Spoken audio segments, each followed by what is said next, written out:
Good morning, dear participants, speakers, listeners of the Congress, Sports People and Health, which is performed on the basis of LESC of the National State University, St. Petersburg.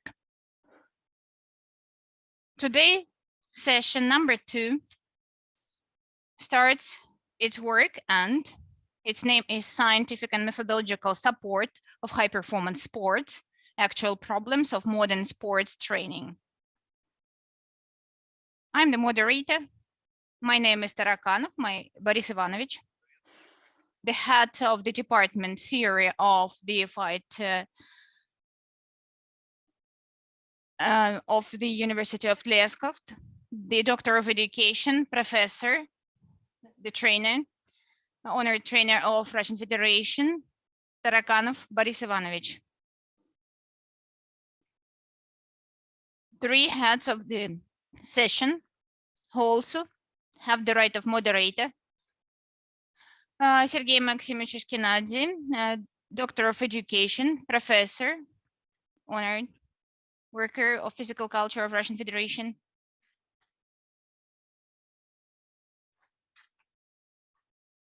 Theory and Methodology of Non-Olympic Sports Games of the Leskov University. Another 2 heads. One is in Moscow. Viktor Vladimirovich Shiyan, Doctor of Education, Professor. And Grigory Gennadievich Dmitrievich, Doctor of Education, Professor, the head of Scientific Research Center of Military Institute of Physical Culture, Colonel. He will join us a bit later. So we are going to start our work. We have a very tense program, 25 reports are planned. So we request you to fit in the timeline, in the agenda, 10 to 12 minutes.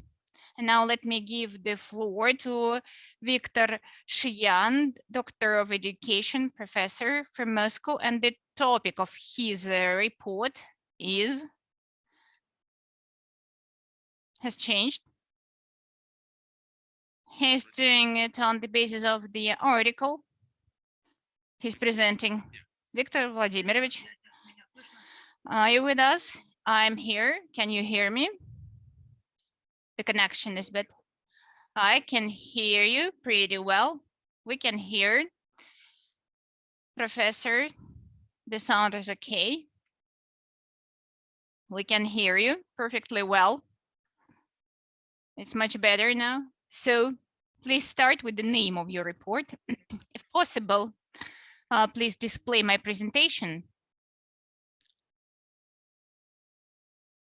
I have participated in the preparation of many materials dedicated to on the topic of our session, and came up with an idea of round table to be performed additionally to the problem of methodological support of training. But unfortunately, the round table was not arranged. The ministry did not support that format. So if you don't mind, upon the results of the article, I have prepared the presentation, which is going to be called the assessment of workability of sportsmen. And in the methodological, from the point of view of methodological support, the name of the article was the predictive value of the aerobic power of sportsmen assessing. And on the basis of this material, I will try to describe the problem that I claimed. The problem of assessing the workability of sportsmen is the key chain in the gradual evaluation of sportsman condition, health condition. It's usually performed on the basis of standardized laboratory testing, and they are evaluating the energy potential of sportsmen, aerobic and non-aerobic power, and the received data. The high is the level of the potential, the best is the condition of the sportsman, but this approach has a methodological drawback because purely laboratory evaluation of workability of the sportsman. We don't know how these criteria are going to affect the special workability of the sportsman.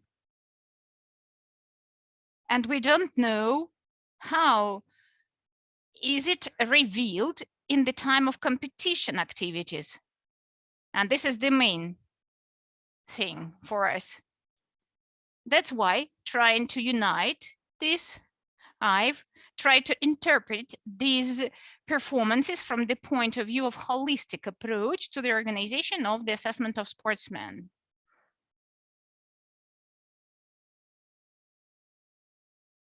I will describe particular results that affect the power of sportsmen on the results of judo. The results of the investigator presented on the first slide. From this first slide, you can see how you can evaluate the fatigue of sportsmen in reality on two criteria, on the basis of two criteria. Here, we have presented the results of pH level of the blood, which is linked to the level of absolute development of sportsmen, which are tested separately with the help of special probes, samples. And qualitative assessment is performed for highly qualified sportsmen. It's from 0 to 10, 11. This is what we have fixed in reality. And this graph shows up to the level 5, we observe a sharp reaction on the load of competition activity. pH level is below 10 to 12 millimole lactate. Below this value is the metabolic acidosis. This is not a good condition, and we have to control the condition which is going to define such a high level of the sportsman strength. How is it linked? Unfortunately, the results of this research, standardized laboratory probes, do not give us the methodology for assessment. That's why we have always evaluated absolute value. The higher it was, the better. And this table presents the results of my old research work when I was also evaluating this quality on the basis of this principle. They have split them on the basis of different weight, light, average, and heavy weight. This is not the best approach because the next research work shown that if we distribute the sportsmen on groups depending upon the level of special training, and will draw a correlation field of interconnection between maximum aerobic power and level of the performance ability of sportsmen, we will see 3 correlation fields. The blue one, the blue with the wide horizontal spread, is low level of special strength of sportsmen. For this sportsman, the distribution of aerobic power is very wide, has a very wide range. From 40 to 60 milliliters. The higher is the level of special strength. The range of changing, varying of aerobic power is reducing.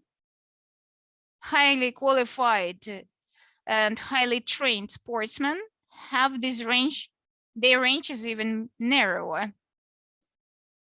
And this data allowed us to build this hypothetical model on the basis of which we can see on the during the preparation for competition, you don't have to be oriented to the maximum level of developed of this performance. There is optimum zone, which is to be controlled and to be achieved.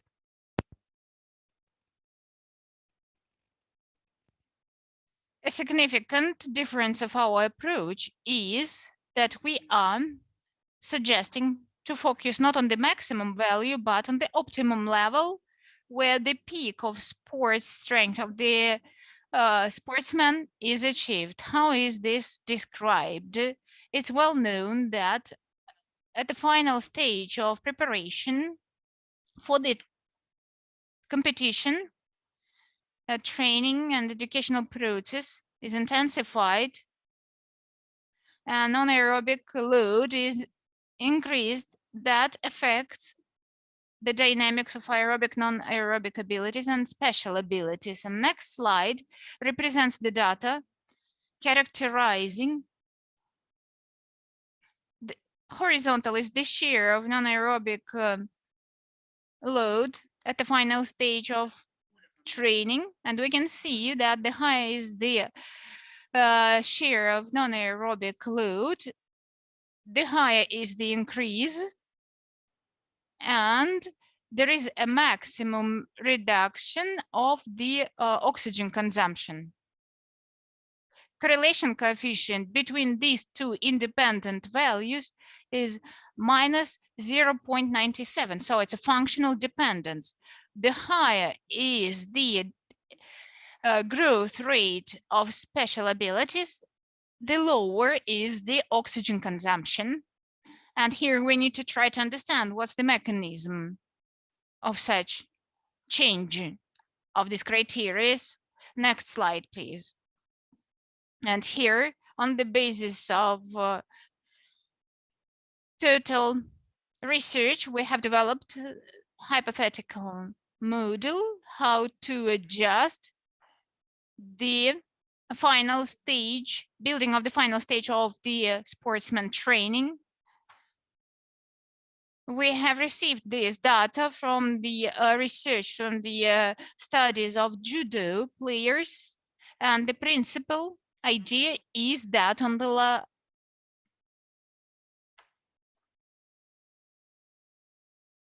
background of significant reduction of non-aerobic power, there is a simultaneous growth of non-aerobic abilities on the criteria of maximum non-aerobic power. What's the explanation for such reduction of absolute value of maximum oxygen consumption? There are two graphs here characterizing the dynamics of this performance upon the results of laboratory testing. The blue line is the initial level of the criteria, the speed of maximum consumption change depending upon the load change. We can see the initial maximum of oxygen consumption, very high value, which is achieved as a result of such test. On the basis of preparation, at the final stage of preparation of training, when the sportsman is at his peak of performance, the maximum has reduced, which is indicated by the red line, and there are other criteria that help to evaluate the aerobic performances. Oxygen equivalent, defining the efficiency of the aerobic metabolism, we can see that the curve between the increase of the power and the change of oxygen consumption is lower here. That means the efficiency of work in the second case is much higher. So down below, the blue line, horizontal blue line, describes the increase of mechanical productivity at high values of oxygen consumption, but low efficiency. And the red line, second graph after the competition, the power of work is 2 times higher, approximately 2 times higher. The efficiency of aerobic metabolism is one of the important criteria for assessment of positive changes that help in the sportsman body at the final stage of the training before a competition, non-maximum aerobic power. Here, we need to recollect periodization of the training term, and the norms shall be linked to a particular stage of the sportsman training. It should not be calculated on the basis of maximum value, absolute maximum value, but it should depend upon the particular type of sport and shall be linked to a particular sportsman. Generalizing this data, we want to claim that the optimum for competition stage is approximately 40 milliliters oxygen consumption. But if we will take into consideration the fact that at the final stage, the oxygen consumption is reducing by 15–20%, then coming back, we can calculate that. By the end of the preparation stage, the value should amount to approximately 70 milliliters, and then only big amount of aerobic load will be fulfilled, will be executed, and will result in positive changes. Let me finalize. Please display the last slide of my presentation. In all directive regulatory documents, it's quite frequently written that this component is really important part of the training of sportsmen. But using this term, we should always remember that the first part is scientific, and then only we are talking about the methodological support of the sports training. Unfortunately, today, the scientific word is almost not used in everyday routine, and just test conventional simple test procedures are used and applied, and the results of such ordinary testing is analyzed. But in fact, this is a laboratory work. You have to take the blood and test the results. There is no scientific component in this, and I would like to suggest to go back to the following. We need to elaborate the specialized programs that would evaluate the demand of each type of sport. They have to be detailized, described in details, and they have to be analyzed. Nobody knows what are particular factors limiting the workability in a particular type of sport, and there are no such criteria defined and described. The system of scientific support existing today is a miserable example of how this work was performed. It does not give a proper result once in a year, once in a half year, once in a quarter. There should be people, personnel who are linking these performances criteria to particular type of sport and analyze the results. Only the specialized institutions working in the sphere of physical culture with highly qualified professors and youngsters, young generation interested in this real science, they should contribute in the development of this topic. And of course, the Ministry of Physical Culture, it would be great if they would support our universities as the basis for development of such system. Thank you. Thank you, Viktor Vladimirovich, for this wonderful report. I would like to interrupt Marishuk from Minsk. I would like to say hello to Viktor Vladimirovich. I would like to support your point of view because I will speak about same things about psychological readiness at the neighboring session. We have to unite our efforts. Thank you so much for your speech. It was very interesting. Thank you for your command. We also support Viktor Vladimirovich. Are there any questions to Viktor Vladimirovich? No questions. That was a great report. I would like to ask the question. Viktor Vladimirovich, good morning. Tell me, please, where do you see the sources of financing apart from the government for scientific and methodological support? That's the main problem. Of course, that was right to mention, but you know, the main problem is that, you know, one testing of a human is 15,000, 9,000 for one human being. That's not enough to make a full-scale testing. And I thank you for this question. Rational use of the financial sources and building the testing program is the point. About 50, 70 morphological criteria are to be researched. What are the ratios? What are the perimeters? The circumference of the head is affecting the performance.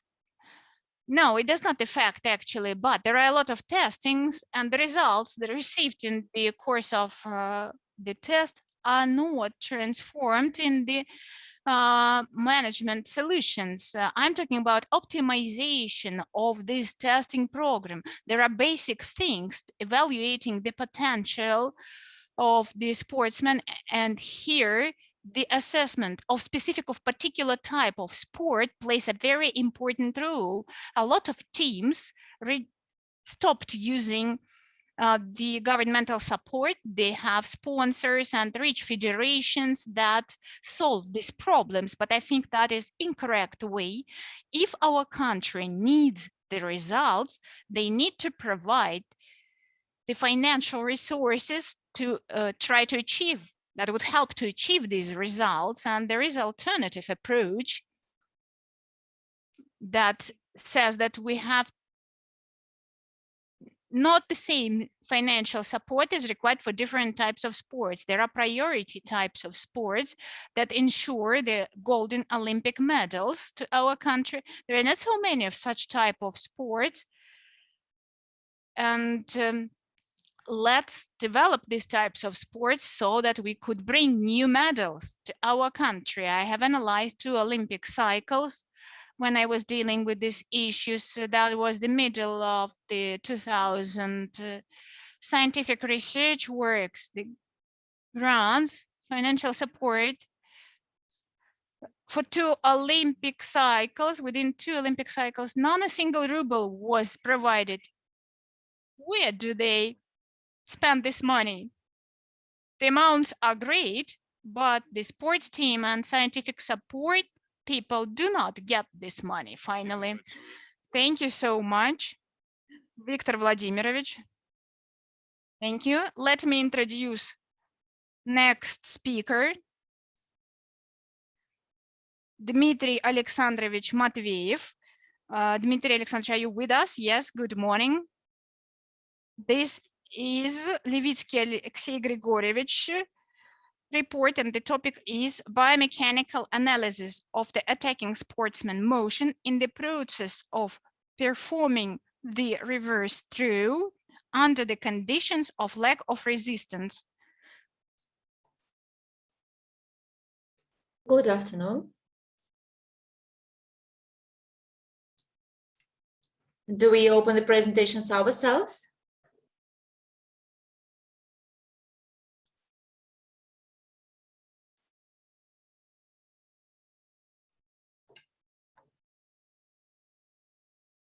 Thank you very much.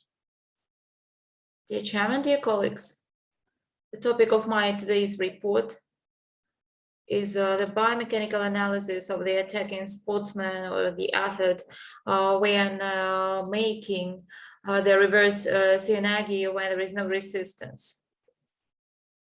Unfortunately, the sound is very bad, so that is why the interpretation can hardly be rendered and will be provided only the approximate interpretation.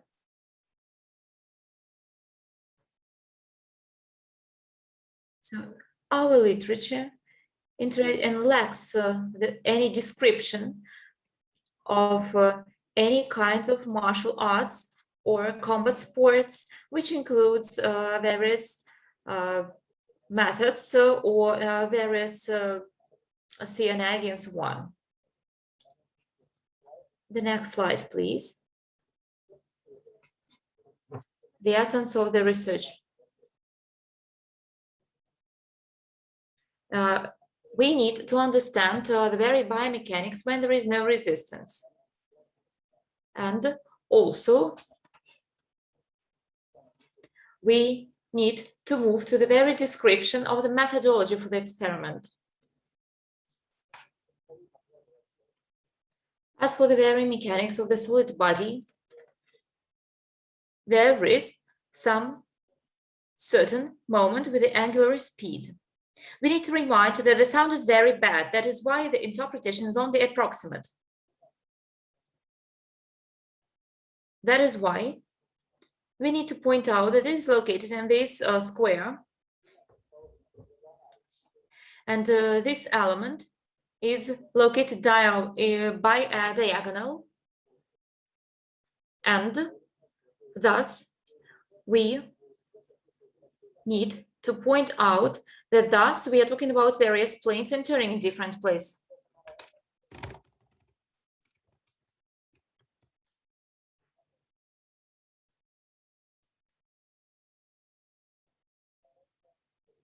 Now the next slide, please.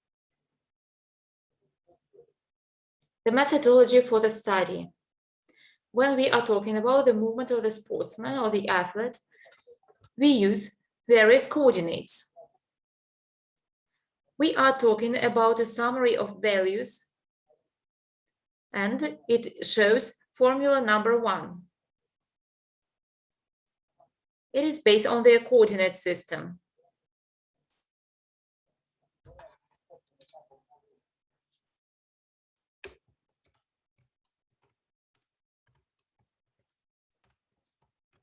And also, this technique is comprised of 2 components.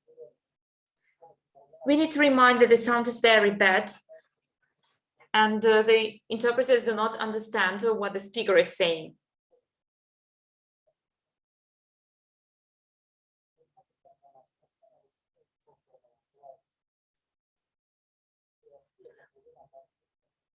We also need to mark out that there are the coordinates for the gravity center, which should also be the basis. We are talking about the number of the elements of the system in general.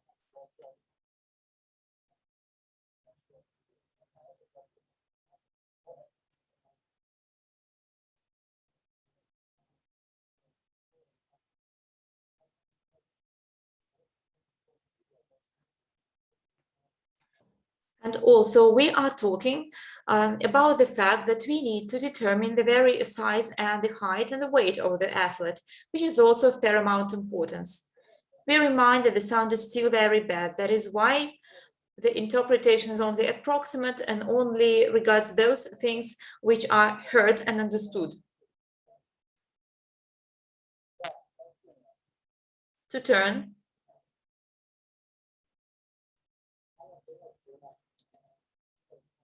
As for the inertia moments, we use the formulas which are shown on the slide. These are formulas number 3 and 4.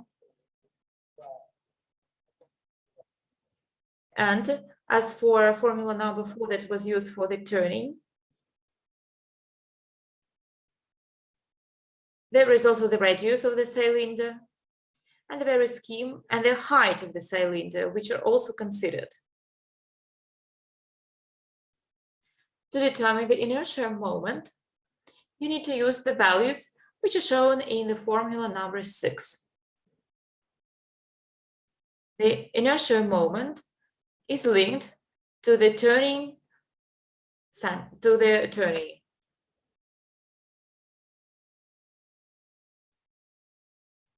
One of the Italian scientists offered the specific classification and the way of estimation for these values.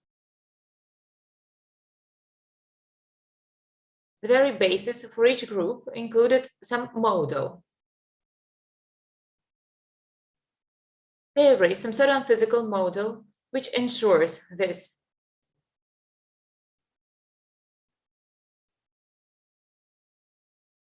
This picture number 1 shows the demonstration of the Shianagi, the reverse one.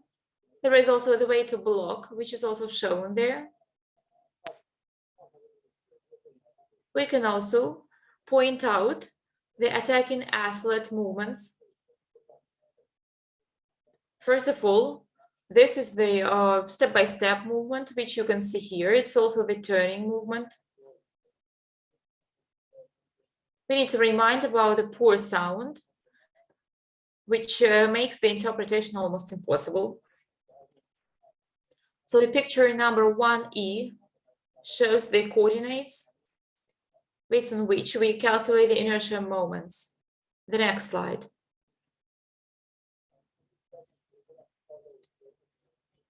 Table number 1 includes the components which describe the cyclogram or cyclic graph here.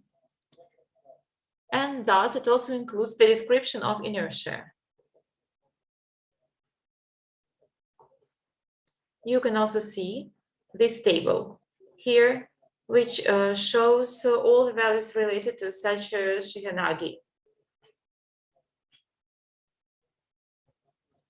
The speaker is speaking about the goal of this research, which is linked to some estimations.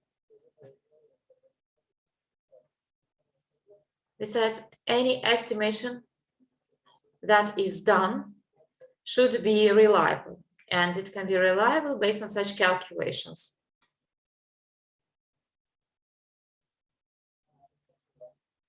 As for the picture number 2, it contains the very description of the movements of the attacking athlete.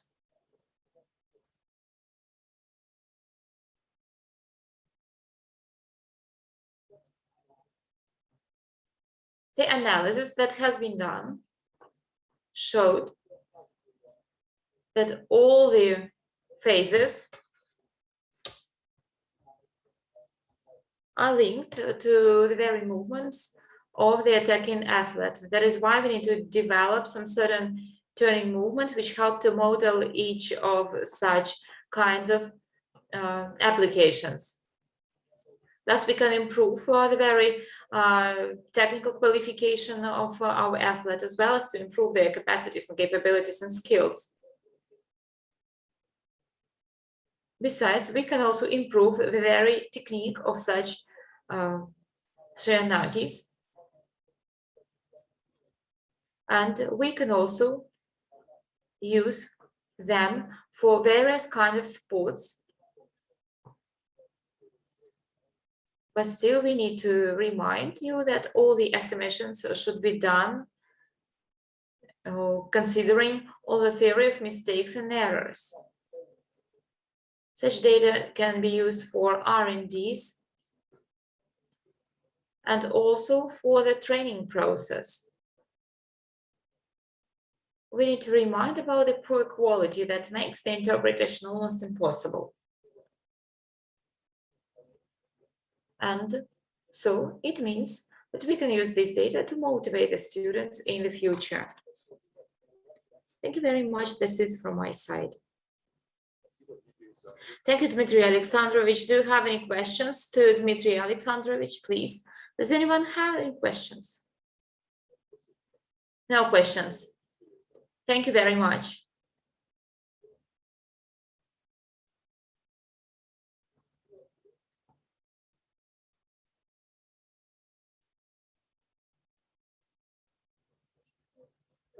Another report, yes. Людмила Vladimirovna, your sound is on. We hear your talks. Okay. So the third report of our session is made by a team of professors, of authors, of Tarakanov, Ipoika, Petrov, and Koblov, who is the prize winner of the Olympic Games. The search for the best system to determine the team results in the personal and team competitions in fighting or martial arts and combat sports. Thank you. Dear colleagues, sports have two particularly different approaches. Two approaches to the very way of the competition and to determination of some team-based results. First of all, we use various ways of summing up the points based on the very place or positions occupied by and taken or won by the participants. Then secondly, more and more medal recording is done, and thus the priority is granted to those and based on the number of gold medals. And so many things depend on many circumstances, and we can figure out the following thing. These are the peculiarity of the kind of sport, the number of participants, the subkind of these programs, the level of these competitions, the qualification of participants, and the very base for these competitions. Besides, we are talking also about the kinds of sports. It is also based on the sport events like universiades, Olympiads, and Olympic Games, and so it also deals with a team recording. So if we try to figure out the team total or the team qualification, team scoring, then we need to mind about the Olympic scoring. When you get 7 points for the first place, then 5 for the second one, then 3 points, 1, and so on. It's a well-known system. The very advantage of this way is the simplicity of the calculations, but there are lots of different issues and disadvantages. First of all, the lack of differentiation. For instance, there is only 1 point between the place number 1 and 2. It's not quite correct. If we make such kind of a scoring based on the best participants, then we need to prefer the system that is shown here, like 10, 3, 2, and 1. The complete antipode of the Olympic scoring. It's quite an obsolete system of the team position based on the positions taken by all the participants of the team or members of the team. We can actually simplify this because the number of the participants in this team, the members of the team, can vary. And thus, there can be the limit placed on the team members, those which participate in this scoring. Sometimes also Sometimes some paradoxes can happen. For instance, the sample competitions in 2020 used the limitation up to 7 scoring participants or members, and there could be only 18 sample players from one team. It happened that the team of our university had 12 prize winners, took just the 4th place because the results of 4 prize winners were not included in the team scoring. And it's a quite strange situation, thus it was needed to change the way of the team scoring based on the lowest amount of places. Besides, we can also understand that such kind of a team scoring can be also based on the physical approach, but sometimes it also has some drawbacks or disadvantages. As for the negative example, we can also quote the sport fighting rules. Based on this, the team scoring was done as follows. You can see it on this in this table, which is shown on the slide. It is quite apparent that the way of determining the team scoring doesn't promote any quality for team performance, but still it's possible for a team to perform just smoothly or on average, and thus it can get the position. And we have covered this many times in our literature. The low correctness of such kind of a way of determining the team scoring is quite clear for specialists, and probably it was introduced by the authors of the international levels, rule makers. This was done to reduce the performance of the strongest teams. Meanwhile, several years ago, we provided for the more objective and offered for the more objective way of determining the team scoring.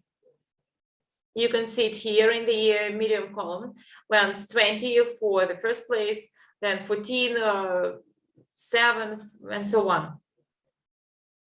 So such system keeps the number of members, of scoring members, up to 10, but still it increases the chances for holding the high position for those teams who have more prize winners.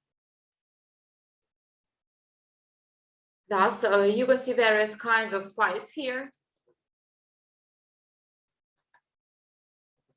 And the contest, and so, as for the varied changes, you can show that people got a 25 for the first position, then a 20, and so on and so forth.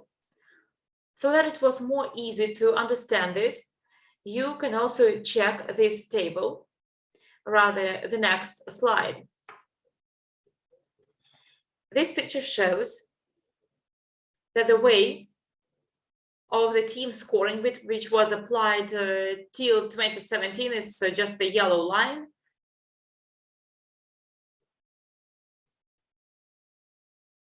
And it has the non-differentiated approach for each position, just 1 point less. Our option has the exponential form. At least it resembles it. And it just lifts the disadvantages of the red line. And also the chances of the teams, which sportsmen or athletes rather performed better, so the chances for these teams improved. You can see that such things were used up to 2018, but still the percentage of differentiation is less logical due to some drastic transition. At least a drastic transition considering these athletes which held from the 5th to the 9th position. The next search for the best system of the team scoring in the wrestling included the analysis of the team and also the medal scoring. This was the comparison that was done in women's wrestling in 2009 rather.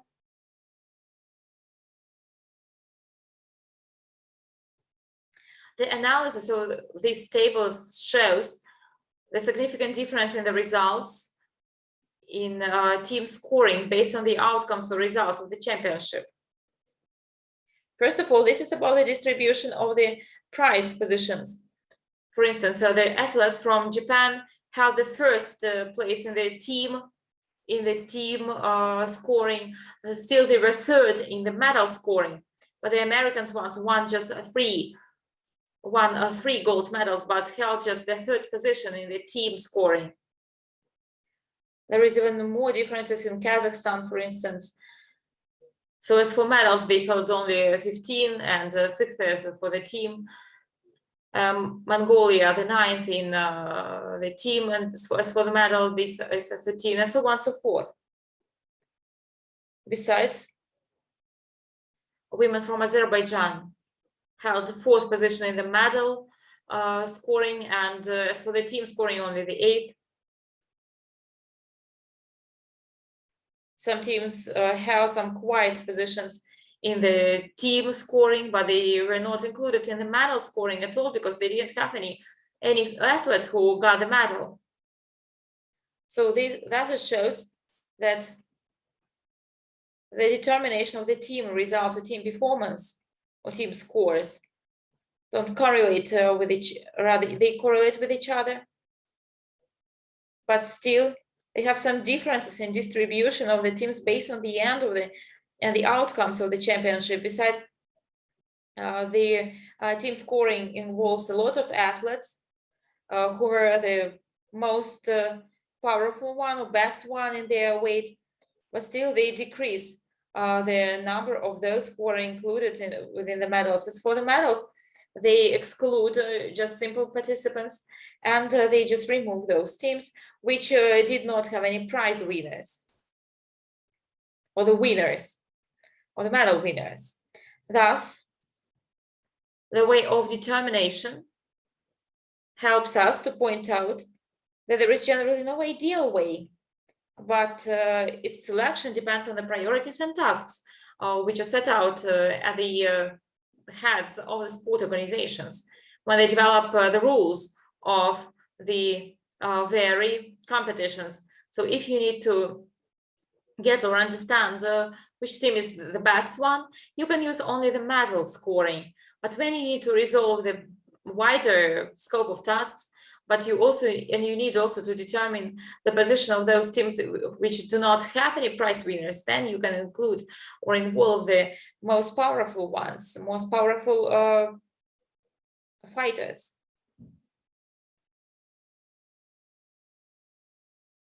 And thus, you can also see that method that we proposed to treat as absolute. Thank you very much for your attention. The next slide. Thank you for your attention. Thank you very much for your very interesting report, dear colleagues. Do you have any questions? Do you have any questions to Boris Ivanovich? No questions, then thank you very much. And as for this team scoring, that very system, have you ever recommended it to the All Russia Federation of the wrestling? Yes, we recommended they made something like this, but they made just something similar. So, okay, we will insist more in promoting our ideas and results. Thank you very much, Boris Ivanovich. Thank you. The next speaker is Yuri Arlov. So he is here. Okay. Then we would like to give you the floor to report on the characteristics of tactical activities in the competitions in karate and the interrelation of the indicators for the athletes of the top qualification. Please, the floor is yours.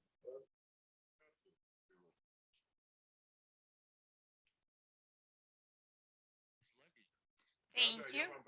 Thank you. Please display my presentation. I have forwarded to your email. When did you send it to us?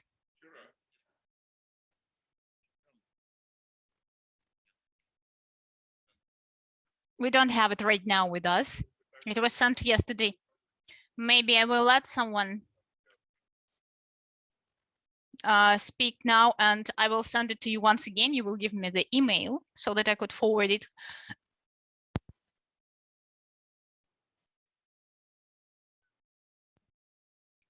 I could not download it yesterday. That's what you were supposed to say. Then you were not presented during the testing process. I've tried to enter, but I could not do it due to some technical issues. Do you have my address? Sergey Ashkenazi, botmail.ru is my address. I will send it. Meanwhile, maybe someone else can present his speech while I'm sending. Yes, please send it to us. Okay, thank you. So Yuri Leonidovich report will be presented later. Larissa Ryshkova And the topic is calculation of the mental tension of a training lesson in the preparation of fencer. Thank you so much. Good morning. I will try to download my presentation.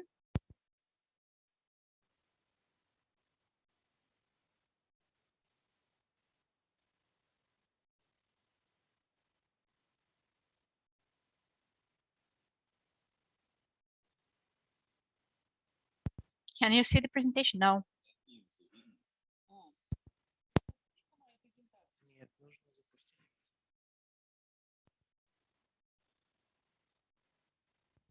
You need to share the screen.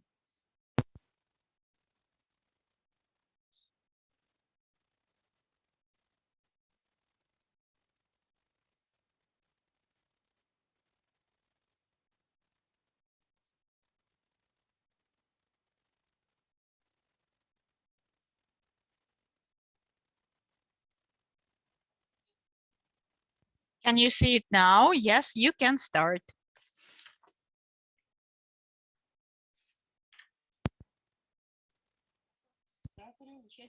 Dear moderators and participants of the Congress, we would like to describe the following report: calculation of the mental tension of a training lesson in the preparation of fencers. The competitive activity of highly qualified sportsmen needs to mobilize all the physical and motor functions. You cannot achieve it without high emotional rise. Physiological changes linked to emotional excitation linked to the blood pressure rise, increase of frequency of breathing, and other performances. Change of psychological functions due to the tension is to be considered from the point of view of attention, memory, sensory motor functions, perception, and ability to receive the information. Thus, the psychological component is crucial and allows to correct the dynamics of the sports performances. The goal of this report is study of psychological tension, types of special activities qualified by qualified fencers during training process and competition process. Mental tension during fencing, same as other types of sports, is the criteria that allows to evaluate psycho-emotional excitation level. And we have to take into consideration that mental tension at one training is described with all types of specialized tasks achievement. Electric activity of the skin can be presented by the indicator of psychophysiological state of the person. Generation of electrodermal activity is the important criteria here. Different types of specialized activities were evaluated with the help of software complex DNL 5120, which allows to perform double channel measurement in compliance with methodology of Sukhadoev and allows to register and evaluate psychophysiological state performance of the sportsman.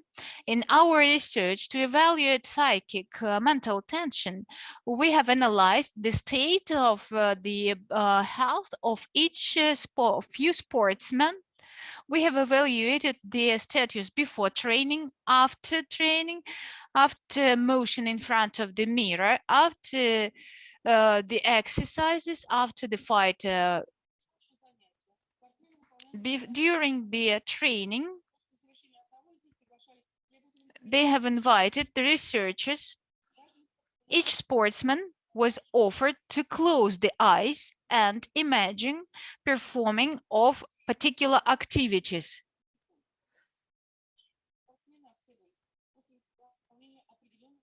They have researched their state after exercises, and they were already in the mental condition they were imagining the activity and they continued to go through the same psychological emotions and emotional state. We have included this data that we have received in the report and analyzed the data of the report, the results of the report later on.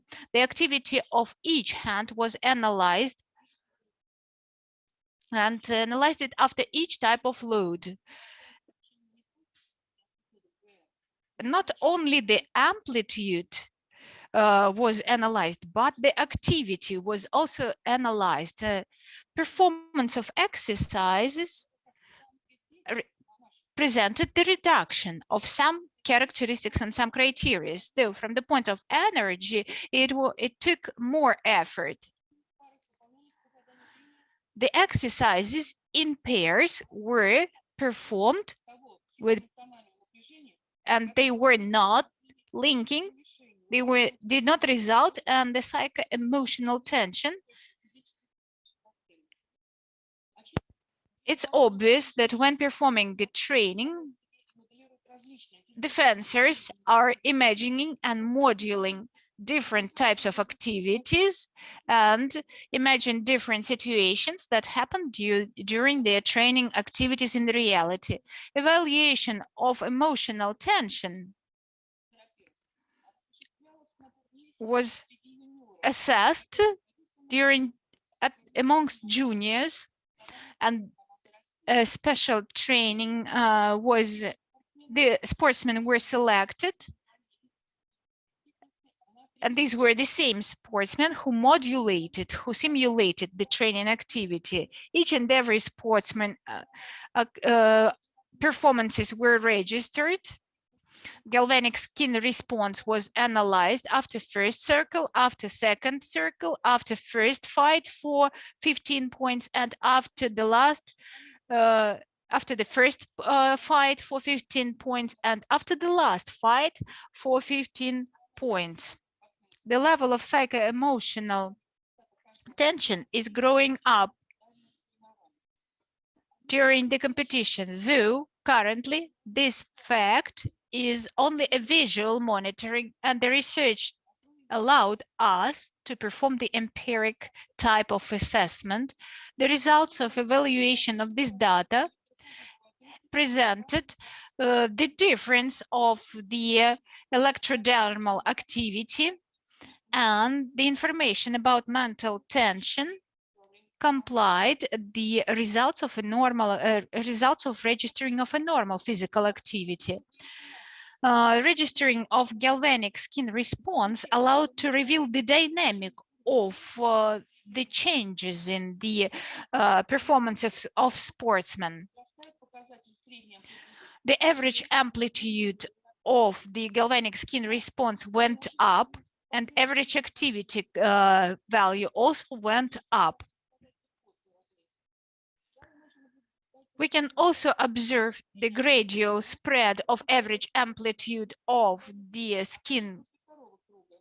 galvanic skin response, which indicates the increase of mental tension raised by a specific type of activity. Another rise was registered after first fight for 15 points. This dynamic is also observed when evaluating the level of the galvanic skin response activity.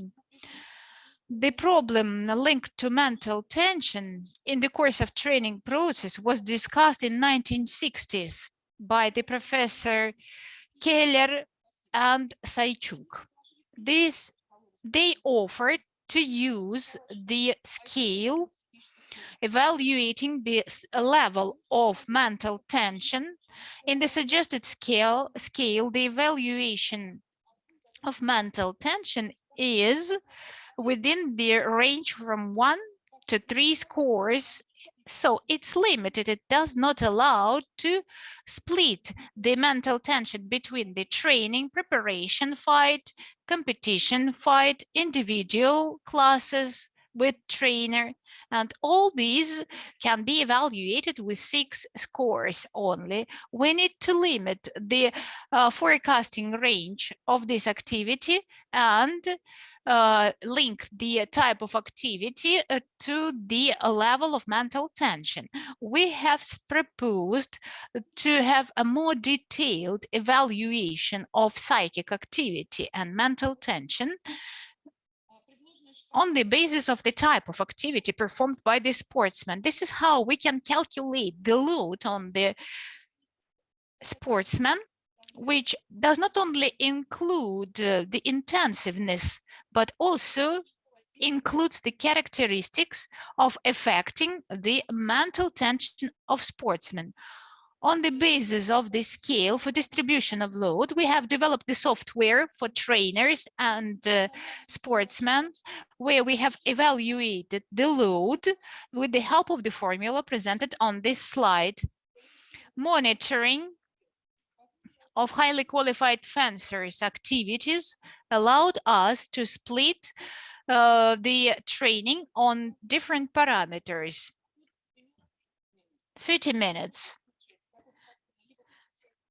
is the initial stage, initial part. 20 minutes is the main part of the exercises.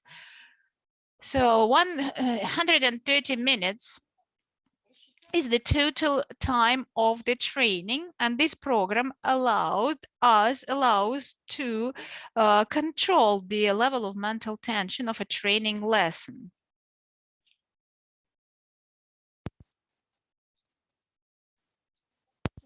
If during the training lesson, the sportsman gradually is performing the exercises for different activities, each activity must take 10 minutes, 20 minutes, or is the time of exercises in pair, and then 30 minutes is dedicated to the individual class, then 20 minutes training with trainer, then the mental tension of such class is 5.23 score. If the training lesson person is to develop, its goal is to develop the endurance, then 10 minutes. Given for the pair classes training, 20 minutes are spent for different types of activities, then the stage of mental tension of such training class is 6.77 score. If we plan the competition preliminary performing the exercises for reduction, and individual training should take 20 minutes, then here the mental tension goes up to 8.13. In this case, the calculation of the mental tension and of a training lesson allows to have a rational distribution and planning of the training class, which would promote the preparation of highly qualified fencers before competition. Such preliminary calculation of mental tension of future activity can become a basis for summary calculation within the weekly microcycle of training. This is especially important for starts of the season to prevent the overloading and excessive tension of the sportsman. Thank you for your attention. Thank you, Larissa Gennadievna. Are there any questions?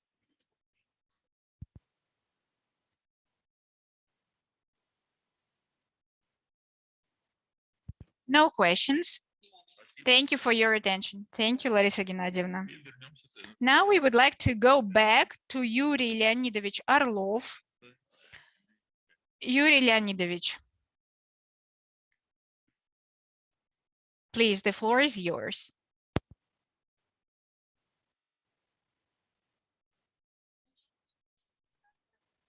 Please put on your switch on mic. the microphone.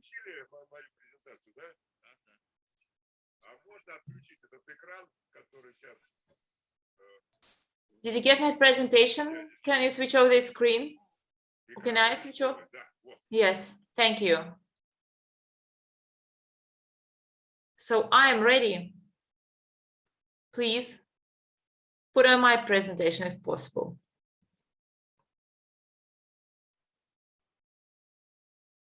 Please. I have Larissa Gennadievna here. Okay, now I see it, fine. Good afternoon, dear colleagues. I apologize for this delay. I would like to show you my report, which is devoted to the characteristics of the training tactical activities in karate, in the competition of fighting karate, and the interrelation of the performances in a high qualification, top qualified athletes. One of the most important components of planning and training with the top athletes, which are members of the main national team of Russia, which are the individual bouts. The fights include the objectivization of the data for the main foreign competitors, which are the first 10, hold the position, the first 10 in karate in any competition discipline. So these are the top qualification athletes.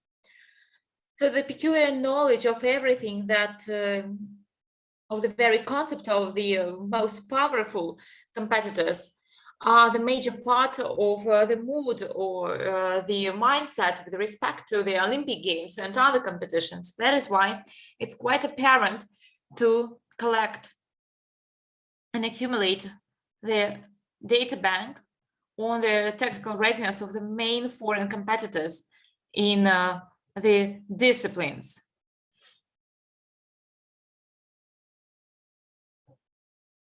So based on the observations done with respect to the world leading athletes, we can say that the efficiency of attacks in the sport karate depends on the quality and the skills of the athletes to use their attacks, which are of paramount importance among the equipment of the karate. Then we need to use the following abbreviation for the rest of my presentation. So the role of it with respect to the efficient attacks in the sport kumite is understudied. Till present, there were no specific definitions or codifications or classifications. So the very indicators lack the very information on the application of such kind of attacks by some specific athletes, which are the world leaders, as well as their importance in various kinds of competitive activities, the objective evaluation and the pedagogical analysis required the specialists of the Canadian team, together with the department of the theory and methodology, to develop the definitions and terms and definitions, which included the characteristics and the definitions of such kind of attacks, which are commonly used by athletes within their bouts. We also defined the characteristics and the conditions of their use. So maneuvering is one of the most important tactical actions or acts during the attack. It is linked to the movement in the ring, and also it is to achieve various tasks. First, this is the reconnaissance, also the masking of the real intentions, the distancing conditions for some successful attack, or the prevention of attacks of a competitor. There are 5 waves of maneuvering. They differ in the nature of their performance. You can see them on the slide. The definitions are included in one of my articles that is published in the materials of the Congress. Use of any kind of maneuvering by an athlete was determined by the time of its use to the very time of this bout. So later they were transferred to the percentage. Threats. So such kind of tactical actions are commonly done to imitate the very or simulate the very beginning of the attack, and the task of their use is to make a competitor to respond and to identify the very nature of their response. You can see the kinds of threats. There are 11 kinds of them. You can see them on the slide, and they are defined in the very files to this Congress. As for the very threat, this was determined based on the quantitative basis, and these values were transferred into percentages. Challenges. So these are the tasks when you provoke an athlete to attack. So to use any kind of an attack or another active movement to make your own responsive attack or the counter attack. Then there were 4 waves of challenging. You can see them on this slide. The definitions are also included in the Congress materials.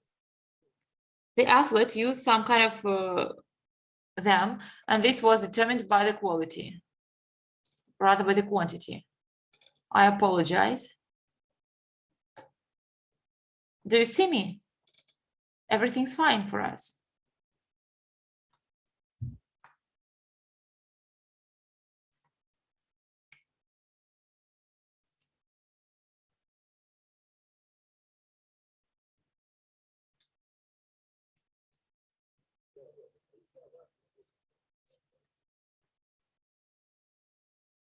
Just a second, because I don't see you and everything has disappeared from my side.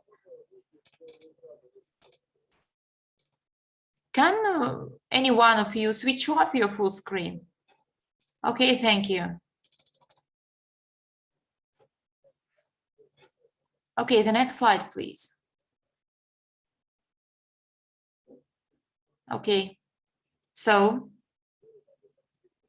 alongside with this, the characteristics for other kinds of attacks we provided for their use by various athletes. These are the passive and active masking, the reconnaissance, then some attempts to imbalance the competitors. So you can see some brief definitions on this slide. And the rest of the definitions are included in the file to the Congress. The use of by an athlete one of such kinds of the attacks was also of paramount importance. Then the next slide, please. And also some certain criteria were applied for the general attack, then the efficiency and successful nature of them. And the brief definitions can be shown on this slide. And as for the very detailed one, you can find them in the files to the Congress. To record these preparatory acts,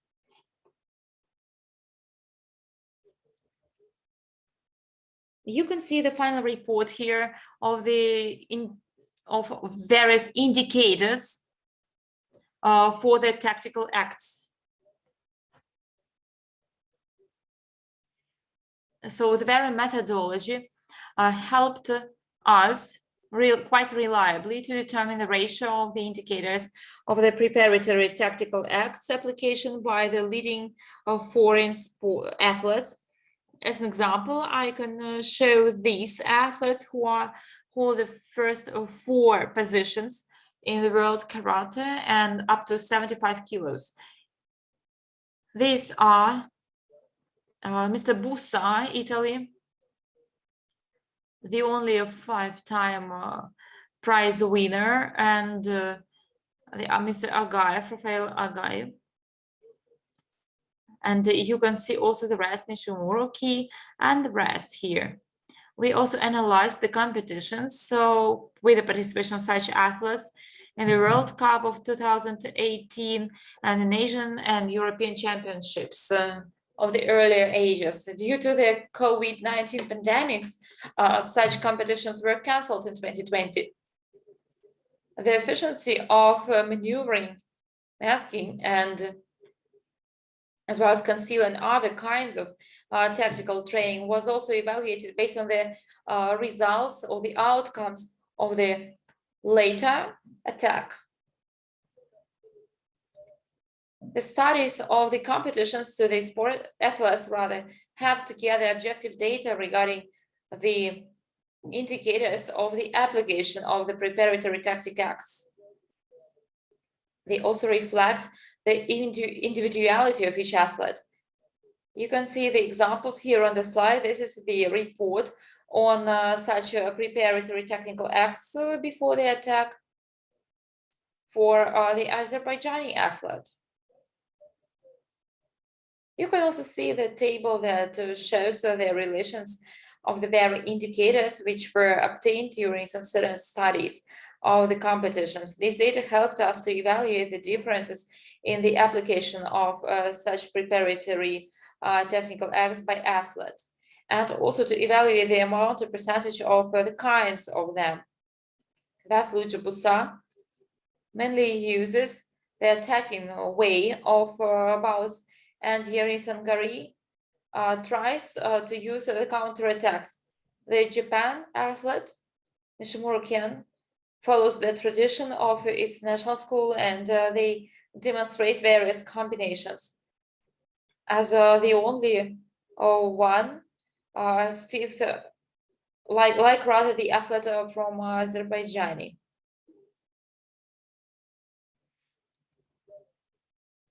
We can also evaluate the individual capabilities. We need to point out that the counter-attacking model helped Asghari Bunchero from Iran to hold the first position in the global ranking and win in the World Championship in 2018. So he used mainly the positioning maneuvering, and thus he frequently just provoked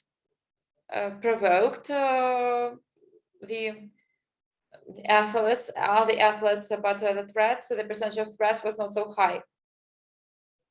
The general scope of such preparatory technical acts were quite low, but there was quite high differentiation and variability and quite high efficiency.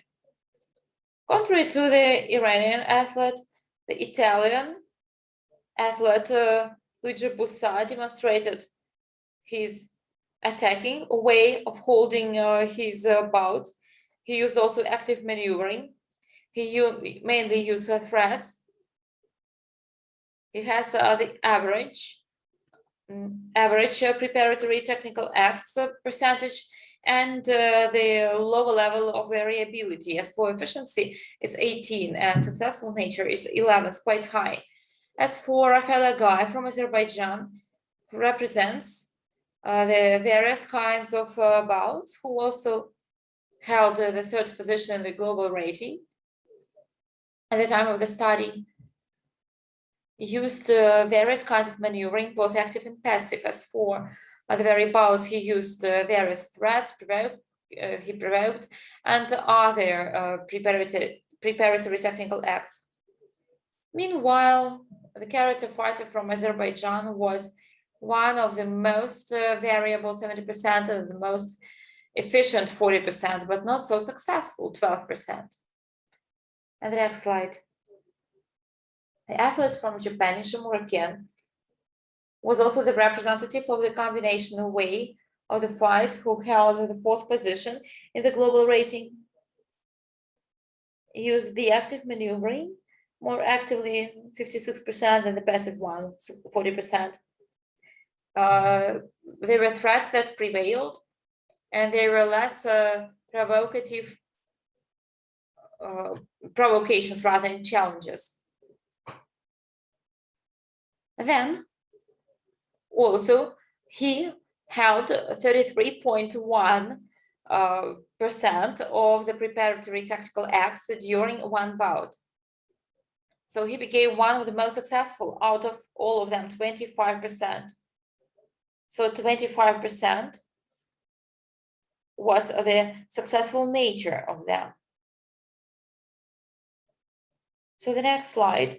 This objective data helped us quite reliably to determine the level of the tactical training of the leading karate fighters or wrestlers in the world. And also we determined the influence of the preparatory tactic acts for their success. We also identify the indicators based on which we need to evaluate the preparatory tactic acts. And also you can see the ratio and the relation of the application of various kinds of preparatory tactic acts by various athletes. Also, there are various essences and tactical essences which help to understand significant differences in the applications of the karate wrestlers of the top qualification. And these are about some psychological, intellectual factors that influence the choice or use of various techniques and acts, as well as the efficiency of the specialist activities in terms of the increase of the level of the athletes. The next slide. Thank you very much for your attention. I'm ready to answer your questions. Thank you very much for your very interesting report, please. Does anyone have any questions? Yes, of course. Thank you very much for your very interesting report. And I have a couple of questions. So this data, as for the percentages regarding maneuvering and various threats and so on and so forth, were they collected based on the Olympic Games? Or this is something general? No. The point is that we made this study before the Olympic Games, and thus we included only 2018, the World Cup, and the Continental Championships of Europe and Asia. Because every year we have the World Championships, but it was cancelled in 2020 and it was held only this year. So nevertheless, we use the ranking. So the work of the very athlete, rather we considered those athletes who were included in the Olympic Games. And Rafael has become the second champion of Olympic Games. And the Iranian ones has become the fourth. The Iranian didn't fight that time. He had COVID that time. And the next question, tell me please, was this calculation done manually by visual observation and holding of the report, or there was some kind of the analytical system that helps to automatically get such values and numbers? No, unfortunately, now we do not have such automated system. However, we are trying to implement them, like coach site software and so on. But generally speaking, these were my students who calculated that. Yes, a part of this work was later included in their graduation papers. Thank you very much.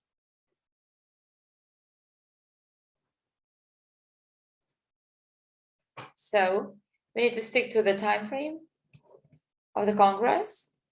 Now we are going to hold the coffee break. Let's meet back again at 12 o'clock. So the break.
Dear colleagues, it's 12. We continue work of our session. Now we would like to give the floor to our speaker, dear colleagues from Federal Research Center of Nutrition and Biotechnologies from Moscow. Individual approach to the development of nutrition diets of martial artists on the basis of results of the study of nutrition and nutritional status. And the speakers, Denisova and Keshamans. Good afternoon, Denisova Natalia Nikolaevna. I'm glad to welcome you here. Thank you for giving a chance to speak here in front of you. Can I start? Yes, we are glad to see you and to hear you. Let's start our work. Can you see my presentation?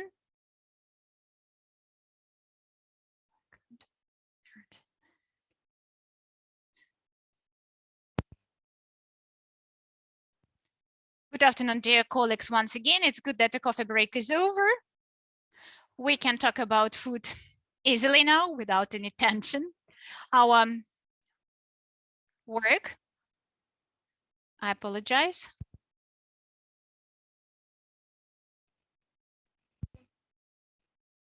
I cannot switch over the slides.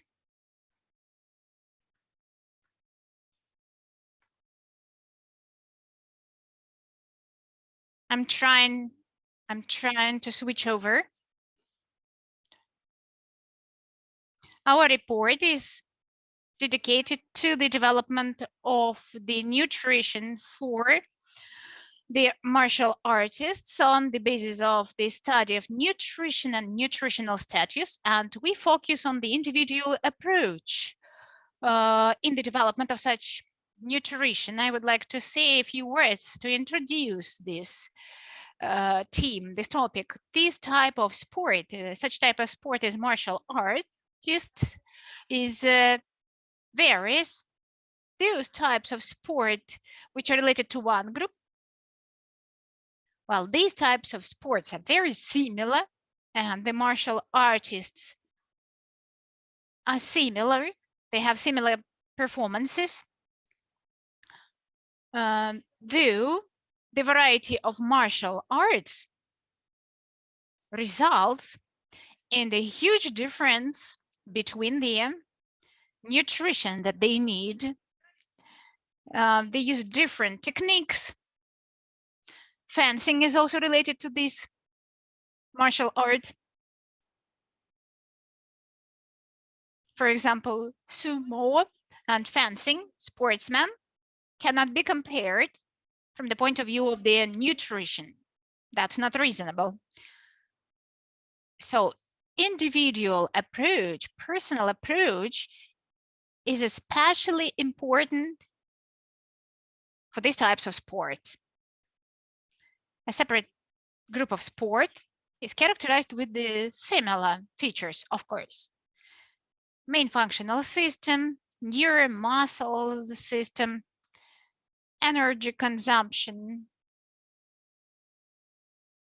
is characterized by cyclic way. Traumas are possible. And for martial arts,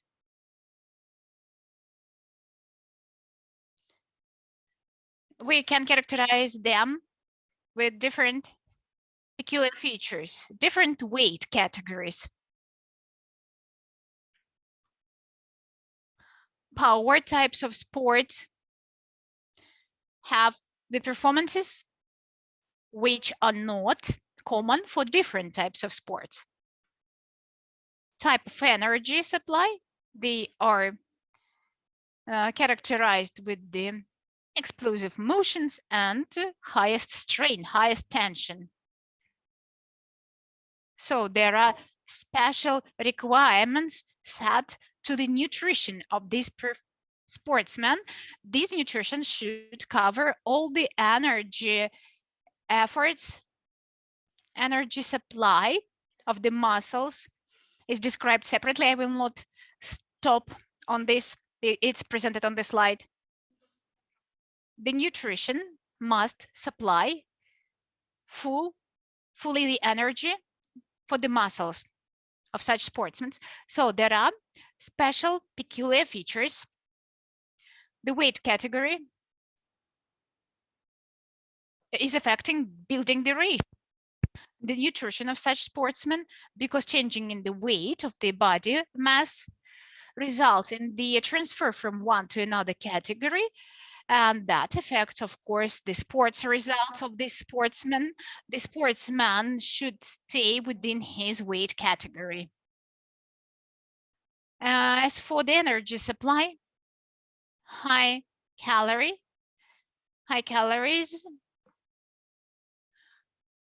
it can be 4,500 kilocalories, and the percentage of nutrition should comply with the particular requirements.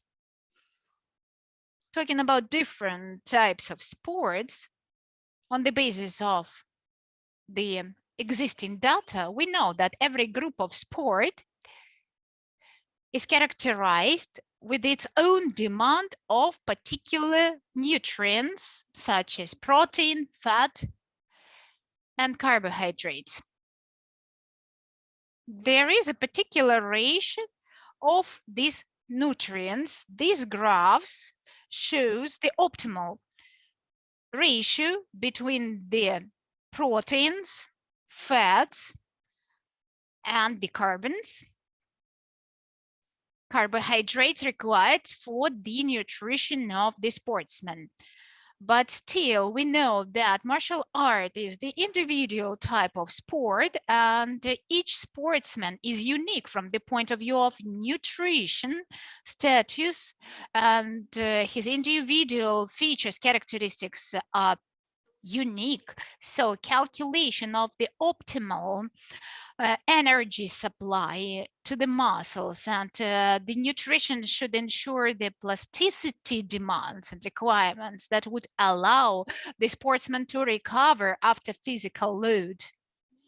And all this approach shall be personalized. That's why we suggest to develop the ratio, the nutrition, from the evaluation of the nutrition status of the sportsman, using both clinical research methods such as polling, interviewing, objective testing, visual evaluation, and the laboratory anthropometrical types of research. We evaluate the height, the weight, the thickness of fat layer, and the individual index of body weight. With respect to sportsmen, not always the body mass index is a good justification to make the conclusion of the optimal weight, because the ratio of the components of body weight, body mass, sometimes tells us that the sportsman does not have the excessive weight, but we can understand sometimes that the excessive weight is the result of the excessive muscles generation. As for the laboratory research work, it is also a required way of investigation. Laboratory research, such as blood analysis, can describe the ferrum content, which is especially crucial for women, female sportsmen, and we should evaluate the consumption of different products, food products, and the methods of research which are used for sportsmen. Is the 24 register of the food supply, and the food diary is a very good method. Different methods, how the way it looks, we use the combination, the totality of all these methods. We use the frequency method with the help of this special program developed 24 hours monitoring of food consumption, and we get the data regarding about the consumption of particular food ingredients by the sportsman within certain period of time, and that helps us to make the conclusions about the nutrition. As for the metabolism assessment and energy spent, we use different methods, non-direct calories measuring method, individual energy consumption, and there are different methods applied. We try to use the technical equipment such as pulse measuring equipment. This method gave us very good results, and Federal Research Center is the holder of the patent to use the pulse measuring equipment to evaluate the energy spent by the sportsman. We use different methods, but the basic knowledge of the energy spent is a very important knowledge that helps us to understand and calculate the calories for a particular sportsman. Body content, weight content is a very important method of testing that I have mentioned before. And impedance measuring method gives us very important information about the weight content, especially if the body mass index does not comply with those standards which are set. Definition of total number of water content, muscles content, fat content, and active cellular content. These methods allow us to evaluate the body status of the sportsman and to take the decision regarding the necessity of correction. We use the following equipment. These two devices comparing the data is not clearly yet described in the relevant books, but both types of equipment are applied currently. Talking about the biocriteria of nutrition status is a very important information that is required to build the nutrition for sportsmen. This is the biochemical characteristics research and metabolism products, lactate, coefficient, vitamins and mineral status analysis is also important to assess, to evaluate the nutrition in order to correct it in the future if it's needed.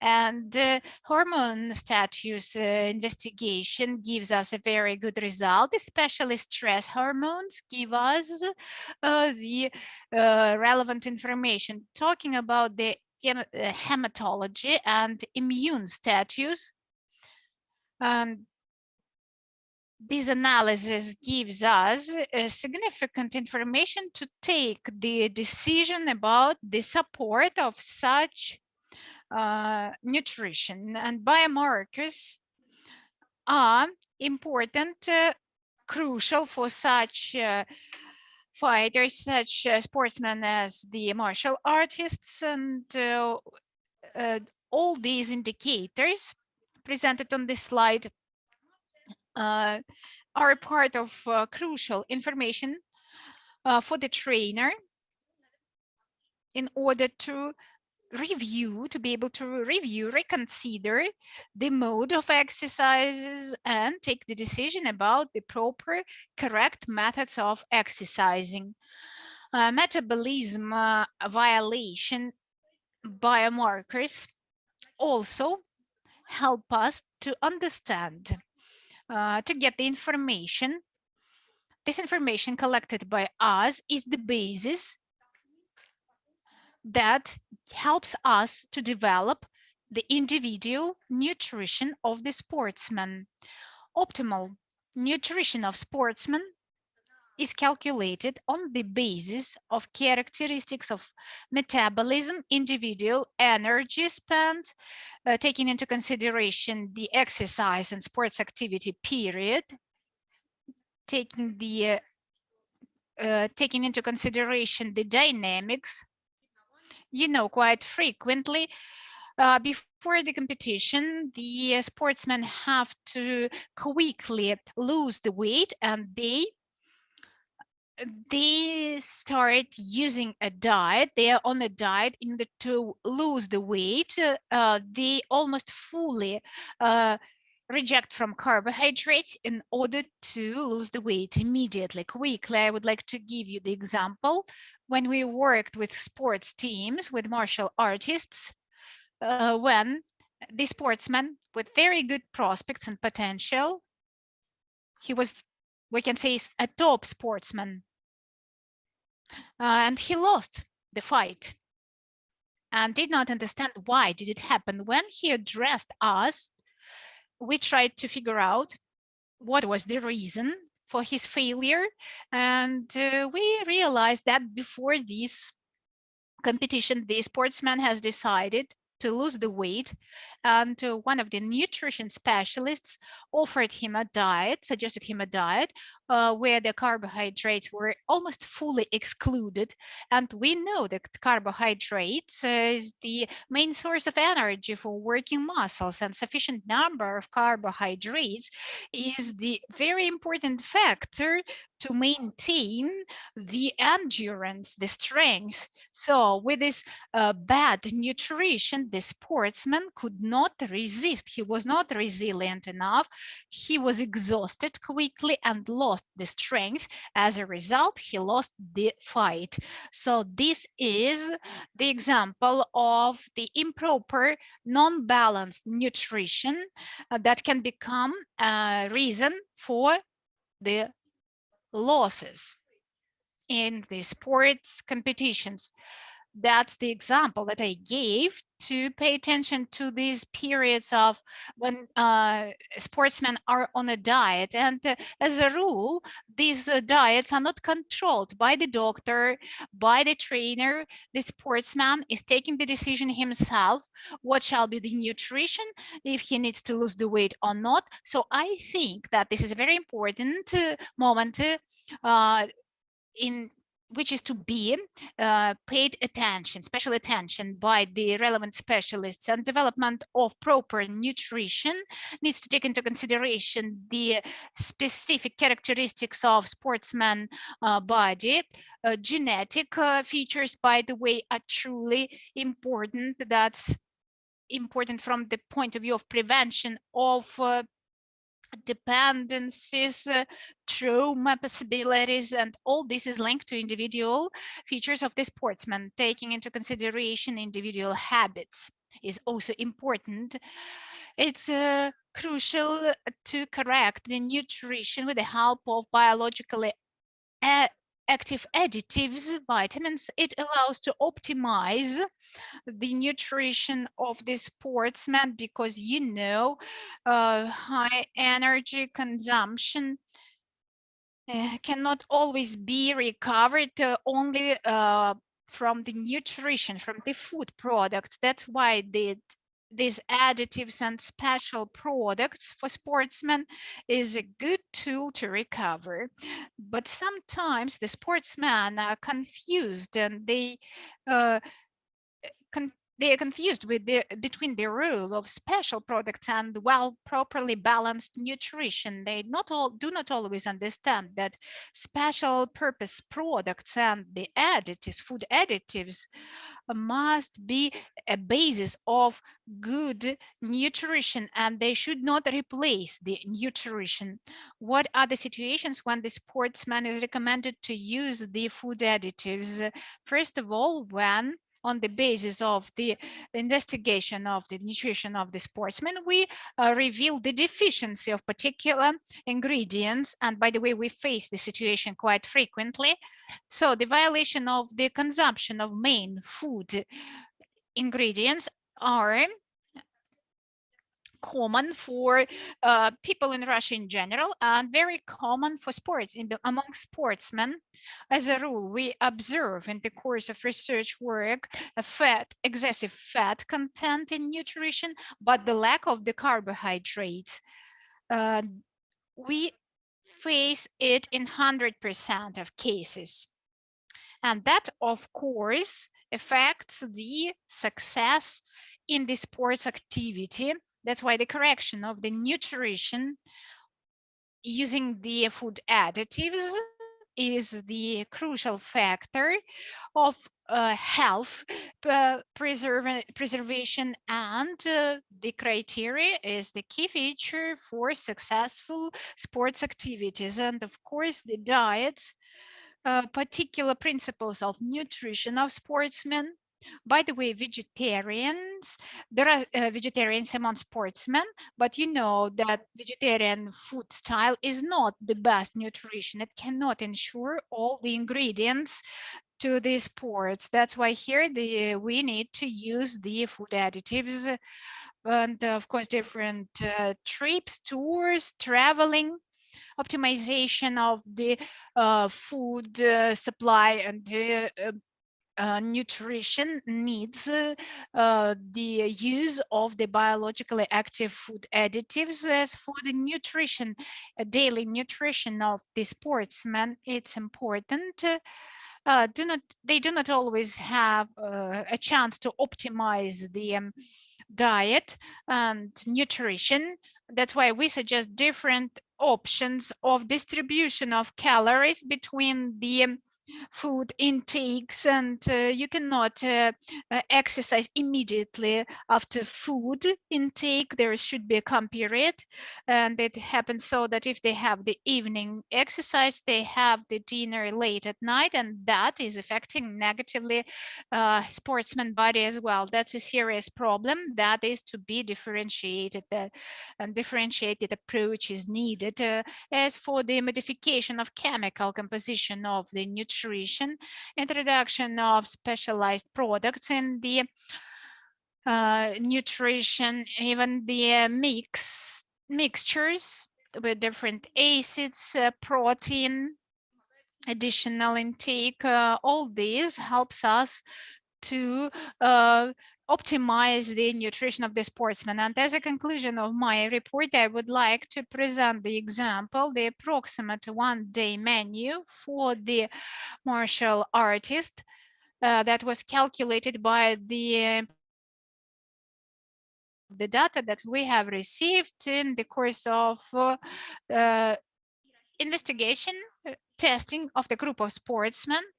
4,200 calories and energy consumption were defined with the help of pulse measuring technique. We can see that the amount of calories is very high, but we try to stick to the variety of food ingredients, and the nutrients content should comply with the optimal scheme. We have achieved a good, well-balanced nutrition, and it seems to us, we think that it is efficient for the sportsman, and it can be used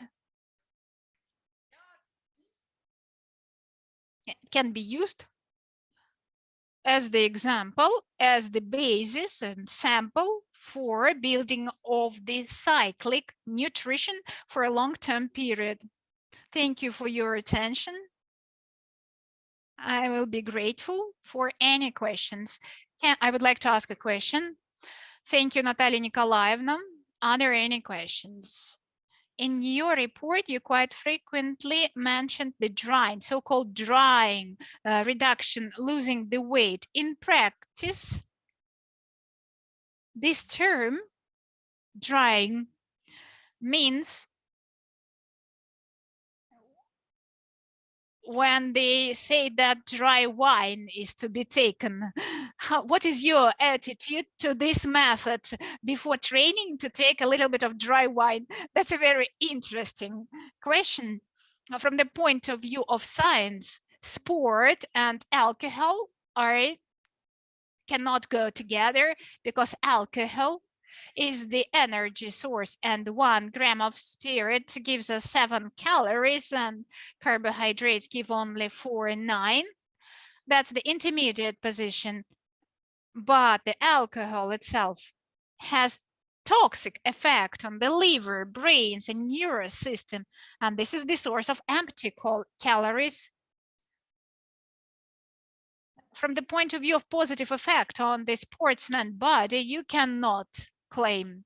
There is no such connection. There is no positive effect, but a psychological factor to relax. From this point of view, probably we can consider it, we take it into consideration because the stress reaction is there, especially after competition. But I would not recommend it before the competition, that's for sure. Thank you. Are there any other questions? I would like to ask a question. Natalia Nikolaevna, I would like to correct you. First, karate is written with a different letter. Karate is to be written differently. There is a mistake, writing mistake, spelling mistake. Second, the question. There are 2 modes of nutrition. They are either in the exercises or they are in the domestic conditions. Centralized activities, when you come, you have the buffet and the sportsman is taking whatever is presented. 3 types of main dishes and salads and soups are presented. From the point of view of specific features in karate, there are particular demands how to control the nutrition of the sportsman in the course of centralized sports activities, and especially when he is in the domestic mode of exercising. Yuri Leonidovich.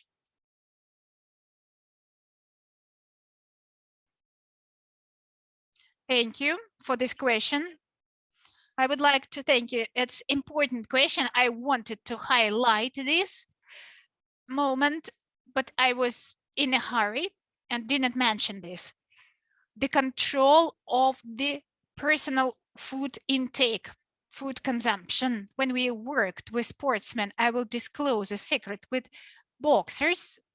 We've been in the sports base and they had this buffet type of nutrition, and we personally stayed in the canteen and checked who was taking what.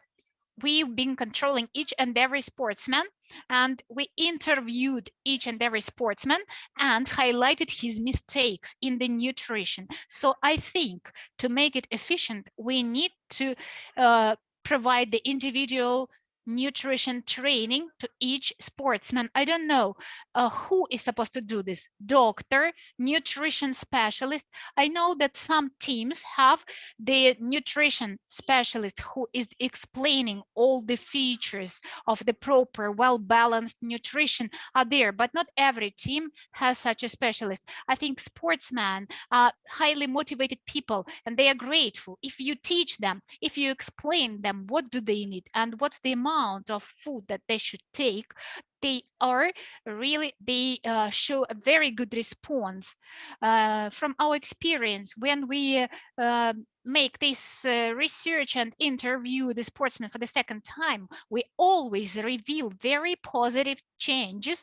Sportsmen change their nutrition, their food ratio, and you know that at home they are not controlled by the doctor, so there is only personal motivation that can help to solve this problem.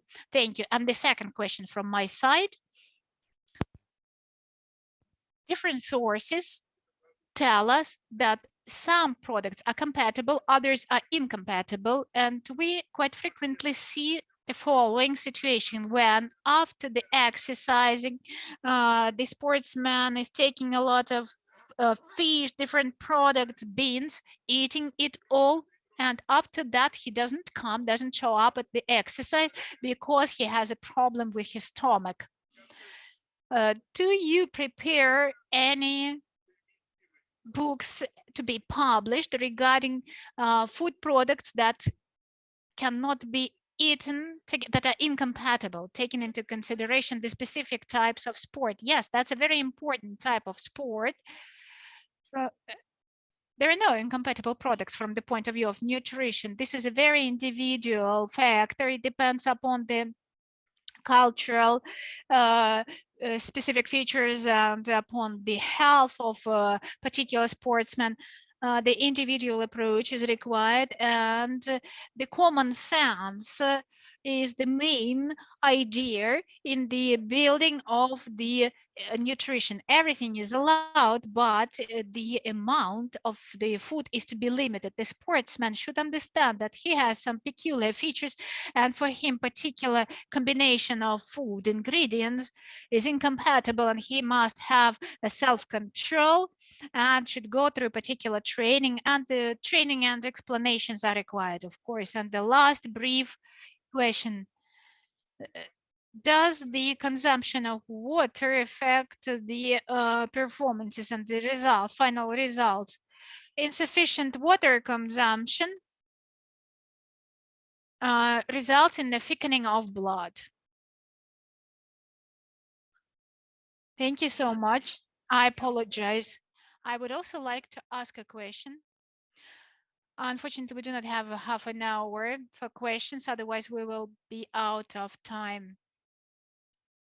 A request to all speakers, please limit your report to 12 minutes.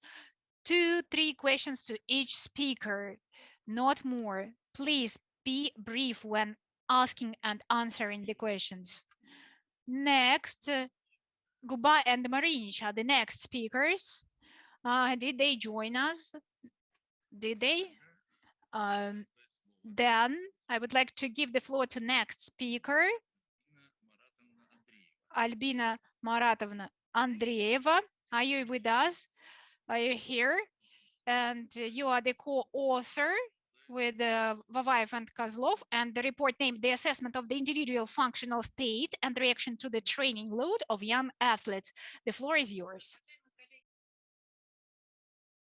So, dear colleagues, good afternoon. I'd like to thank you for the opportunity to share our pilot research, because you can, and we'll see here the example of the data for one of the athletes, and also I would like to show you one of our works that we elaborated in 3 years, and we have been working on this when we were working with one of the club.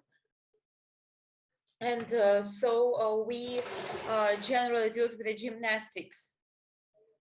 So my report is devoted to the evaluation of the individual functional state and the reactions or the responses for the loads, so the training loads by the athletes. And I need to say that the quantitative assessment is a very important task of the training process.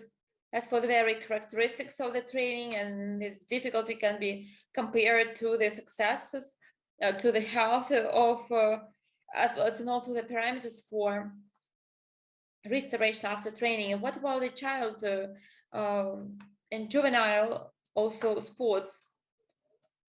Of course, the growth process of development are very important, and the transition from the best state to the state of exhaustion, to the exhausted state happens faster than in adult athletes. The goal of our research was to determine the individual functional state of the organism for young athletes. So the tested ones were the young gymnastic athletes. They aged from 8 to 12. There were some of them who were smaller, and their qualification was the grade 3 to 1. They had the preparation period, and their stage was, rather their experience was from 4 to 7 years. The methods included electronic questionnaire, and also the measuring of heart rate during when waking up and during trainings, using polar heart rate meter. And we created the electronic diary in Google Forms. Technically speaking, Google Docs help to input data using various gadgets by several trainees in the same diary. I'll show you the way it looks like. And I'll tell you about the parts of this electronic diary. It included various sections, like morning, and the athlete filled it in together with the parents, which is important for the sport. It's very important that the heart rate of waking up was measured by the pulse meter in 5 minutes, and then we chose the minimum values. There were also some such values like weight, like duration of the sleep, and the amount of points which characterize the general state of the organism. I'm going to tell you about this a little bit later.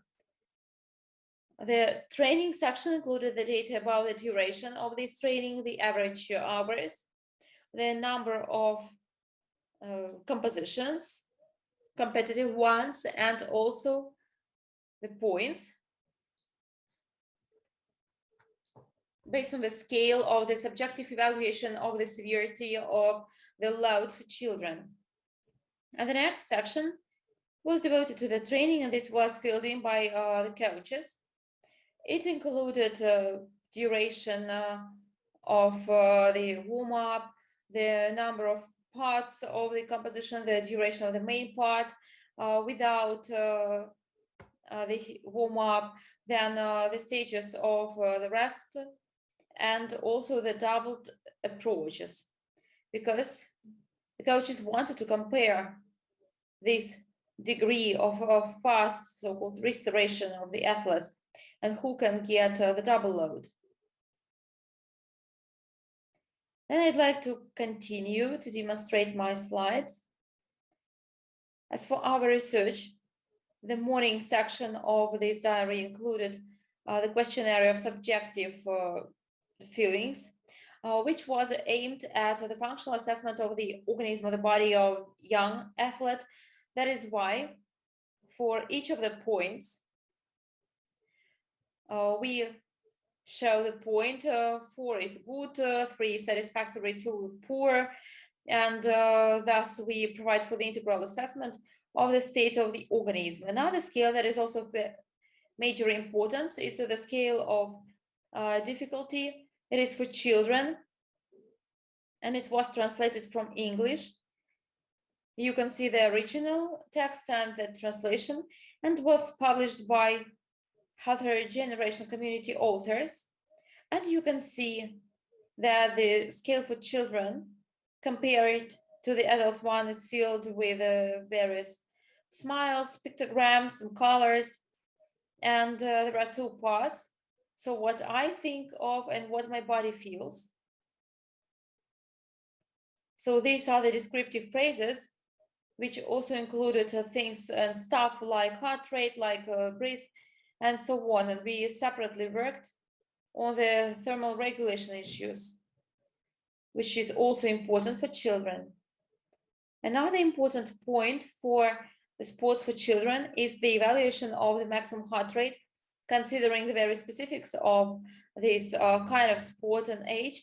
So the maximum heart rate was determined on an individual basis based on the maximum heart rate of this athlete. And one of the examples is given here. It's the example of a long-term training. You can see that the maximum heart rate is 218. And to calculate the loads based on the subjective data, we used the formula when we multiplied the duration of the training, and then it can be also split by 10. And to evaluate their loads based on objective data, we multiply the duration of the training by the value that had the average value and the maximum heart rate as well. Something that we found out in 1 month of our observations. That's the results of the study. Here in the slide, there are also the examples rather for this data of one of the athletes one who is the most successful one. She has the qualification, the first grade qualification, and we monitor this from the end of January till the beginning of March. The values of the integrated indicator was 20 points. That's the second column. And according to the Berry interpretation of this scale, the athlete considered her and evaluated her status good. Besides, the fluctuations of the points was like this. It was from 4 to 9 points. She commonly put 7. The maximum heart rate was 208. And thus her heart rate is 139. And so it ranges from 120 to 150 beats per minute. The training lasted for 260 minutes. And it also varied from 320 to 60 minutes. That's 6 hours from minimum to maximum. And to conclude, we'd like to point out that we determined the main characteristics of the parameters of the body during the preparation period and during also her competitions. And based on these values, her parents and coaches could check the differences by 12% and so on. And also other indicators that can also point out some issues with respect to health. And the second point is the comparison of the dynamics of the organism state with the actual and planned dose of the physical load. And it will help coaches to select the training programs in a proper way, and also to prevent exhaustion. And it also can cause the success for their professional development. Thank you very much. I hope that I was fine about the time. Thank you very much. Yes. Are there any questions to her? Yes, so there is a question, if possible. Yes, hello. Your report mentioned the term the dose of the load. You didn't specify this. Commonly, we speak about the zones of such loads, specialized or not, and they can be linked to the physiology of this task done. They can be aerobic, combined, and so on and so forth. So in which way did you determine the dose of this load, and what's the sense that you include in this concept? Because those average heart rate values which you have mentioned, like 120, 150, is the same range, actually. These are the combined aerobic and anaerobic loads, and there were no different kinds of them. So what's your understanding of the dose for the loads? As for the dose, we also determine this based on subjective data and objective ones. This is the response of the body that was also shown by the pulse meter and subjectively. So that's the response to the actual training, and that's why the morning section is devoted to the indirect evaluation regarding the previous load. So you didn't understand my question. In which way do you show the dose? In minutes or what? Here are the units of measurements, or specific units.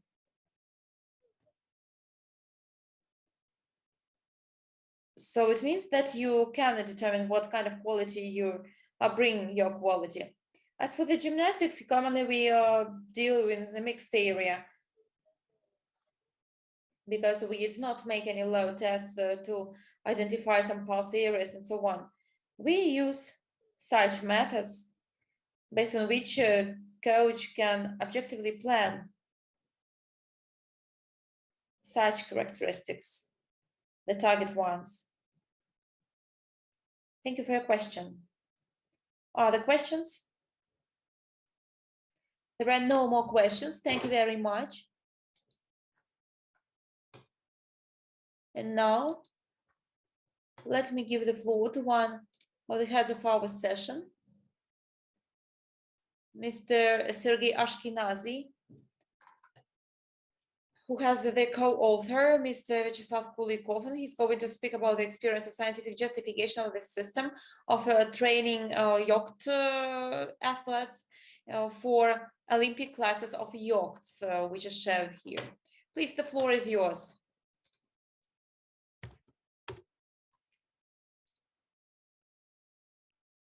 Dear colleagues, I represent this report on behalf of my co-authors, laureates of the Doctor of Science Ryabchikov Vladimir Vladimir, Deputy Director of our Scientific Research Institute. Most of the colleagues know me as a specialist on the sports applied or types of sports, and yachts is a special topic for me because I had to guide this scientific topic that was set by the Ministry of Sport, development of proposals on the improvement of the skills in the yacht sport. And I also decided to present this topic because it's characterizing the sports science for achievements of our sportsmen. And I'm going to present those results because I'm really impressed with them. And we can all use them as a very important argument.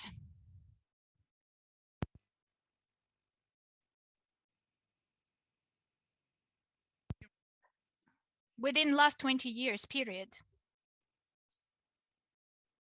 it was very low. We have received very low results at the Olympic Games. For example, Sydney 2000. You can see the best 7th place from 7th to 33rd, and the most significant class of yacht, we've taken only 15th. Athens 2004, 8 to 29.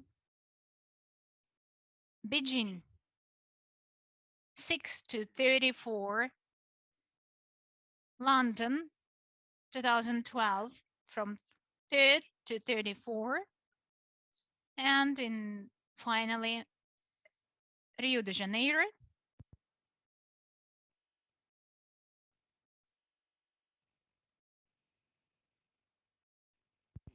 Stefania Futina, bronze medal. It was a windsurfing. Otherwise, again, to 16th, Tokyo 2021, Olympic Games 2020. No, Russia is not amongst the teams that have received the medals. And this is the analysis of medal ranking. Within 20 years, on the line 24, 1 bronze medal, Russia. In the time, so the times of Valentin Mankinovich are over. And yes, these times are over. And the first thing I requested my employees, please analyze the works dedicated to the yachts sport. Within last 45 years, we have written only 4 theses. Larin 2004, Zibin, Larin in 1976. No, nothing else. The list of the significant scientific methodological works within 45 years. This list takes 1 page only. 1980s. First one. And within this topic, we have published the books. That's the answer. If there is no science, there is no result. You are not going to get the result in these conditions. When we started investigating, researching of this topic, we have revealed a number of problems. And the work started with the social research work, polling performed by us. Trainers and sportsmen were interviewed. And I'm not going to characterize the list of questions and give the details of the materials and results received by us. So there are three main conclusions. Done. Modern information technologies are not sufficiently used in the training process of Russian yachtsmen. Currently, of course, they are used, but these are smartphones where there is no special software installed as a rule. The activities are fixed, registered, and analyzed on the screen of the mobile phone or computer, but there is no system of usage of information technologies, especially in the online real-time mode. It's not performed at all. Second thing, training of the tactics. It's not systematic and not target-oriented. Major part of the yachtsmen have a very light understanding of tactical methods used in the yachting sport. Observation of the trainers' work, analysis of their response gave us the information that they used just some part of the tactical methods, which prevents the development of this methodology.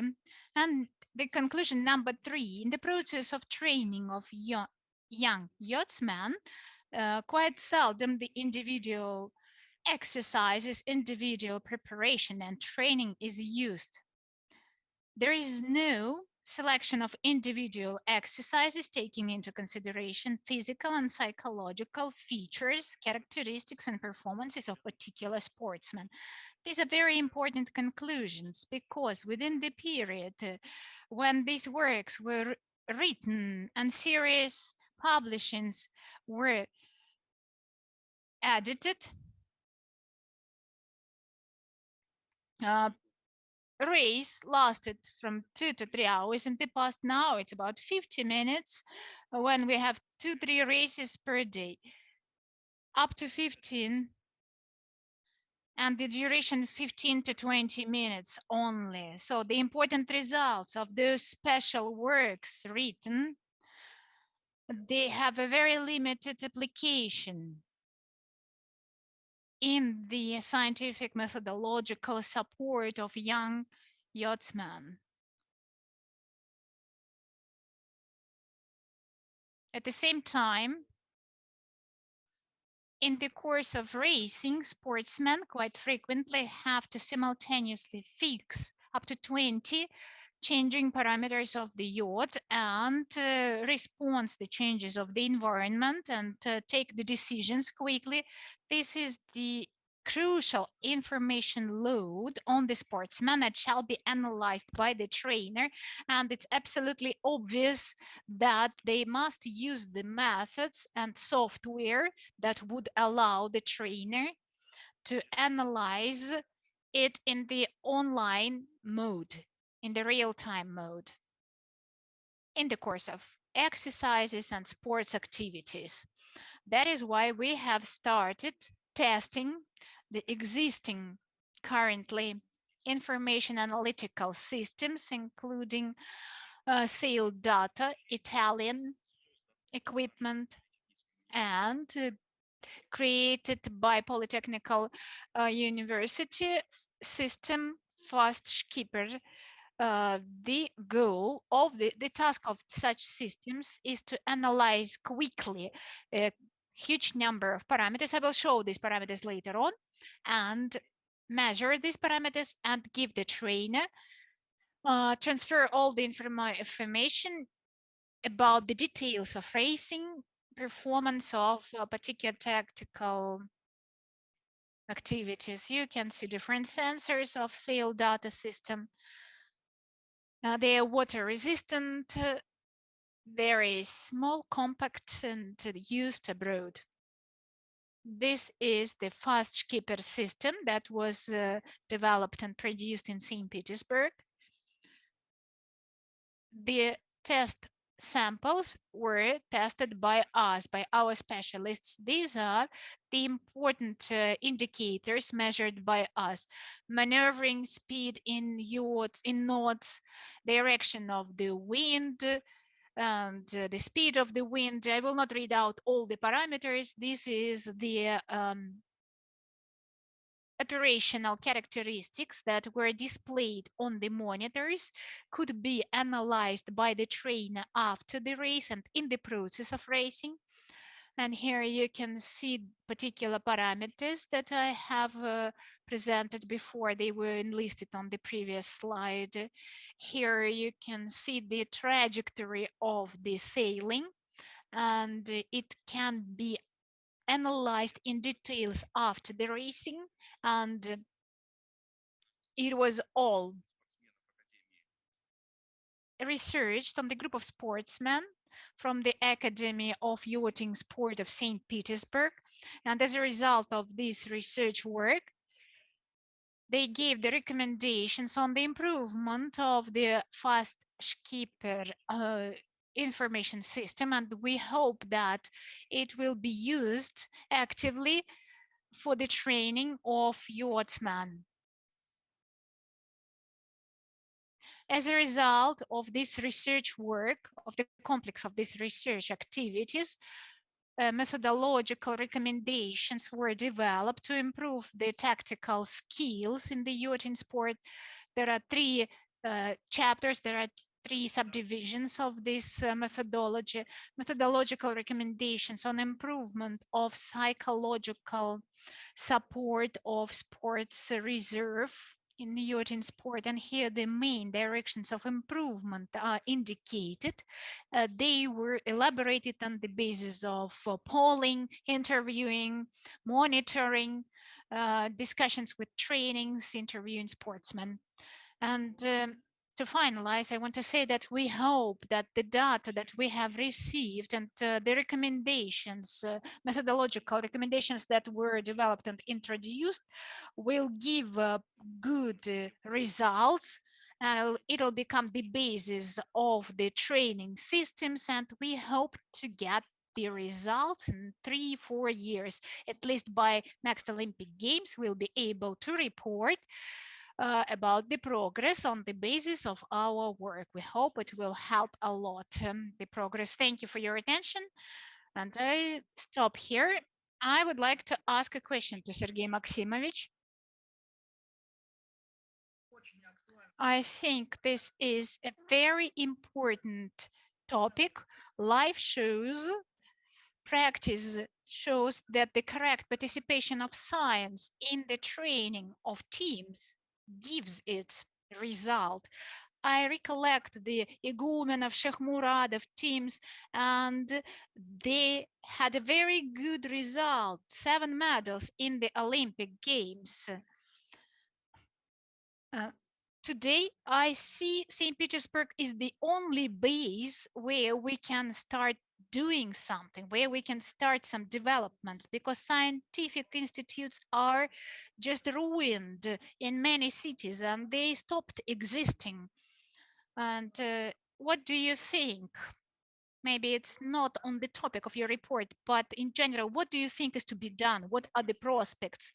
To my mind, our educational institutions with the existing scientific potential are able to perform the scientific methodological support of sports reserve in those regions where they are located. This is a very important mechanism for training with the integration and with the possibility to train future sportsmen and scientific specialists. The master's degree activities are to be integrated into this work with the sports reserve. And we face here different problems, such issues as financing and material technical support, because we understand these are big expenses. But here the universities should use their growth points and drivers for growth that are existing in each and every university. Our university, for example, is in a very good tight contact with the curling teams, basketball, tennis, and adaptive sport as well. And we built our work on these drivers for growth. As for the regional teams, important role is given to the heads of the departments that should interact with federations, and I think they should announce, they should raise these questions actively so that the ministries of sport and the authorities would demand inclusion of relevant amounts of money that could be used for development of scientific methodological support of sports training, to develop it and to bring it to a new level. If the financing will not be provided, it will remain on the same level. Thank you very much, Sergey Maximovich. Other questions? No more questions. Thank you, Sergey Maximovich. Next speaker.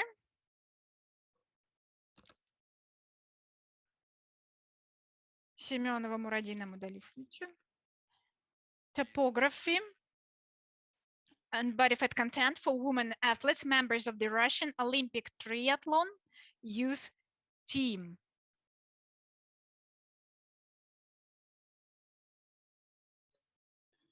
Good afternoon, dear colleagues. Do you see my presentation? Do you hear me? And do you see my presentation, right? I'd like to welcome you once again, dear participants of the Congress. I'd like to express my gratitude to the organizers for the opportunity to speak here with my report. And the topic of my report will not be repeated. I mean that I will not repeat it. I mean the relevance. So the triathlon is one of the ways of the kinds of sports, and there are 3 stages. And during their selection, the coaches pay attention to anthropometry of like the weight of the body weight rather, the body fat and so on, as well as the skeleton mass, weight, and other parameters. Today, researchers don't have some same point of view with respect to the dependence of such indicators to the sport results. There is the positive correlation of the body fat, the body weight index, and the correlation with the distance. So the higher these indicators are, the more the athlete spends and used to pass this distance. There are other data which state that the athletes with more fat in the body have better results in triathlon. It's well known that the degree of the fat accumulation also depends on the load in a young age. So the coaches can ensure some individual training for athletes. They can also plan and correct the body weight, which can improve the sport results. So the goal of the research was the comparative assessment of the body fat and also the skin and fat tissues based on the Institute of Nutrition. We studied 8 athletes from the youth team of triathlon. The average age was 16.4 rather. All the athletes are candidates to the Masters of Sport. So the control group included the same ladies, 150 of them. To achieve this goal, we carried out the anthropomorphic measurements based on the standard methodology that is commonly applied by the Moscow State University. We also measured the waist and also the thighs and so on and so forth, as well as the index. We measured the thickness of this of the areas of the skin and used the attack formulas. we carried out the biodance analysis using the analyzer. And as for the statistical processing of the data, it was done using statistics software to check the reliability of the average values. And we also used the 3 criteria of the student. We also calculated for the p that was equal or less than 0.5. This slide shows the average values for anthropometry indicators and also the data for the control group. These indicators can be separated into 3 fields. The first one includes the total sizes of the body, then the skin, and the third one includes the composition of the body. As for the length of the body and also the body weight index, we found out no difference between the triathletes and also the control group, but also the tie index are different. As for the fat tissues, there were some differences in terms of the roles of fat and the fat folds. As for the analysis of the body, which was determined by anthropomorphic method, there were some actual differences and also some relevant differences in the body fat. And also, there were no significant differences in terms of the body weight. This can show the sensitivity of this methodology comparing to the pre-impedance method. The slide shows the comparative assessment of topography for the fat and for triathletes and the control group, and the red shows the control group, the blue shows athletes.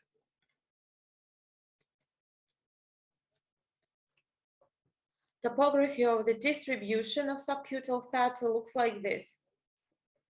The lowest values of such subcutaneous folds were on the shoulders and on the arms, and these were the lowest ones, and the highest ones were on the thighs.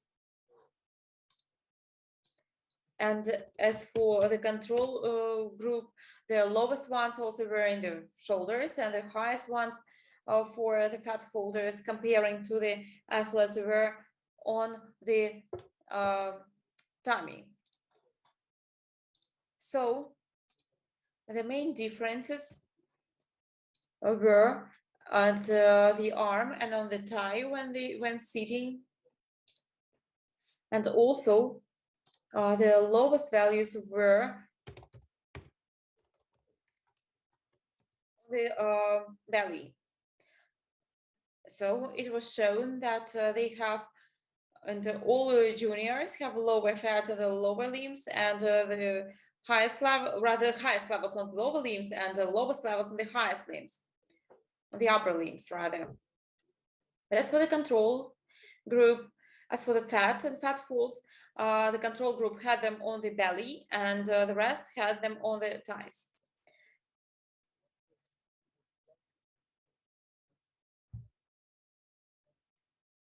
But as for the body composition, it was the most sensitive one, the most sensitive method. And I'm not talking about the best method or the most accurate one, just the sensitive of the anthropomorphic method is quite visible. As for the morphological profile, so this requires some further researches because we had just 8 people. Thank you very much for your attention.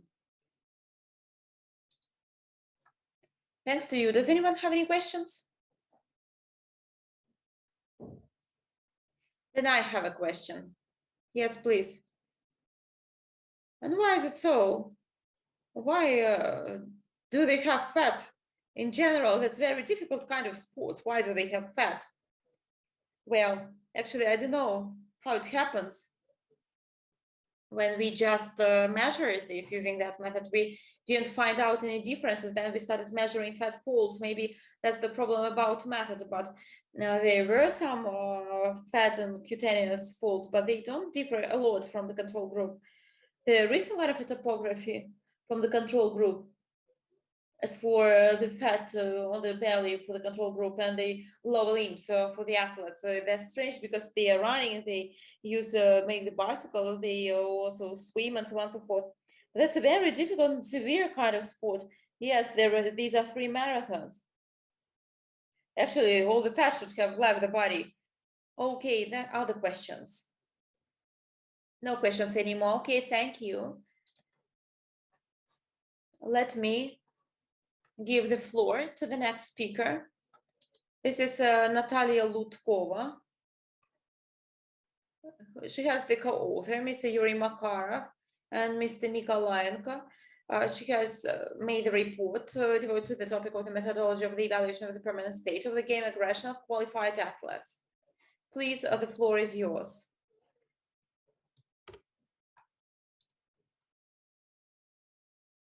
The research of internal sense of aggression was difficult due to absence of tools of investigation. Almost all diagnostics methodologies are assessing the external aggression. Amongst most famous methodologies for assessment of the aggressive behavior is Basadarka, query, research of level of aggression by the test of Eisinger, assessment of aggressiveness in the relationship, self-evaluation of psychological status of personality. And the weakness of such queries is in the big in the following. They are very relative. They are only defining they are based on the opinion of the researched person about himself, and it depends upon the understanding of self-evaluation of tested person. For objective evaluation of game aggression phenomenon, it's not enough to use the queries, and there's just pedagogical monitoring of the gamer in the course of competition activities. It is necessary to perform simultaneous diagnostics of the sportsman reaction that would allow to generate a more holistic approach to the status of the gamer and will make the information more reliable.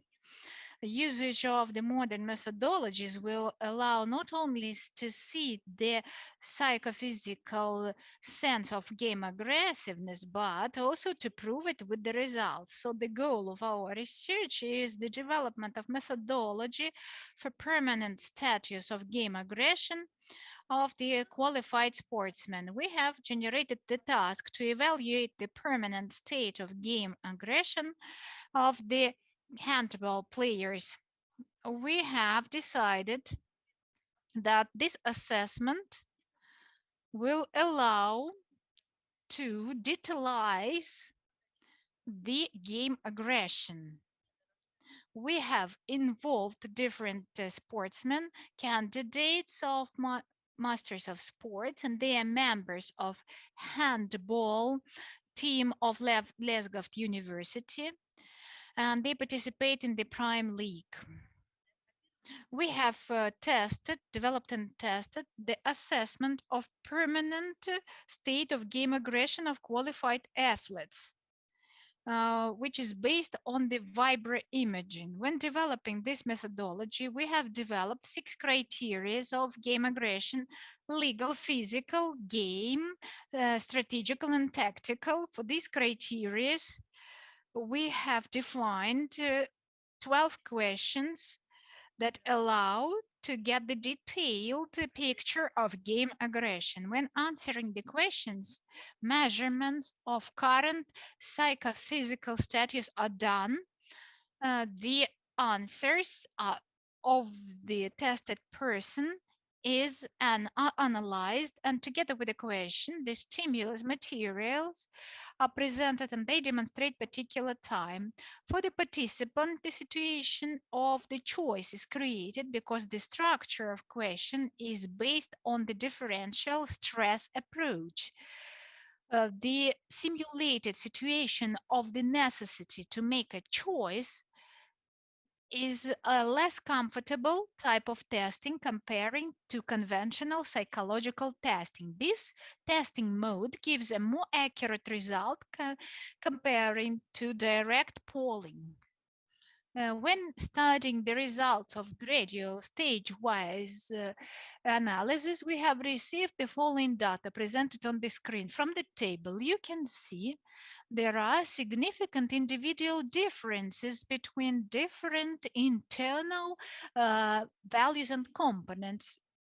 Particularly, we are talking about legal component where one of the testing has this value equal to 0 and another one has 100. Here, such a huge difference is explained by difference of approach to the game rules violation. One thinks that it's not uh, something serious to breach the rules, and a different person thinks that you cannot breach the rules of the game. So the variety of attitudes is observed in other aspects as well. The analysis of the conscious reaction answers revealed a high evaluation of positive perception of game situation, adaptation to the changed situations in the course of game activities, perception of tactical interaction, game activity, legal actions, and strategic plans. Having a look at the psychophysical reaction of the sportsman in the course of answering, we can indicate tactical, adaptive, strategical results, and etc. The revealed criteria prove that the character of relationship between the gamers is not always matching their answers. Matching of reactions can be observed on the next slide, and we see that this is a matching on 4 criteria, which is a basis for statement that there is a coordination on all criteria apart from strategical and tactical. Here we have negative values, 20.3 for strategic and 2% for tactical. Presence of negative values on these criteria can mean that handball players are overestimating their abilities from the point of view of strategic and tactics of playing the game. The team average statistical values reflect general trend and understanding that it's necessary to affect the opponent to achieve the goals. And such component covers physical, tactical, adaptive, strategic, game and legal, physical and tactical, as well as adaptive criteria.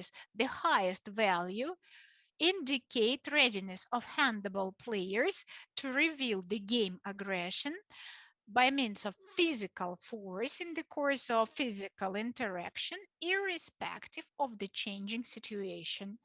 And to the last degree, lower degree, they are ready to reveal, express their aggression to achieve the strategic and tactical plans on the basis of the above mentioned, we've made a conclusion that methodology of evaluation of permanent state of game aggression of qualified sportsmen foresees the reveal of the 6 criteria values, which give us detailed information about the game aggression. The reveal of dominating criteria is specifying the degree of readiness of sportsmen to express the game aggression. The diagnostics of the permanent state of game aggression ensures the ability to forecast the actions of each and every sportsman in the counteraction when he is feeling the negative physical situation. Thank you for your attention. Thank you. Are there any questions? I have a question. You're talking about aggression in general as a positive fact or vice versa. We are talking about the game aggression as a component of competitional activity of sportsmen, which involves, which helps, which promotes achievement of strategic goals. To achieve the strategic results in the course of the game interaction, this is the additional component of competitive activity that allows to achieve the result. So that means positive, of course. This is good. Aggression is good. And what about excessive aggression? Excessive aggression is the aggression which results in the removal from the game field. And we are trying to reveal the psychophysical status when the sportsman is not crossing this thin border, and this aggression gives a positive result. Are there any other questions? Thank you, Natalia Valerievna. No more questions. Next speaker is presented by Butmareva. I apologize, Butrameva Ekaterina Yurievna. The aspects of technical and tactical actions of skaters aged 13-17 years at a distance of 500 meters.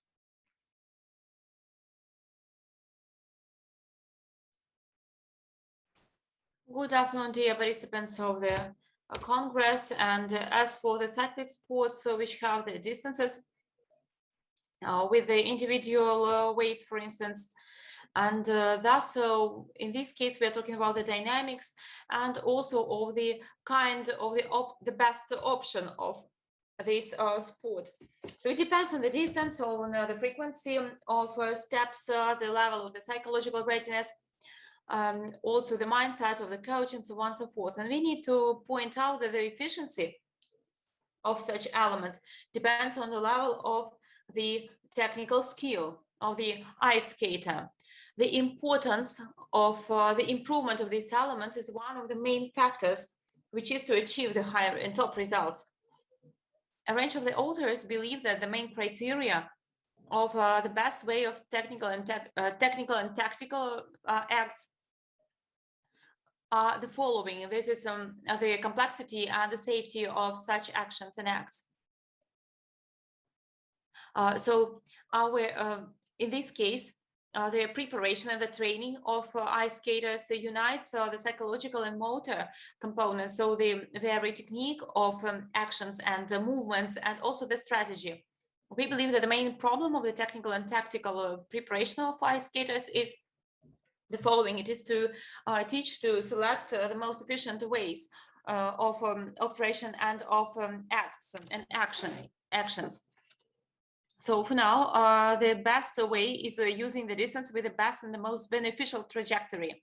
That is why to improve the level is to improve the technical and tactical skill of ice skaters. The goal of the research is to find the peculiarities of the technical and tactical acts of ice skaters for 500 methods. The task of the study to determine the technical and tactical acts of ice skaters of the children of 13 to 17 years old with the distance of 500 meters, and also to figure out the peculiarities of the technical and tactical acts which influence the way that's passed by ice skaters, and to understand the results which are shown with such a distance. The methods were shown in the slide. For the recent years, the density of the results increased. The top 10 to 15 athletes show their final time with 1 second. And we see this in this slide, which shows the result for men in one of the world championships of the previous season. Thus, we need to study the technical and tactical acts to find out the ways to improve the sport results in 500-meter distance. As for the ice skating, the competition happens at the skating rink, and the distance is 400 meters. So this ring is split into three ways: the internal and the outside ones. Each of them is 4 meters long, and in one of the straights, it is the transition one. The athletes move from one to the second one, which shows and shown by this line. So the calculation for this line is done with 50 centimeters from the line shown in gray. So the ideal passage of the distances, the parallel shows the parallel lines, but the very technique doesn't help to and doesn't allow athletes to move like this. Ice skaters commonly move with a transverse amplitude. That's why they push to transverse to the line. When they move by at the turn, there is the centrifugal force that doesn't help them to stay close to the line. That's why they cannot stay to the internal radius of the turn. Their way is 410 plus 5 plus minus 5 meters, so for 500-meter distance. This slide shows the parameters. Here, with a distance of 500 meters, we show that ladies do it far from the internal radius, and thus the way they pass exceeds it by 5 meters. As for men of 13 to 15 to 17 years, also the parameters are higher by 5 meters. Thus, the route is higher by 10 meters. Thus, the slide number 10 shows the indicators of the technical and tactical parameters. And you can see that the length exceeds by 4 to 5 meters in all groups.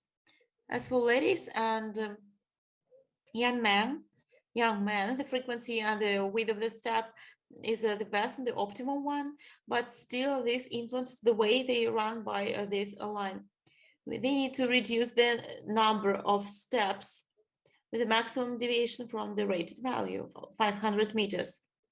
After the analysis of these results, and based on this, we determine the indicators for the technical and tactical acts of ice skaters, and we also calculated the expansion of the wave, which exceeds by 15 meters. Based on these data, athletes overcome some additional wave in 400 meters for more than 1 second. Considering the density of results in this distance of 500 meters, the improvement of the technical and tactical acts, which is to reduce the length of this way, so the ice skaters can improve their results in 500 meters distance. We have determined that the main activities when running by the straight line, so the results depend rather on the radius of the turning and also on the frequency and the number of steps and the width. Thank you very much for your attention. Thanks to you. Please, are there any questions? Are there any questions? There are no questions. Thank you. Now, then, let me give the floor to Mr. Alexander Belenko, who has the co-authors, like Mr. Losin, Ivanova, and Baradin. He has introduced the report devoted to the topic, to the following topic: the modeling of interaction with the support when jumping up from the one place. Please.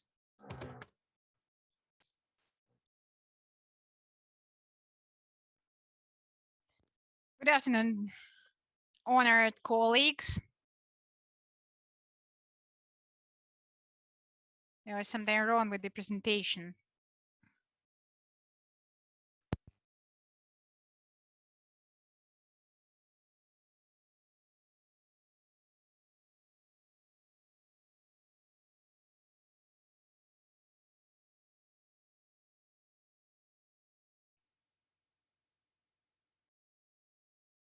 I represent They speak from the team of authors, as it was mentioned by Boris Ivanovich. The importance of the topic of our research work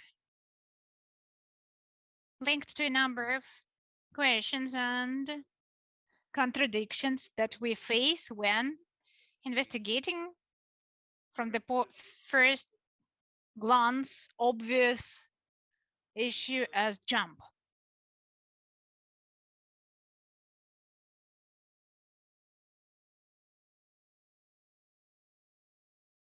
Something's wrong, I think, with my presentation. No. It's linked to the this contradiction is linked to the insufficient knowledge of this activity, and on the other side there is a high demand on this knowledge. What's the demand of these jump activities? First of all, this action jump up is a part of federal standard, and it's described in all the programs of major part of the sports. And at the same time of the evaluation of the speed and power abilities, such as jump up, is it's only evaluated on the basis of the height of this jump. And this assessment is done using a very old method, a band. Even a fast, brief analysis shows that this is not a very accurate method because there is a big number of types of jumps. And if we look at the analysis performed by us, for example, jumps in the light athletics, they are totally different, principally different from other types. At the same time, the time is not limited. It's rhythmic, stable, and does not result in any difficulties. This motoric activity as jump is linked not only to the height, but to other characteristics as well. Jumping activity in sports games, and it shows that there is a specific, because this activity must involve fast coordination of the speed and height. And our research work shows that here the speed is the priority for us in this motion activity. So we've come up with an idea that this contradiction is to be somehow resolved. Recollecting that this activity is a multi-factor expression, thus we needed a special equipment which is well known, dynamometric platforms that register the curve of the support reaction, support response in the moment when jump up is performed. To analyze the results of research work in the right way, in the correct way, the model is required.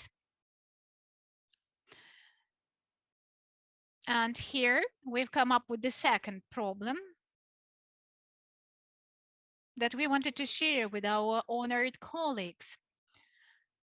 The easiest solution that is widely used, applied, and well known today is the point model. We simulate the human body, and the point is usually called the general center of mass. And in case of mechanical or physical modeling. This is a virtual point where all the mass of the body interaction points are applied. This is used in all scientific approaches today. This is a classical mechanical model with the general center of mass, but unfortunately it's not very accurate quite often. When the support reaction force is equal to the weight, if this is a point model, if this is a point, we see the separation from the support. But this is not true.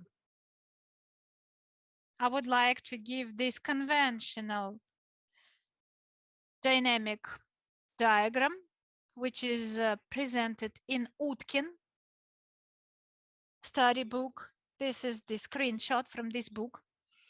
When this point is achieved,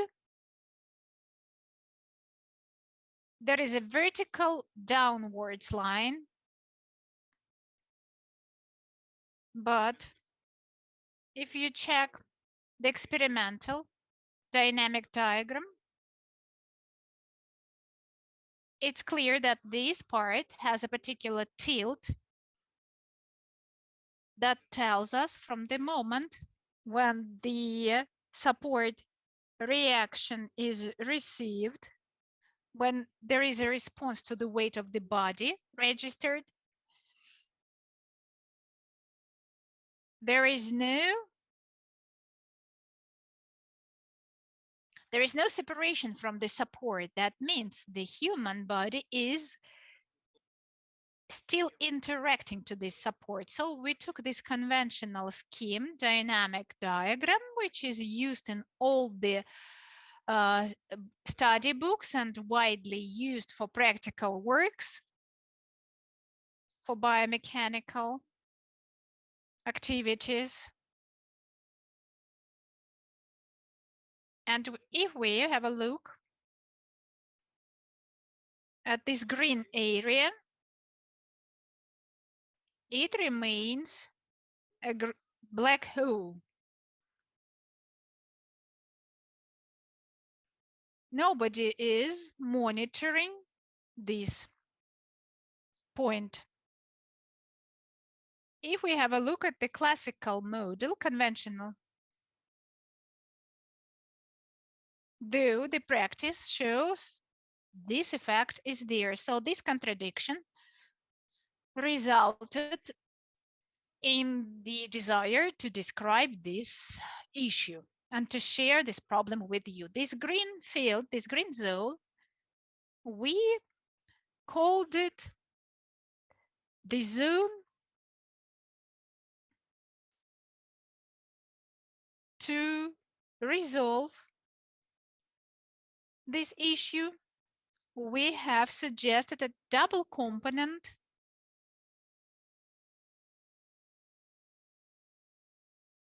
it is linked to the following. When considering the point model used in physics or biomechanics,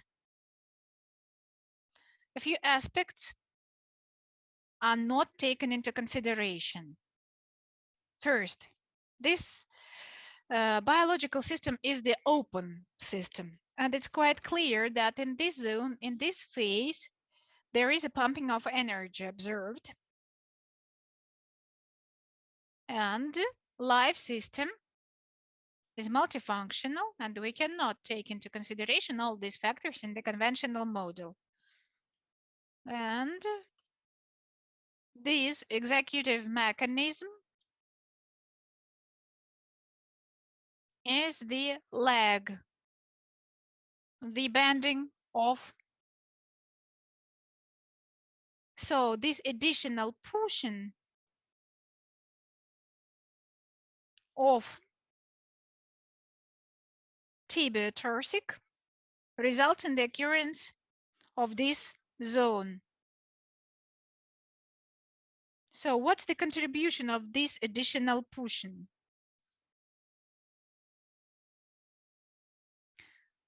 We have lived without this for quite a long time. But if we count the share of the pulse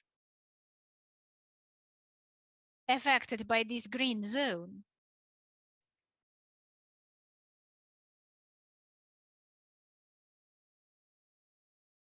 this zone covered here is the main pulse of the pushing force.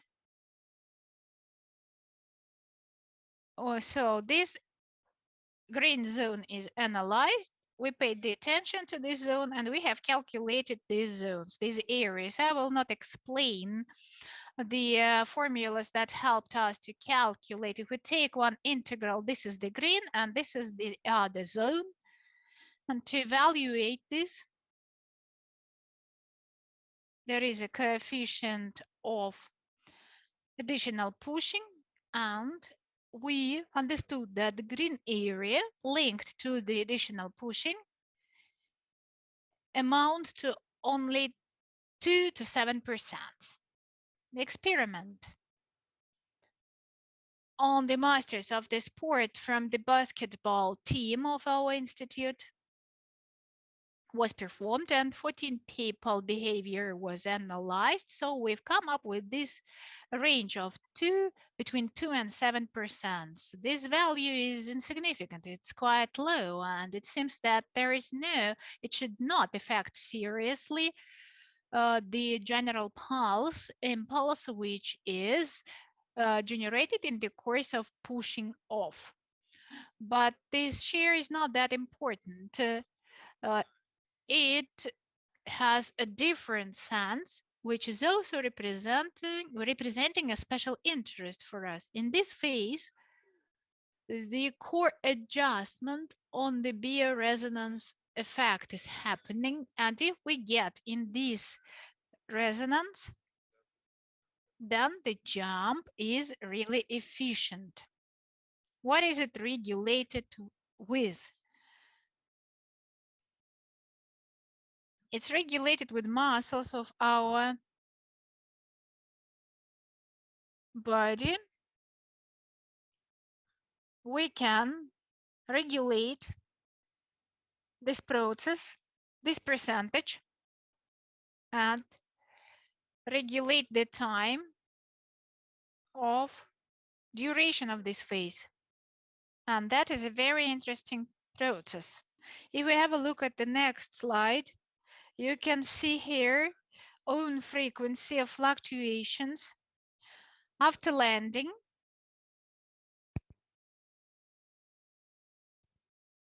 So we land on the support and then the fluctuation is observed. The frequency of this fluctuation is the human body frequency. In fact, you can check the real time is presented here and the frequency is within 2.5 hertz.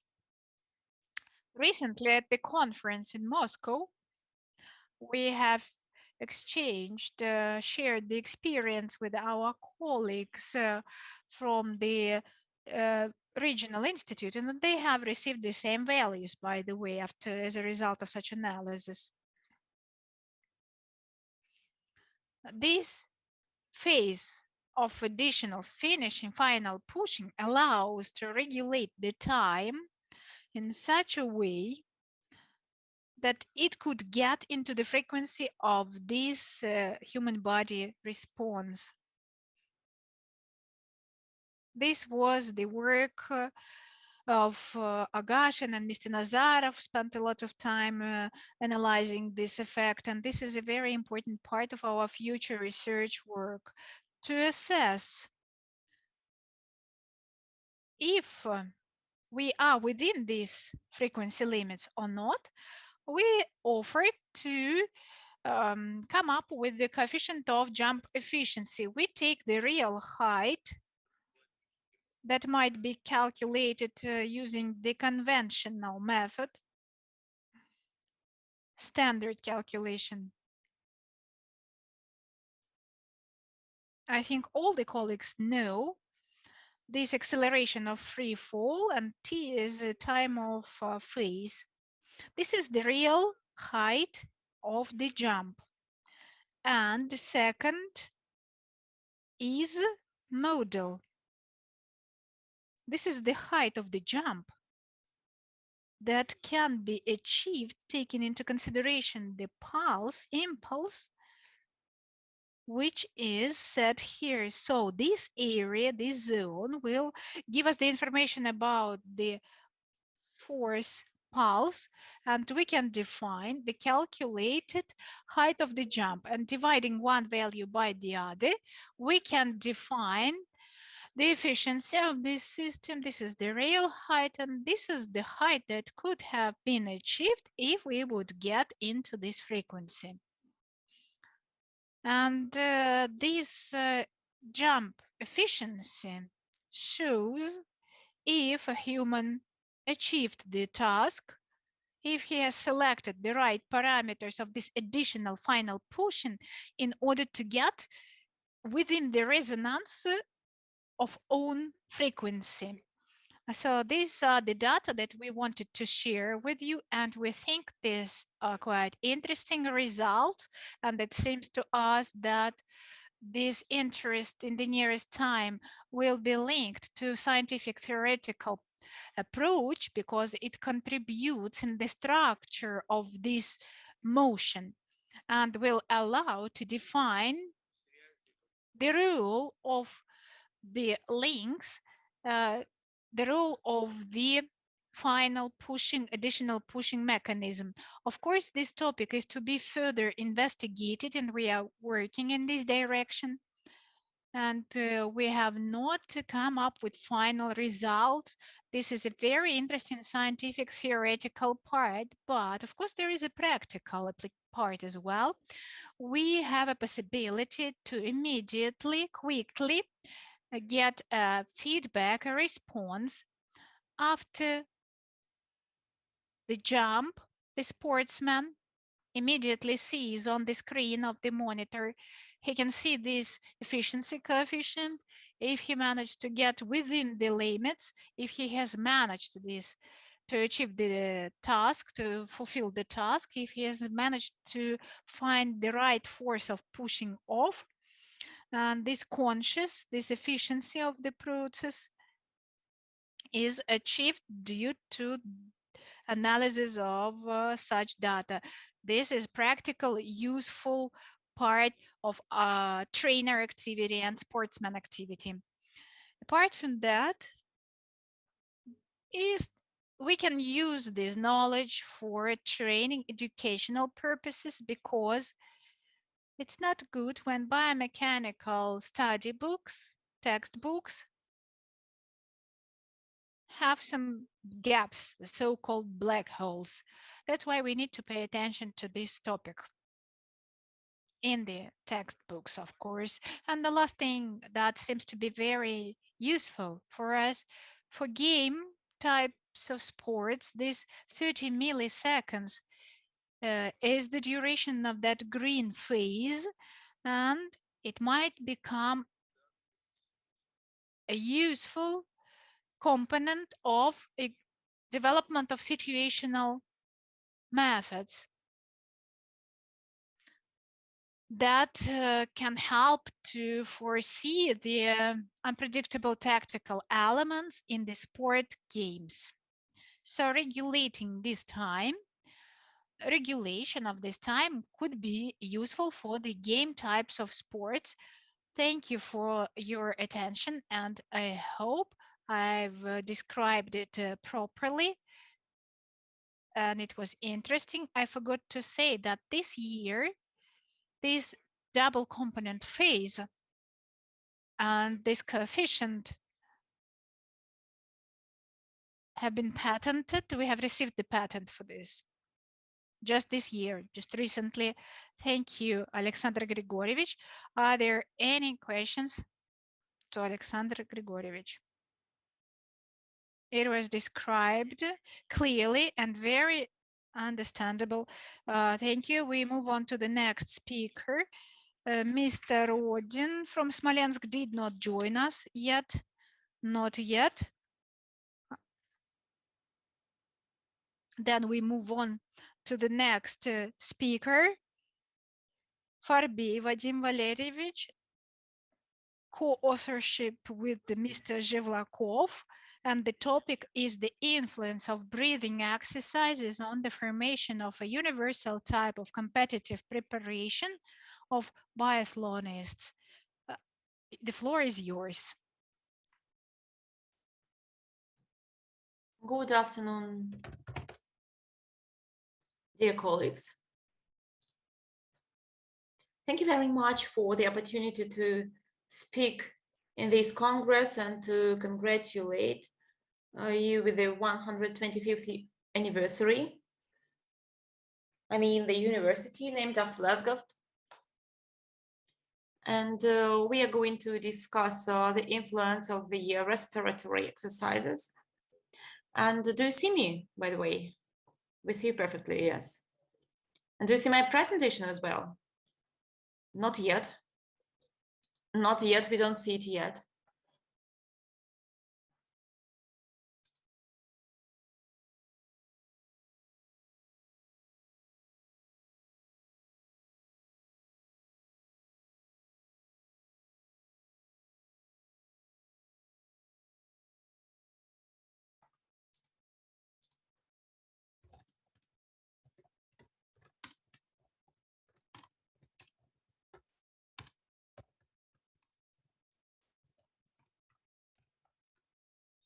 Do you see it now? Not yet.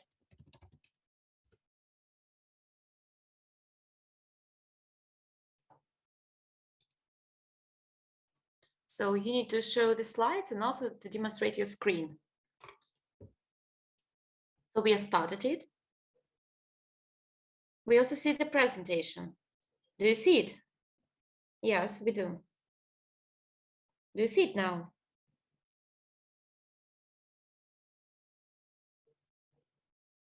We see the window of the PowerPoint. We just don't see it full screen.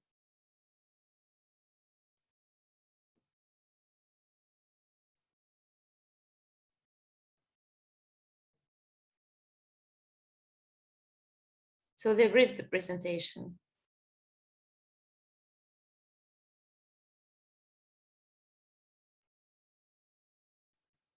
So the type of the biathlon is the readiness and preparedness determines the general contribution and the general result.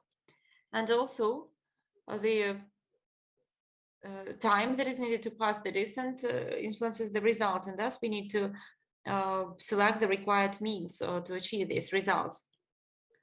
As for the highly qualified and highly skilled athletes, they combine rather various kinds of training, but at the time when they master their skills, the type racer is prevailing,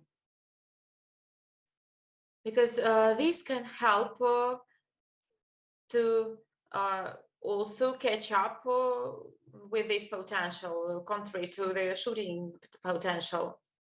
Thus, it was supposed that the development of the universal type of the general preparation of the qualified biathlonist was possible based on a range of respiratory exercises for shooting preparation and shooting training, and also the expansion of various skills of the body.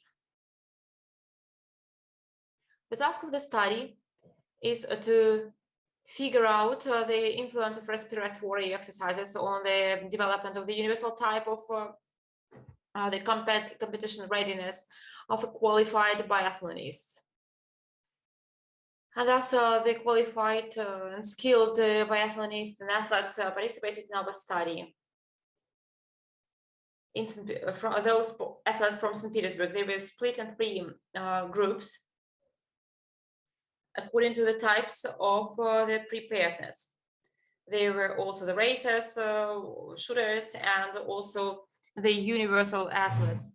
So, and they were trained using such experimental program, using a range of respiratory exercises. So the complex number one is the breathing when in a normal state, then with the holding the breath, then the powerful breathing, then the breathing when concentrating on the target, then the breathing and respiratory exercise on the moving support, then at the mirror, and the relaxation.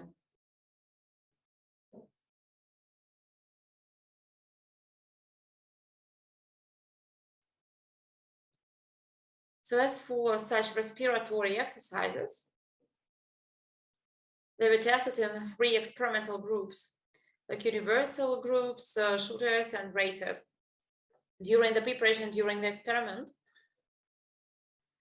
we carried out 28 trainings, and each training carried out respiratory exercises of 30 to 40 minutes, and on average it accounted for 15 hours.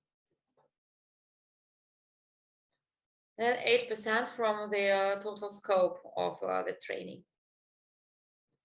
During experiments, so we figured out the most efficient kinds of respiratory exercises to be applied in shooting for biathletes of different preparation and skills. So again, these were different kinds of exercises. The powerful breathing, the breathing on the moving support, also on concentrating on the target, and so on, based on the confirmed efficiency of a range of respiratory exercises that were developed with a regulated modes of breathing. Biathletes also trained and mastered various actions during competitions.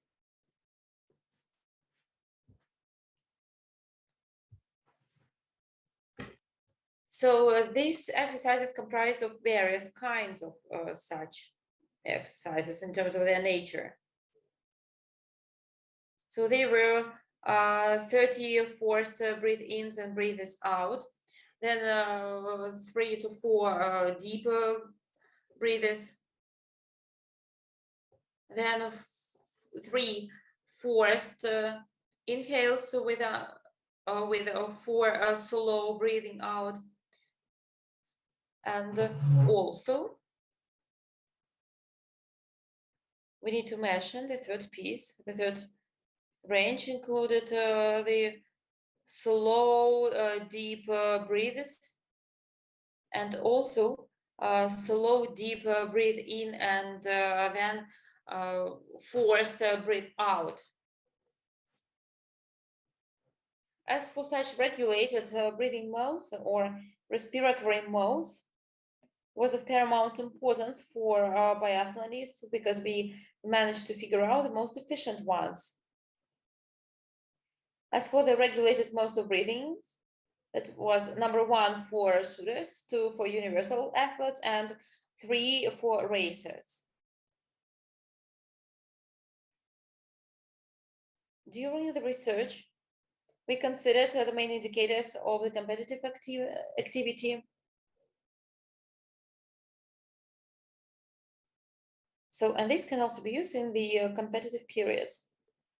As for the objective indicator of the high efficiency of the shooting training using the respiratory exercises, is the increase in the outcomes of the competitive activity in biathletes of the experimental group, by reduction of the time of shooting and the increased quality of shooting.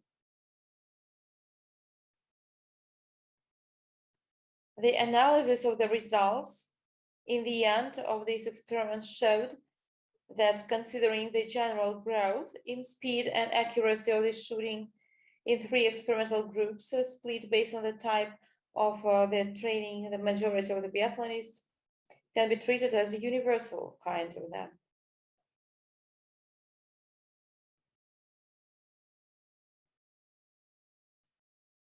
And the number of them grew by 34 to 6%. This fact shows that the use of the regulated modes of breathing during training of biathlonists and coaching of them promotes the development of universal type as well as the growth of the sport results by improvement of some performances in terms of shooting. As for the competition of different level, biathlonists or the experimental group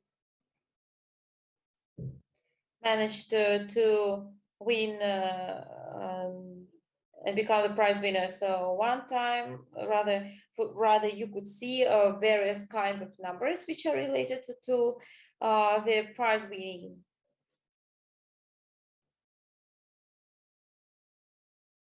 To conclude, I would like to analyze the results of the competitive activity, figured out that the ways and kinds of breathing exercises promote the development of the universal biathlonists by improvement of some indicators which were lacking, as well as the skills of some controlled breathing, the coordination of breathing with some movement activities, with the speed, rhyme, and the rest.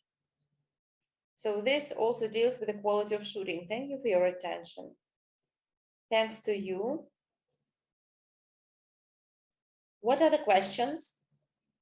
Yes, if you please. Yes, of course. You're welcome. You have mentioned that you have figured it out. So maybe should type of the breathing breathing or respiratory exercises. What were the criteria which you used to define and determine that this kind of was efficient and this one was not? So first of all,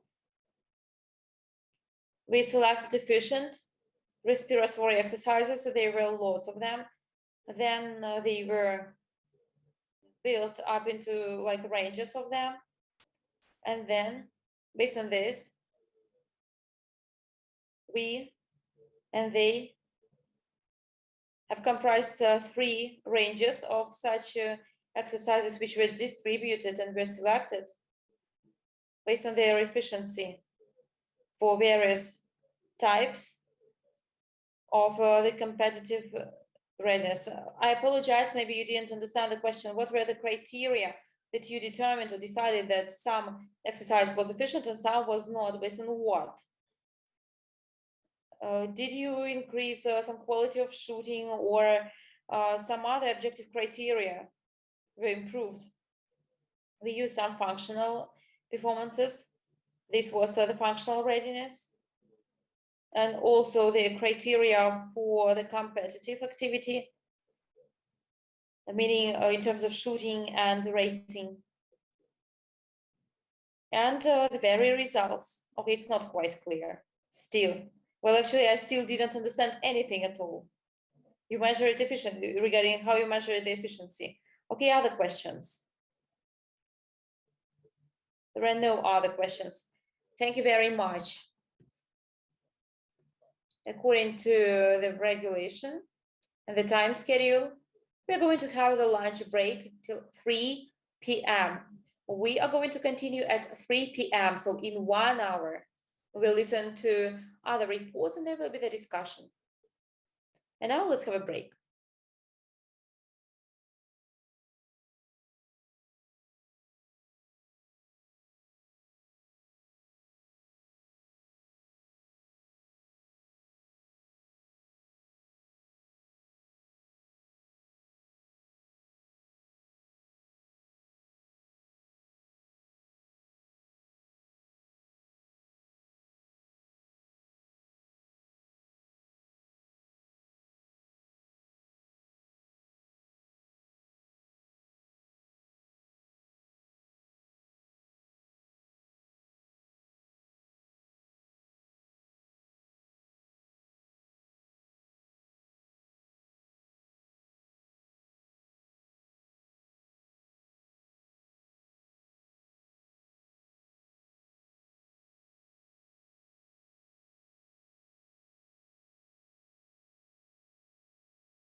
colleagues, we continue work of session number 2 of the International Congress Sport. We continue the work of session number 2 of the International Congress Sport, People and Health. Inna Georgievna Ivanova wants to present her speech together with Mrs. Novikova. She presented performance analysis of high-level cross-country skiers. Please, the floor is yours. Good afternoon. Can you see the presentation?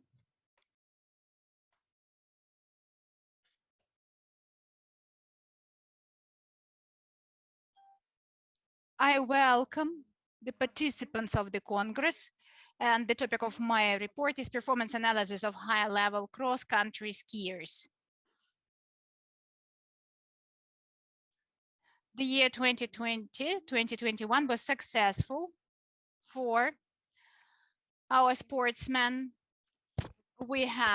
Our sportsmen won the Cup of Nations.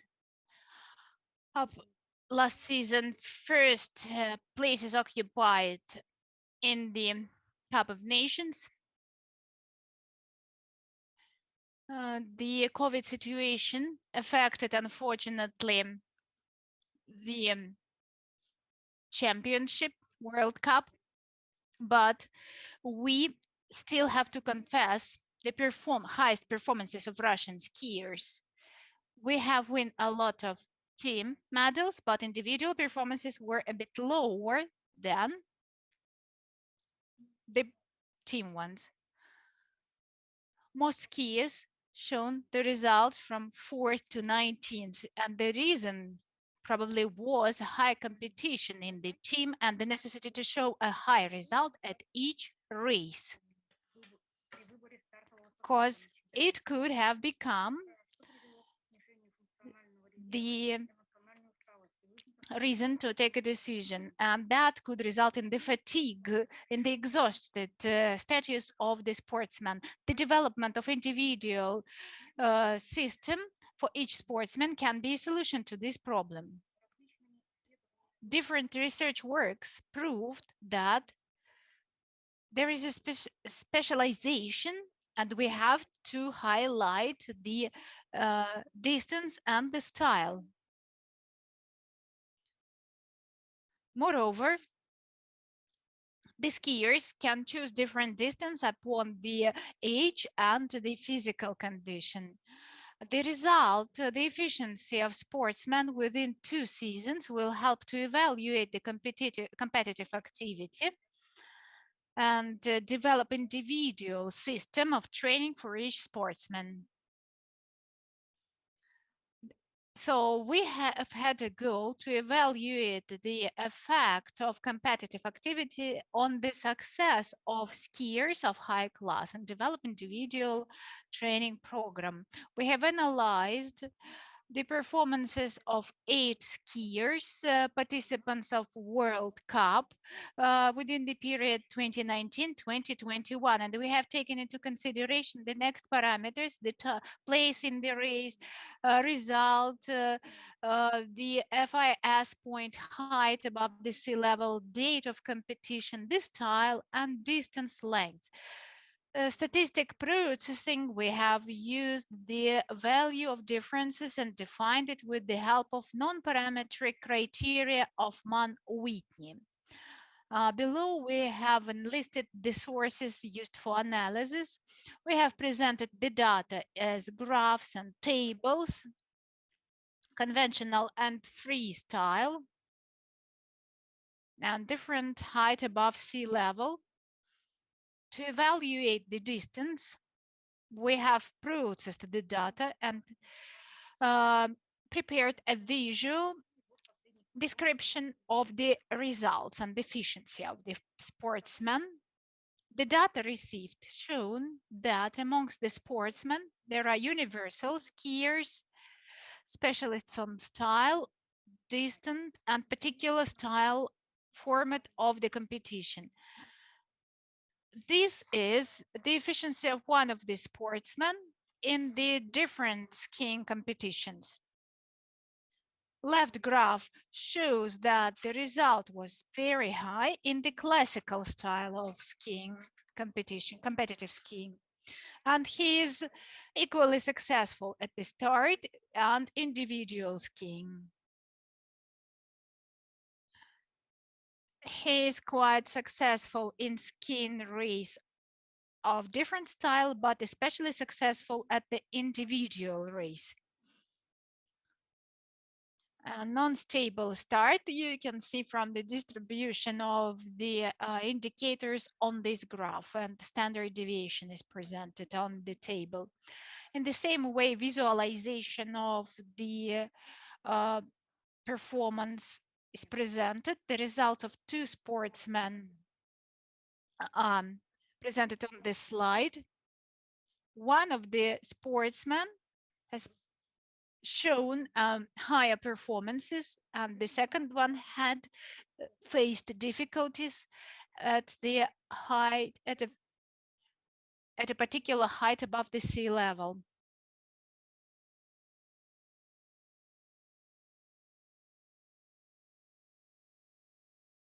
The efficiency of group of sportsmen that went through the training before international competition has shown that they have shown best results in the individual race and in the process of start. And the result efficiency,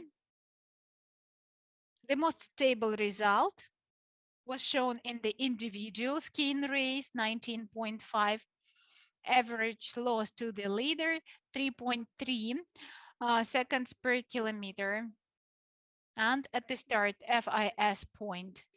The difference of the efficiency depending upon the elevation above sea level is non-significant, and this is important to take into consideration.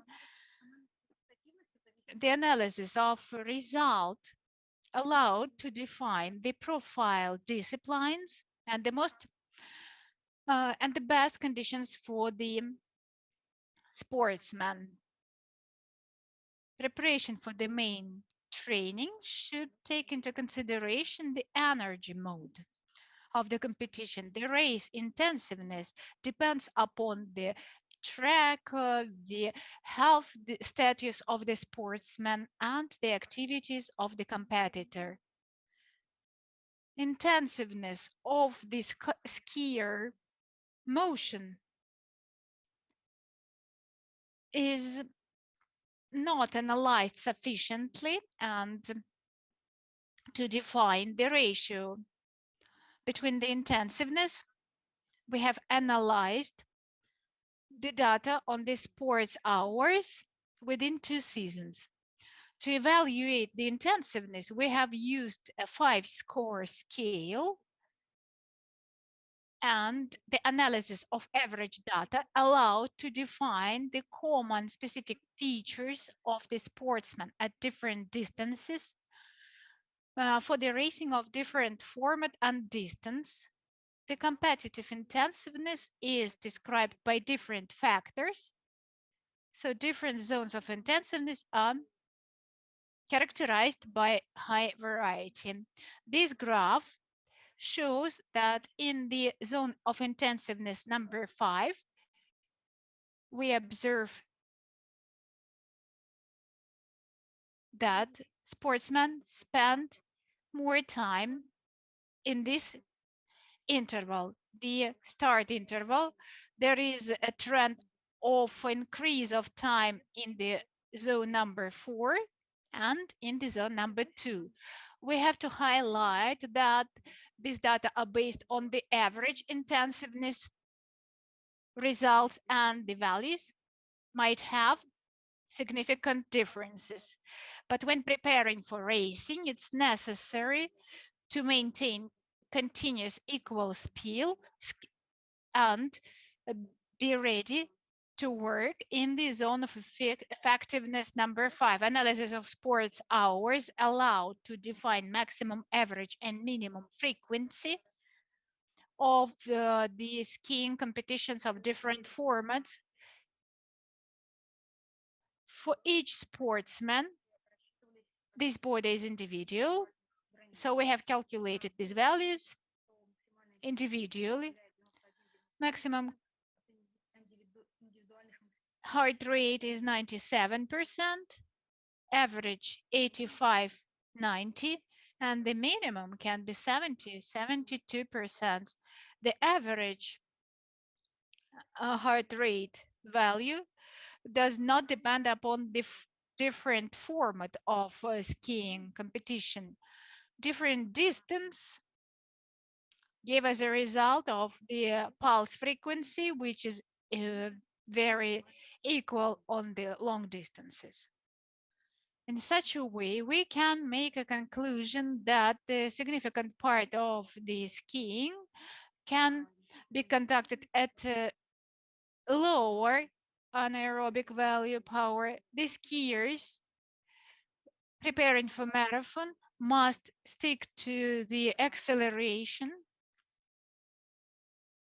And as a conclusion, the highest and stable results are shown by the sportsman in the skiing race, at the individual racing, and at the start.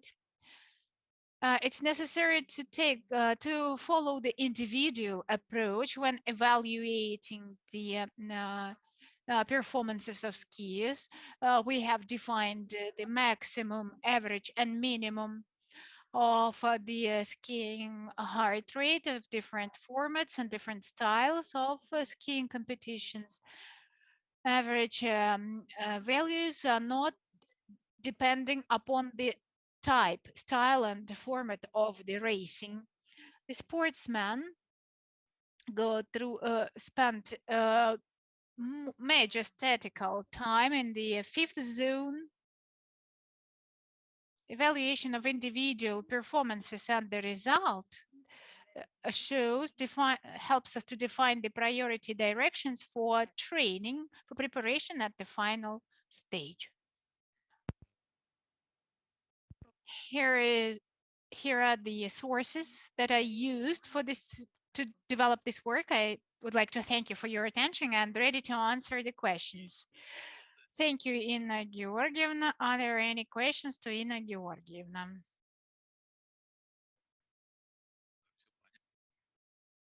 Everything is clear. No questions asked. Thank you for your attention. Thank you. Now we move on to the work of Sergei Balandin and co-author Balandina. The topic of the report, improvement of tactical skills during highly qualified runners training at 400 meters. Please, the floor is yours.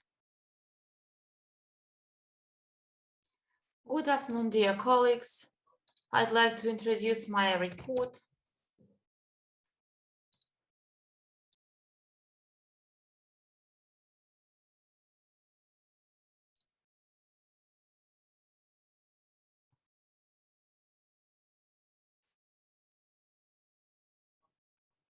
So you see my screen now, don't you?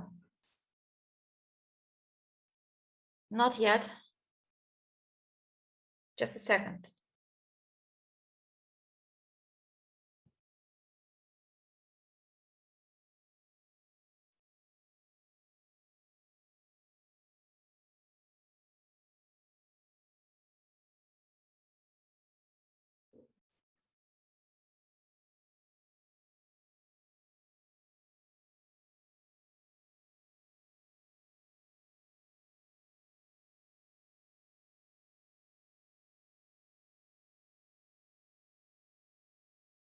You first need to demonstrate your screen, and then you need rather to open the PowerPoint presentation and then show it in Zoom. Now everything is fine.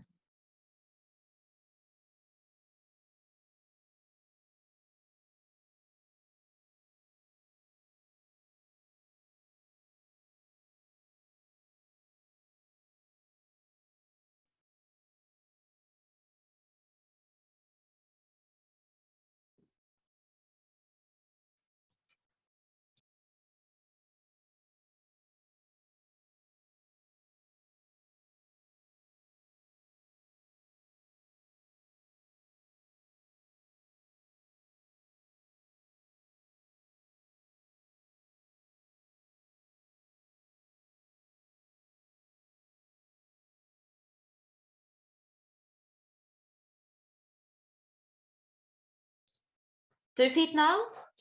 Not yet? We see this, you may start, please. So you see it, okay.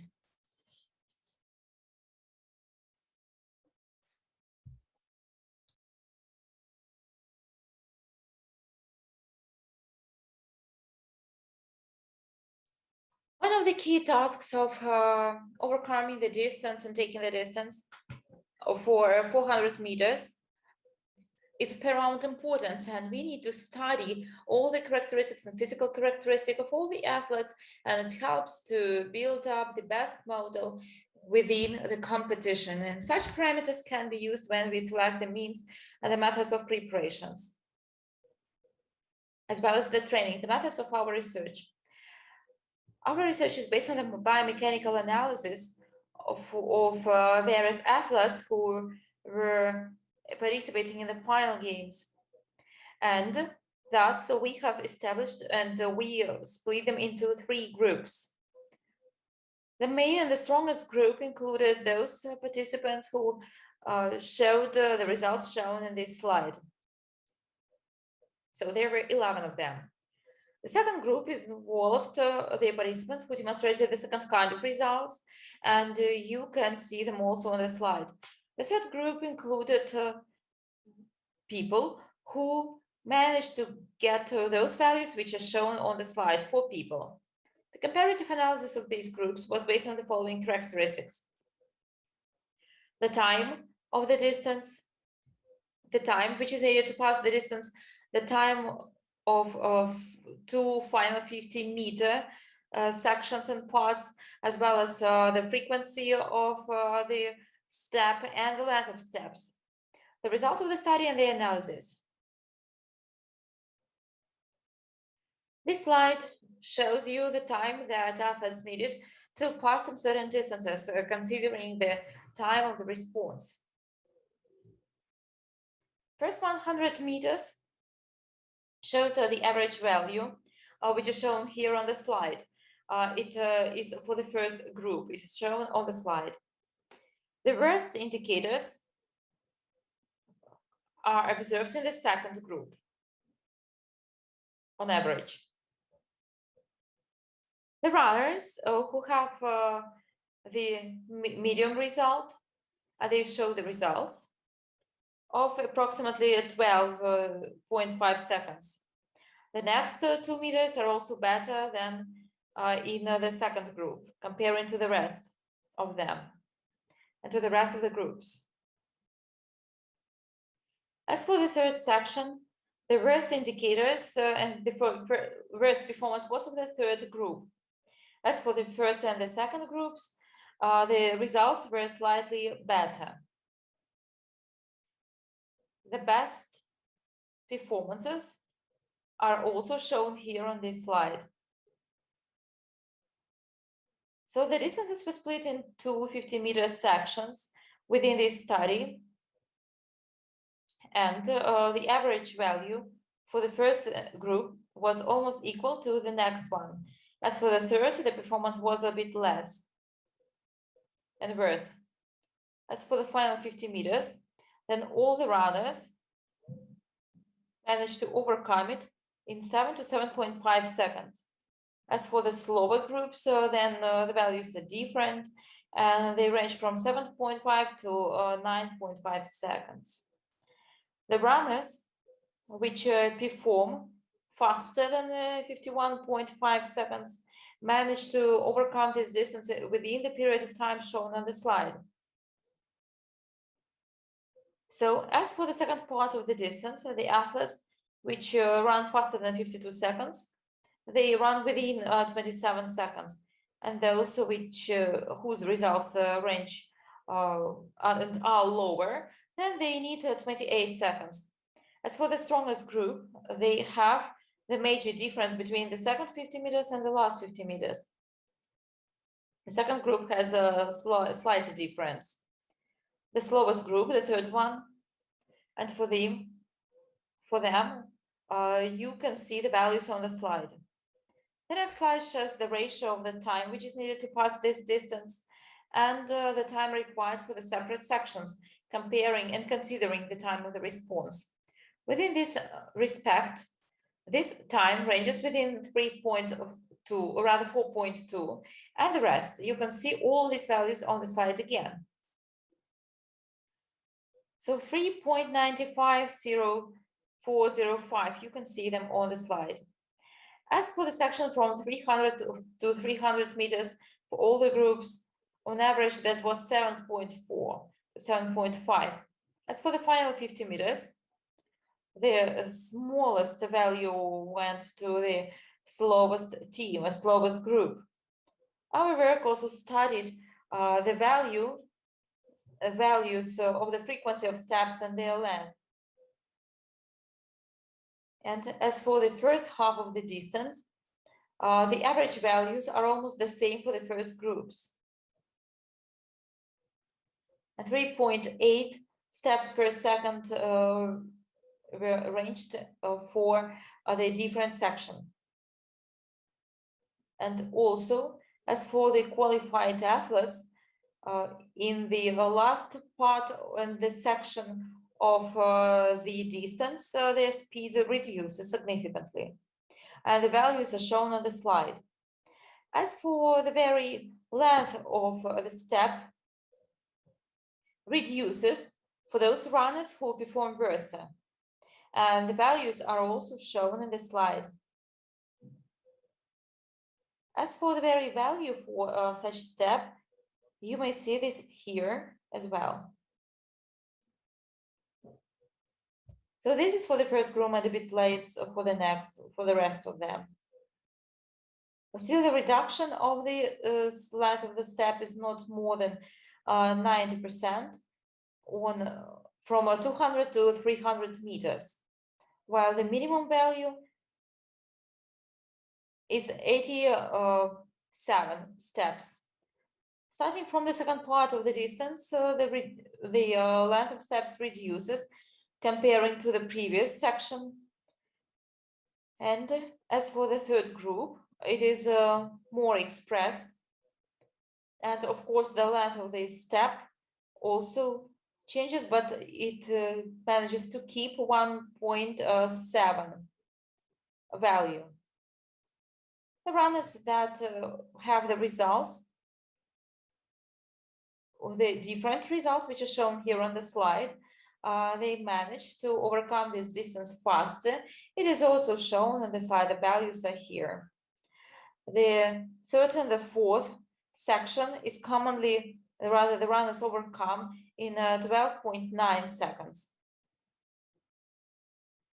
The fastest group show the more difference in values between the beginning and the final 200 of meters, so 3.53, and then the rest of the groups have the values on the slide. So these values are a little bit faster than for a different group, but still they have worse performance. When they start too fast, it can cause the decline in the speed later. Starting from the second half of the distance, the frequency and the length of steps reduces by 3 to 5% comparing to the previous section. As for the third group, it is more expressed. And the length of the step is also preserved. Thank you very much for your attention. Thank you very much. Are there any questions? Please. May I ask a question? Yes, please. The topic of your report was devoted to the improvement of the very tactics when running to 400 meters. I believe that the main outcome and the main performance is of about 50 seconds. That's the anaerobic glycolysis, and probably the results depend on such potencies. This is the efficiency and the capacity, and you have shown it well enough in your table number 2, when there is the reduction in speed. Then the table number 5, and you have mentioned this, there is the compensatory increase of the frequency of steps, and the length of the steps shortens. So all these results, in which way are they related to the topic of your report, to the improvement of the tactics? This is about the function. This is about the technique because of some fatigue. Where is tactics? And in which way do you understand the tactics in your kind of sport? In our work, the tactics means the selection of the best speed of the running. And our research wanted to show that sometimes athletes, even of the top level, didn't select the best speed for themselves, primarily at the first meters of the distance, and they cannot use all their capacity. So they start quite fast, and we have shown it. And sometimes athletes which perform 53 to 54 seconds, then they start running with the same speed as the athletes with the same speed. Then they run slower, and thus they perform worse. So do you recommend to run slower in the first stage? If we are talking about the athletes of the level 53 seconds, then the beginning with 53 to 54 seconds, this will be too fast for them. Because as for the last meters, so they show two poor results. So there will be the difference of 3.5 seconds at least. Maybe it's better for them to train the function so that they could withstand this rate during the whole distance. Yes, it's so, but we know that everyone has their own capacity, and everyone has some certain capacity and some certain skills. We understand that one who runs 53 seconds, so they cannot run for 50 seconds. That's why for such starts, they need to select the best speed for the first half of the distance. But anyway, so it's not so much about the tactics. Well, when running for 400 meters, this is about the tactics. Of course, when we're talking about different kinds of sport, tactics can be understood differently. Thank you. I have actually the similar question. What is the improvement? Because your keyword is improvement. What are you improving? This paper contains the data which help to improve and to consider the indicators of the best athletes, and in which way. This can be done primarily during the training or preparation when you select the best means and methods for training. And for instance, the women of 52 to 53 seconds when they make their work. Okay, we heard that. Are there other questions? Thank you. So now I would like to give the floor to Anna Astrakhantseva, who has the co-author, Mr. Yelmanov. And she introduces her report devoted to the qualitative biomechanical analysis of the main position in badminton. Please, the floor is yours.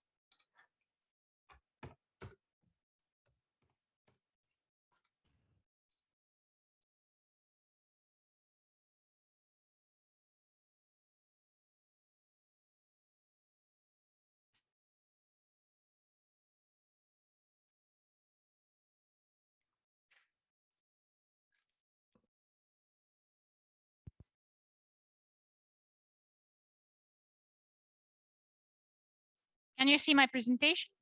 No, not yet.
I apologize. How do I start this from the very beginning?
Technical problems trying to start the slideshow.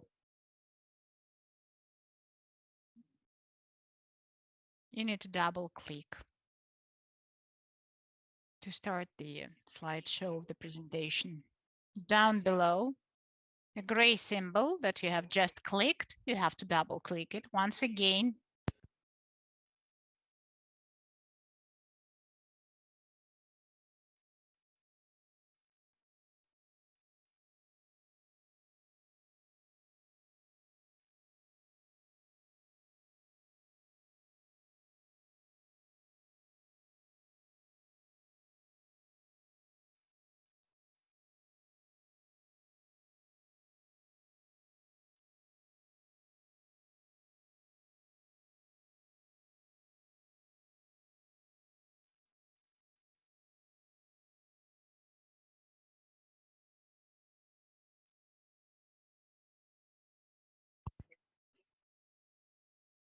Now you need to close the slides.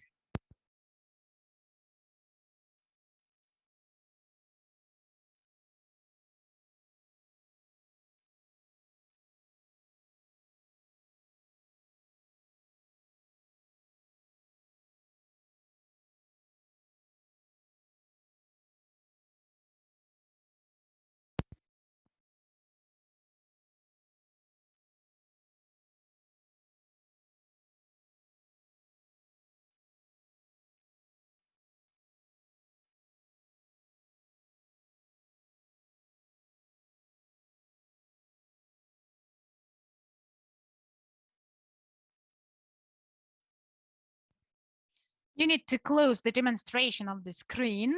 First, you need to exit. Then there is a red button. You need to press it. And now you need to press again. You click again the green button to share the screen. And now find a window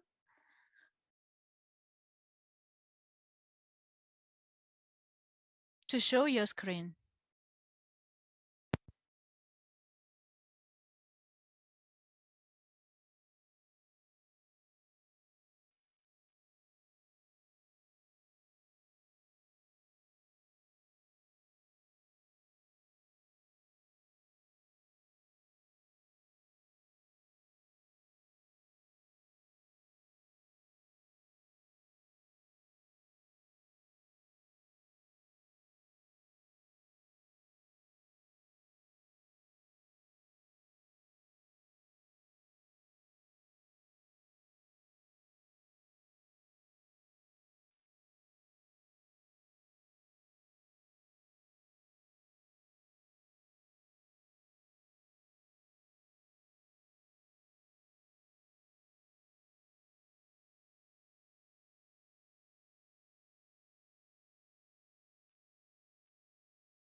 While Anna Mikhailovna is trying to adjust the settings and show the screen, we can listen to next report. Let's give her time to solve the technical issues. Technical specialist did not thoroughly work on this, and we need to move on.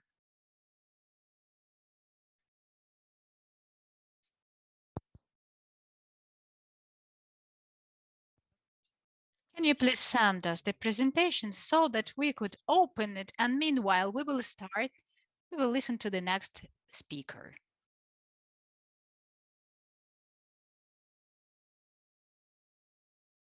Can you please give me the email address? Where do I send it?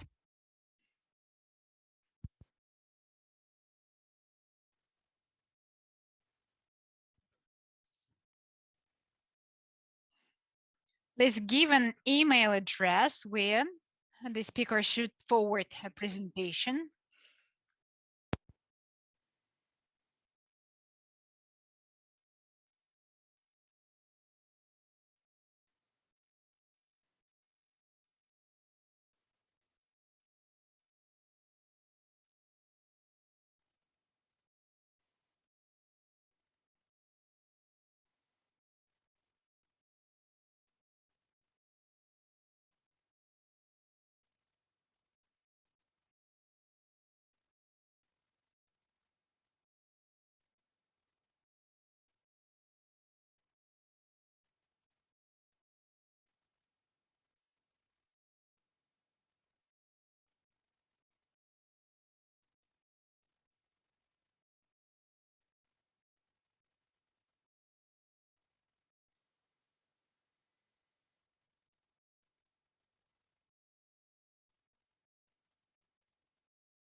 Let's call for our next speaker.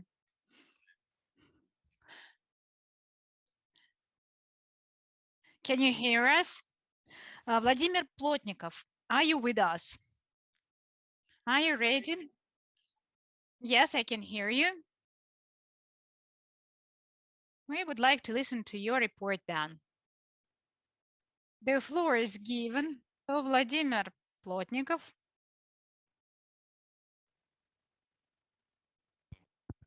Then the topic is determining the game rule when training Nakhimov Naval students, hockey players of Nevsky Yungi team. Dear colleagues, good afternoon. Can you see my presentation? Just a second.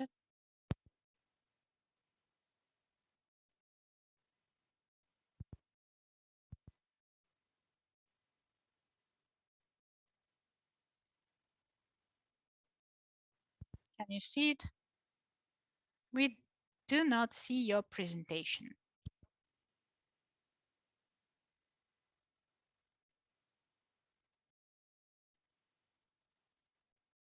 It's not sent, it's not forwarded.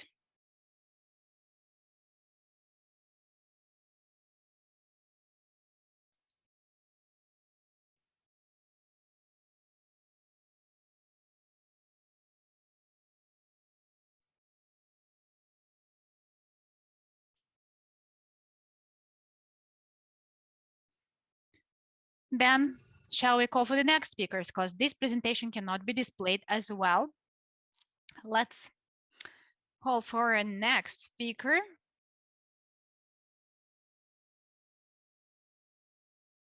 Can I send my presentation to your email address? Then we call for Vladislav Valkovsky. Are you here? Are you with us? Valkovsky Vladislav Andreevich. Did he join us? No, he is not.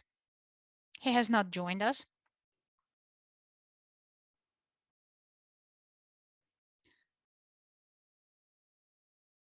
Valkovsky has not joined our Congress.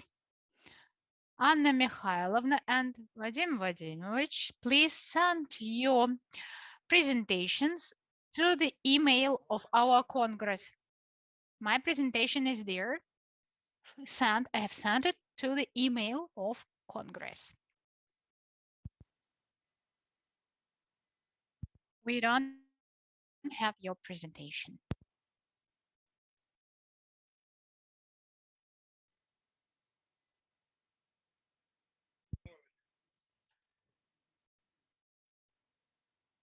Can you please repeat it?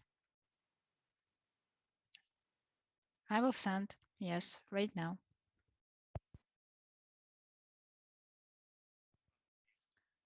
Mr. Valkovsky did not join us. Let's confirm once again. They said he will join us today, but he didn't.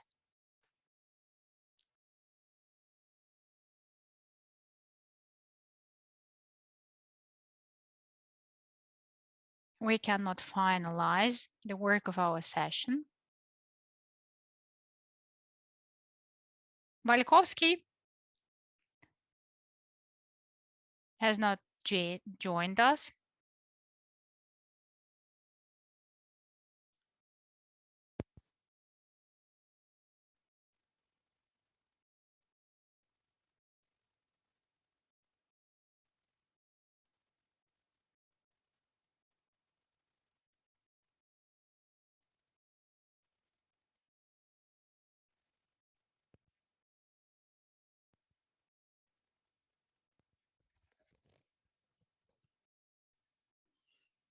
Then we invite Petrov, Shubin, Baranova, who is going to present the report. Rowing sport representatives. They are not with us. No, they did not join. Yesterday? No, they did not join us. What about Baranova? No, she joined. No.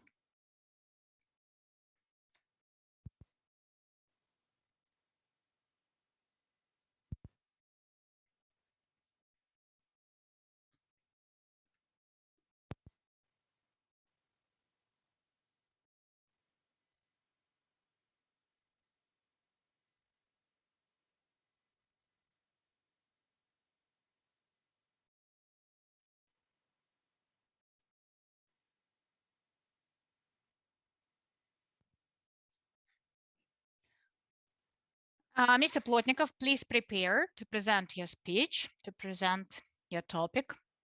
Anna Mikhailovna, did you send it to the post of our Congress?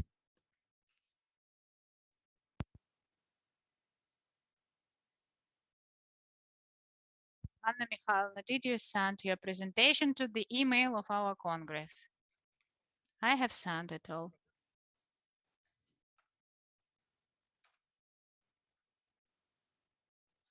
Mr. Plotnikov, please start. The floor is yours. Is my presentation ready? Yes. Please start.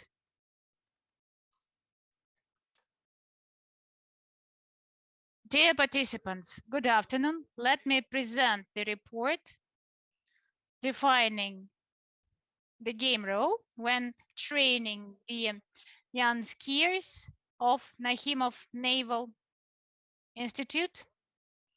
Nevsky Yunge is the team that consists of the 5th to 7th class students. These players had minimum playing experience and minimum skills of hockey. One of the tasks that the trainer had to solve during the education is to define the game rule. Who is going to be attacking and who is going to be the defender? On the third slide, we can see the goals of the research development of game rule definition and determining of its efficiency. We have used the research methods presented on the slide number 4. If you have a look at the slide, you can see this is a standard research method realized in pedagogical research works. On the basis of a preparation training of young skiers, hockey players, we have developed and introduced the approach and defined its efficiency. This approach splits on 6 methods, 6 steps, which were applied on the basis of the sports skills of the young hockey players. The basis of this approach are the performances and the game rule. From this table, you can see that we are distinguishing 4 criteria to be realized by the trainers: correct, confident, conscious activities, incorrect actions, and action number 4 does not see the partner when performing the tactical actions. From the slide number 7, you can see that these are realizations of different types of the role game in the training process. You can see that during the training, individual actions are dominating, and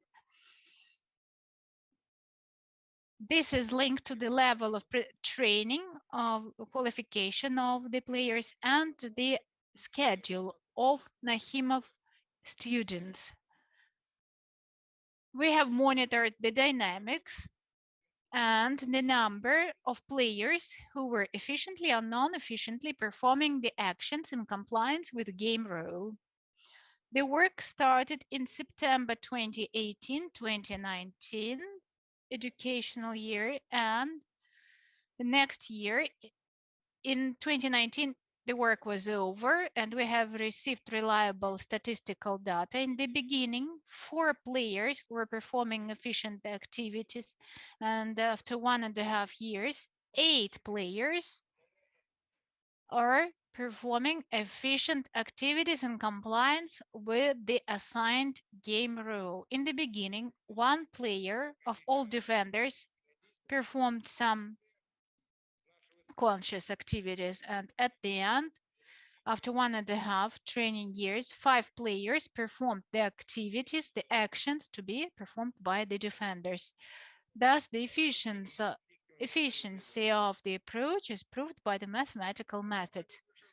On the basis of the mentioned above, we come up with a conclusion that on the basis of naval educational institutions, there are no descriptions of the game rule. Second conclusion, this research work developed the approach to definition of the game rule. The efficiency was proved with mathematical methods. That's it. Thank you for your attention. Thank you, Vadim Vladimirovich. Are there any questions to Vadim Vladimirovich? You have performed this experimental research in Nahimov Naval Institute. Is it a principal keyword, or the age is playing the main role here, primary role? When defining the game rule, the most important indicator here is the age of the players. Age of the hockey players, because they have minimum experience of the game rule. And when the team is formed up, the trainer is mainly checking the age, the skills of players. Thank you. I meant if you could include here Suvorov Institute students. So Nahimov Institute is not the primary reason. Yes, now I understood your question. What's the specific for Nahimov Institute. No, it's not the main idea. The main thing here, the main criteria here is the age. Yes, thank you. No other questions? Thank you, Vadim Vladimirovich. Thank you, colleagues. Anna Mikhailovna, are you ready to present your topic? Valkovsky and Shubin are going to join us soon. Anna Mikhailovna, are you ready? You can start, please.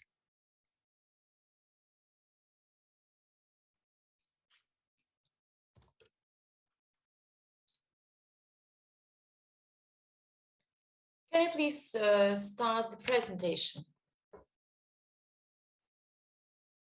Okay, that's fine. The audience, good afternoon. Our report is devoted to the main position in badminton. So the next slide. So for the recent years, the very speed increased from 300 kilometers to 500. It changed and transformed the very game and also the very way of playing. So currently, athletes are dealing with the hits and the strikes. After them, they come back to the main position. So the quality, initial and primary position helps the speaker to move faster to the next shuttle.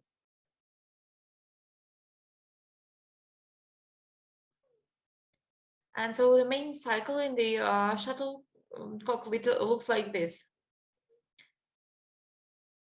So this is also the hit, the movement, and the position.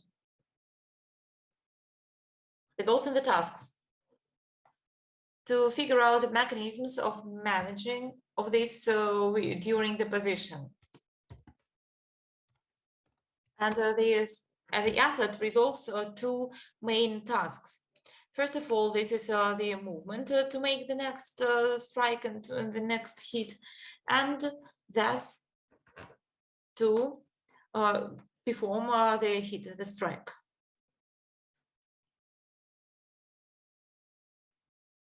So the very position of the athlete as a static component and also as a dynamic component.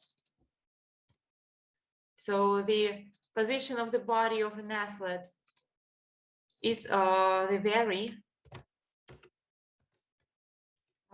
main point for the static and non-static systems.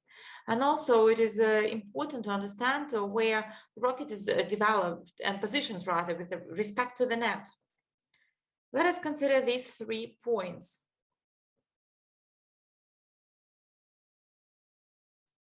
So the position of an athlete. So this game is carried out only based on the flying shuttle. And it can go to any surface of the field. And the field represents the rectangle. It is the rectangle and there is a net. Commonly, people move for 3 steps maximum from the center. The target is to move the shuttle to the side of the opponent. And this is also reflected here.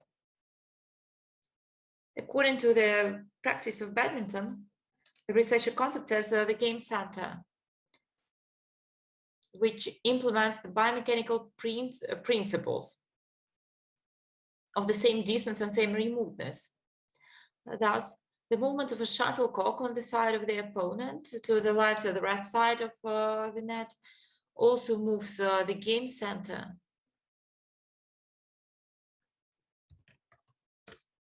Against the player who is waiting for a shuttlecock to the same position. It's painted and marked out with the lines.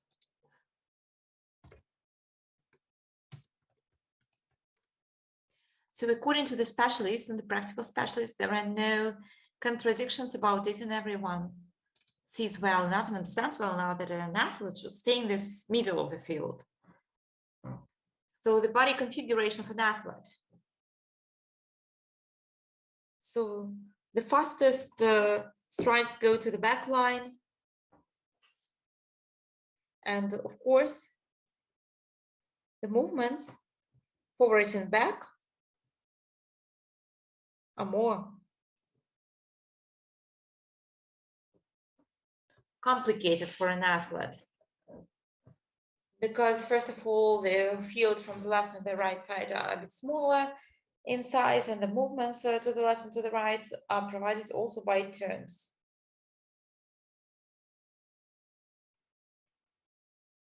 We can also consider athletes using such kind of a biomechanical model. And the next slide. So badminton, we should also consider the asymmetry of an athlete. So they are holding, rather they're using one hand and one hand is free. And also there can be the asymmetry position.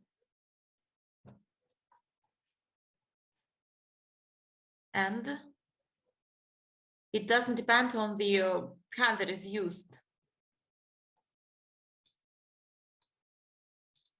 And so they can stay with different legs to the front.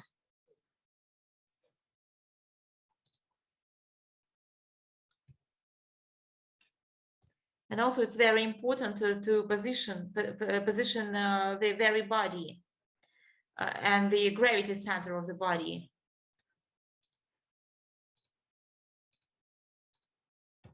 And also that's the size of the joint.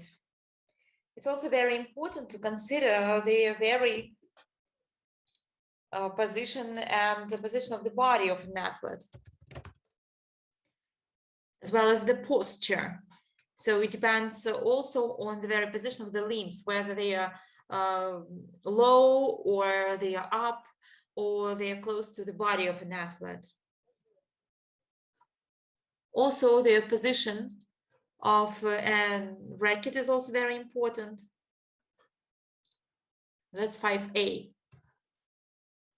And besides, when the strike is done, it should be turned in a transverse way.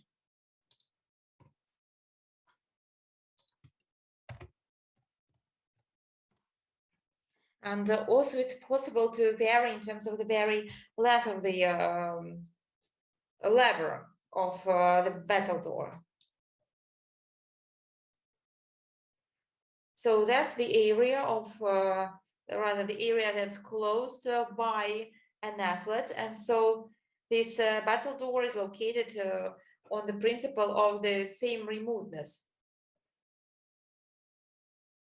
And sometimes an athlete strikes faster than an athlete from rather than from the left, and also they have to move closer to the left side of the field and move a little bit to the, and rather than move a little bit to the right.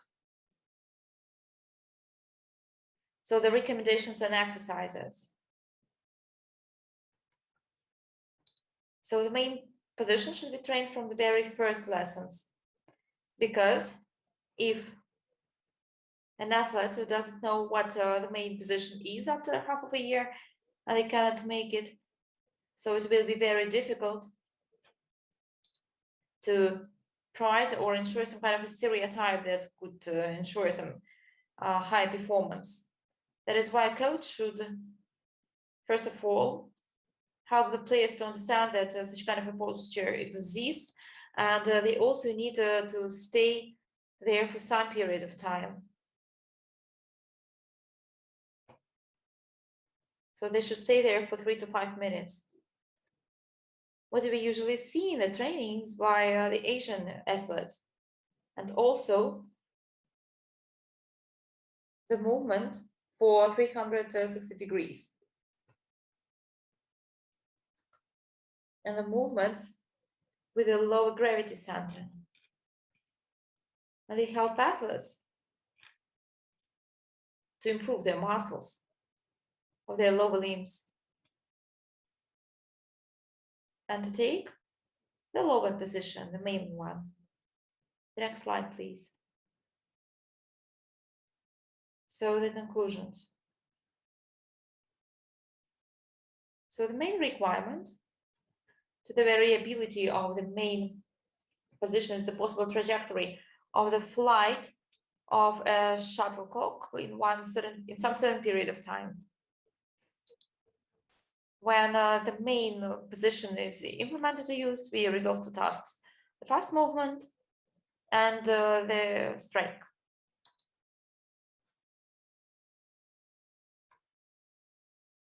So these biomechanical principles are interrelated in three levels, which have some private tasks, and they are subordinate to the principle of equal distance. The main position in badminton is one of the main elements, and it should be trained well enough, starting from the very beginning of the training. And the next slide. That's about the literature. And the next one. Thank you for your attention. Thank you. What are the questions to Anna Mikhailovna? There are no questions, so thank you once again. Is Velkovsky here? And what about group C? Is Velkovsky not here? Yes, hello. Oh, he's here. And what about your presentation? It's also ready. Then we would like to give the floor to Mr. Vladislav Valkovsky, who has Nikitin as a co-author. The improvement of the technical preparedness of the athlete.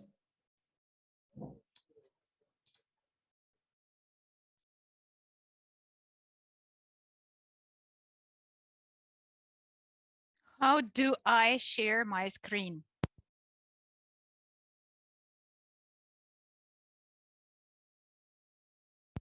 You cannot share it from mobile. You cannot translate it from your mobile phone. Then it means I'm not ready then with my presentation. You need to send it to our email. Then it will take 1 minute. I apologize. I will send it to your email so that we could share the screen.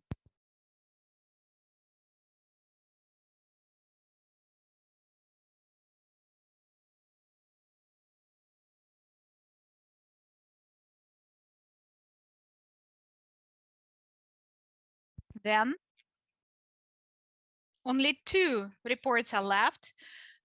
Rowers representatives are here or not? Petrov, Shubin, and Baranova. Are you with us? Yes, we are here.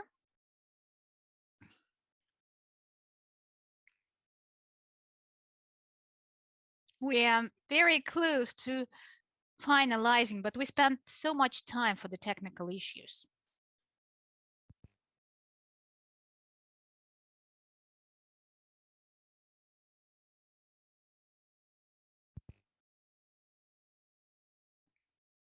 So now we give the floor to the rowers. Mikhail Petrov,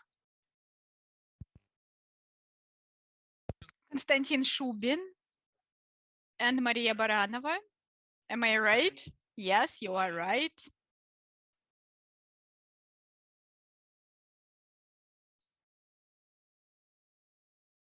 The analysis of specific and training tests of the rowers on kayaks and canoes of high qualification on land with the speed of the competitive rowing are analyzed.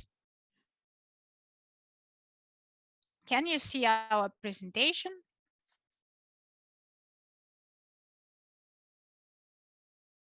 We can see the PowerPoint. You can transfer it. You need to switch over to the slideshow.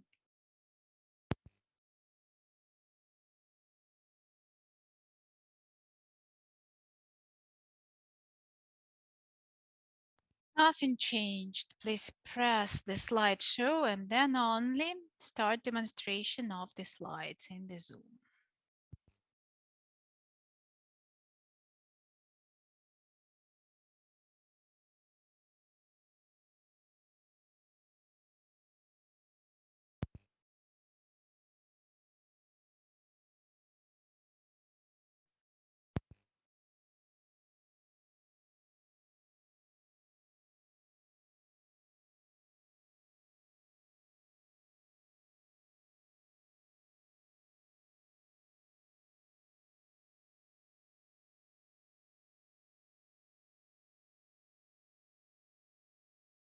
Can you see it now? Yes, all is fine. You can start.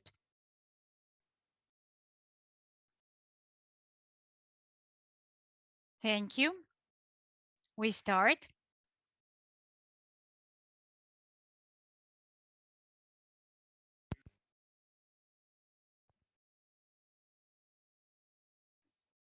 The analysis of biomechanics is the overcoming of the water force, and you need a special power capacity for this. It's necessary to split separate components of power training of the rower, maximum power, speed power, dynamic resilience, static resilience.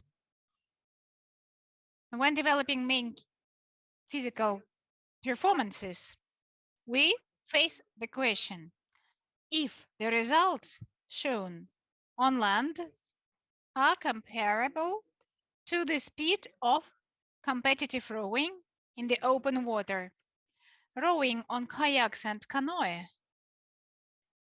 is facing these questions at different age and training level.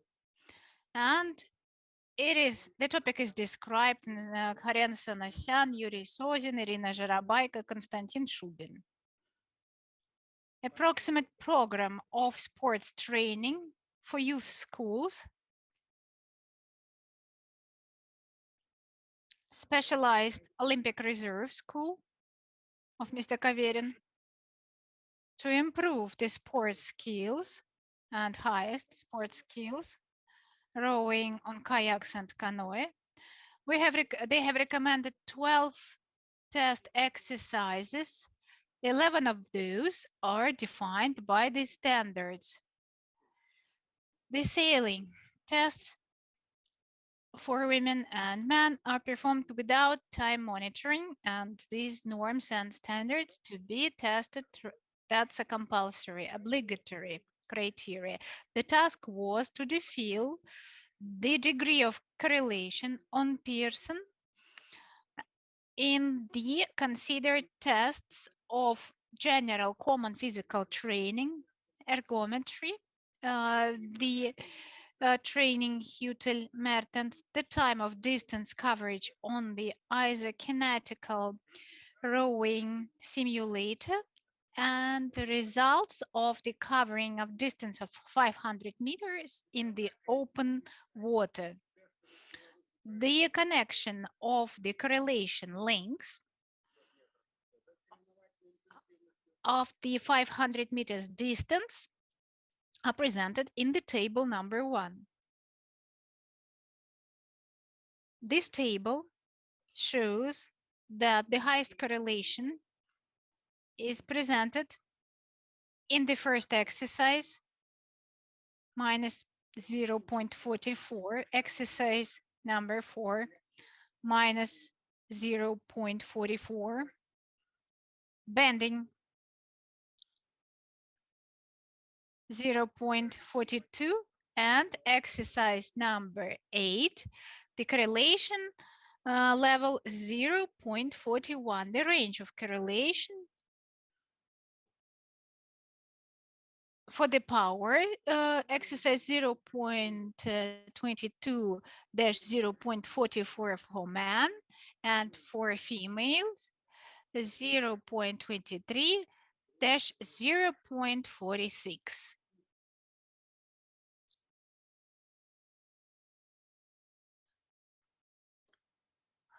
10th exercise run for the distance 3000 meters, the correlation 0.42, and the exercise bending, unbending of hands 0.23-0.46 is the range of correlation values. All 11 recommended power exercises of covariant program have a dynamic overcoming character, cover the relevant muscles. Technical requirements and descriptions of exercises are clear, and the testing procedures are clear and repeatable. The canoe and kayaks trainers are using this methodology periodically for training and control training lessons. Exercises with the traction, first, fourth, and eighth.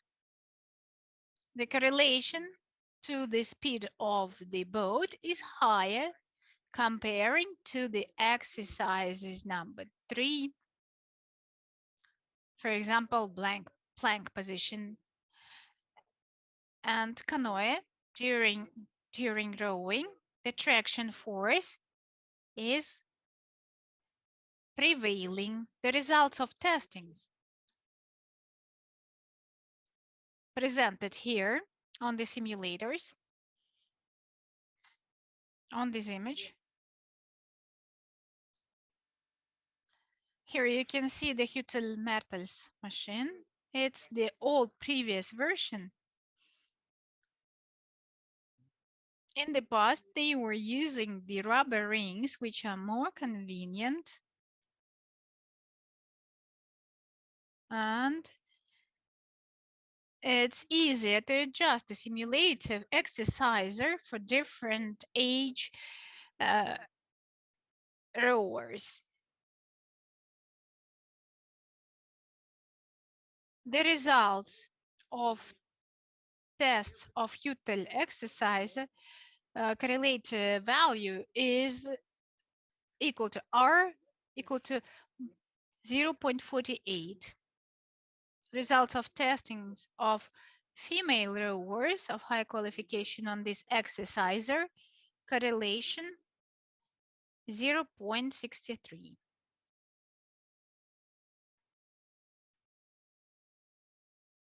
At a 500 meters distance, male rowers results on the isokinetic exerciser simulator machine presented on this slide.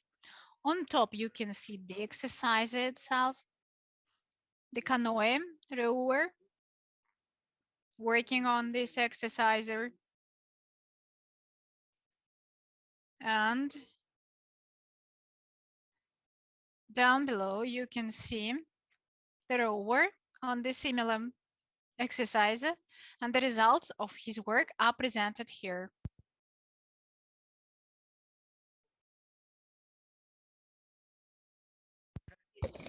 When the distance 500 meters is covered on the Weber Sport simulator, correlation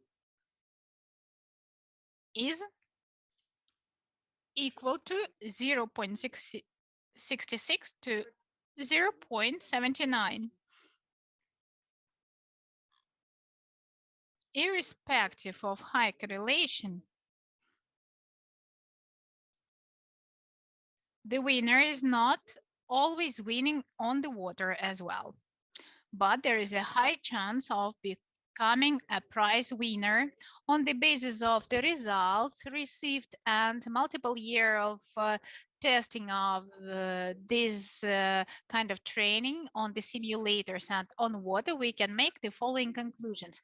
Highly qualified rowers show the best correlation results when R is equal 0.66 to 0.79 is shown on the isokinetic exercise simulator. That means these parameters show high degree of correlation. The lowest correlation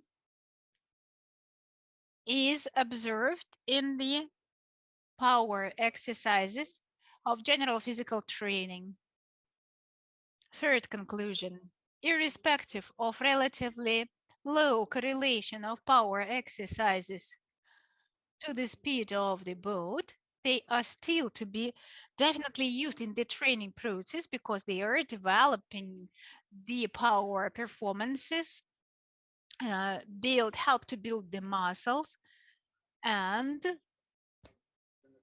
reduce the negative effect of non-symmetrical power load and create the muscles tension, which are used in the process of rowing, ensure the stiffness of kinematic chain in the process of rowing.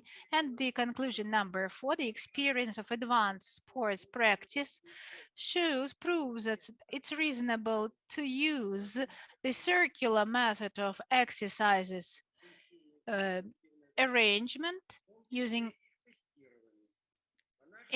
testing as well. We consider that working with high qualification rowers, it's necessary to use the tests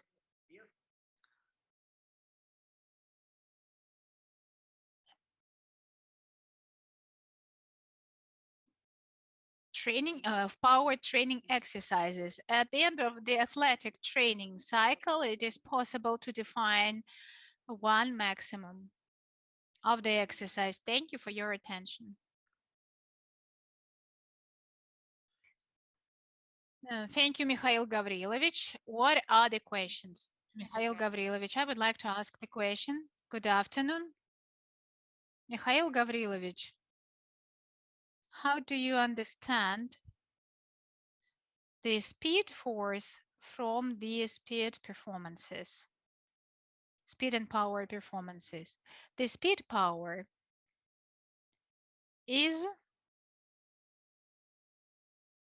the power in the motion with less lower load, and speed and power ability is characterized, is common for rowing. When the rower in the process of rowing, there is a resistance perceived by the sportsman. So this is the speed and power. And when the resistance is low and the main task is the quantity of motions with small load, then it's a speed power, speed force. We can, of course, use tensometric analysis results. Now, currently, they are almost not using the tensometry method. Increase of efforts to 90, 80%, 70 is the average, 90%. This is the value close to maximum.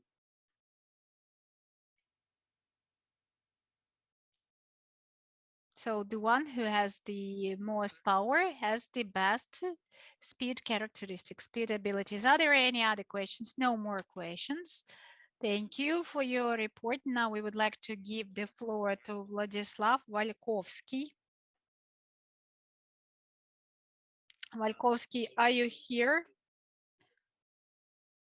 Can you please display my presentation? The topic of his presentation, Nikitin is co-author, improvement of the level of technical readiness of athletes orienteers of 16, 17 years. Please come and ask if you just don't understand something. Is everything fine? Good afternoon, dear colleagues. Let me introduce my report, which is devoted to the mentioned topic.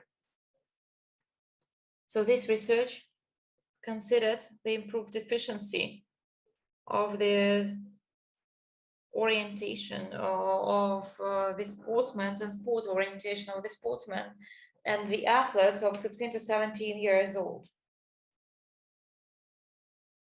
And the result of the study is the developed range of exercises.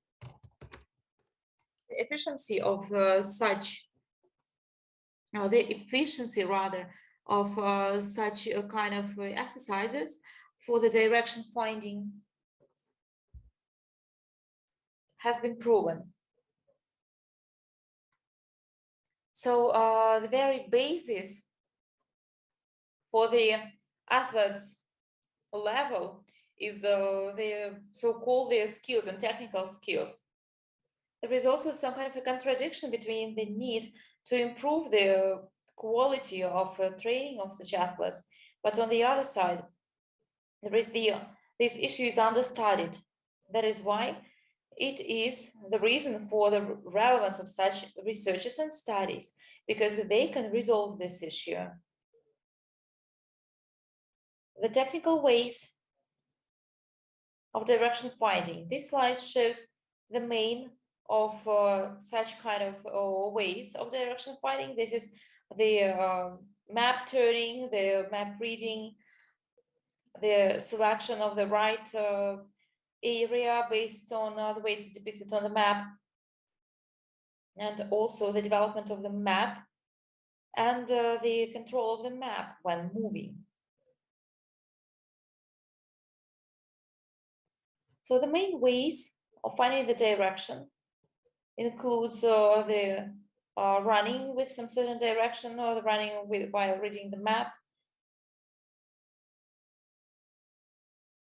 the movement while reading the map continuously. The next slide. To ensure some training of such athletes, we need to improve their skills in terms of the ways of direction finding. As for the very hypothesis for our study, we suppose that the technical skills of such athletes can be improved if various specified exercises are involved. This slide shows the tasks of our research. They are to analyze the literature and the publications to figure out some basic ways of the direction finding and some basic ways of application of some tools and skills, and also to improve the way we train such athletes, and also the use of range of some specialized skills in training athletes. The methods of the research. First, this is the analysis of the literature, also testing, inspection testing, the experiment and statistical elaboration of the results of these studies. As a result of our theoretical studies, we can say that today the major issue is to find and to implement some new approaches to the technical training of athletes so that can also improve the skills and the technical skills of such athletes. Our study was arranged in St. Petersburg, and there were 3 stages of them. As for the very experiment, 3 groups participated in it. They were the experimental one and the control group. Both of them included 15 boys, age 16 to 17 rather years old. As for the testing, for this testing, we figured out 3 main technical acts, and we apply the following tests. They figure out of the main control point using the map and the compass, and then understanding of it only by the relief, so only by using maps, and finding the point without only by the azimuth, so using only the compass. Then as for the second stage, the group was using the sports school program, and experimental group used the same program, but we also added some special exercises that were aimed at teaching some technical skills. All these points were developed based on the special literature analysis, so we used a range of such exercises which were not changed for many months. So they were made in the very beginning of the training and in the end. As for each range of these exercises, they worked on them for 20 to 25 minutes. You can see the running with some certain direction.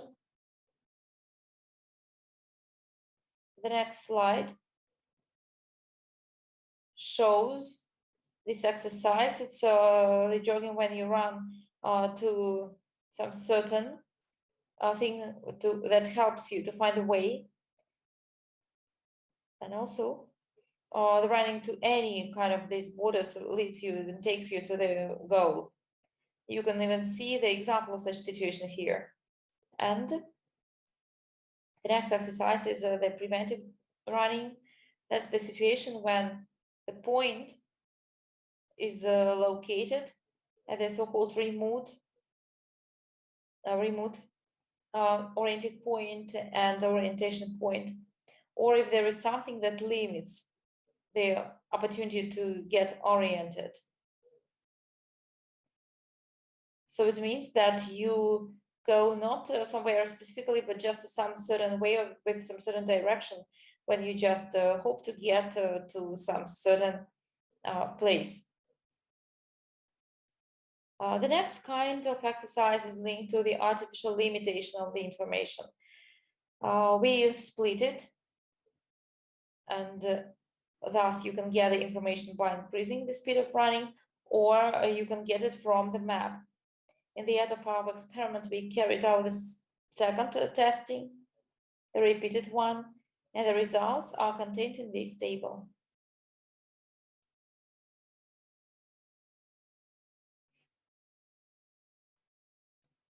After 2 months of such classes involving specific exercises,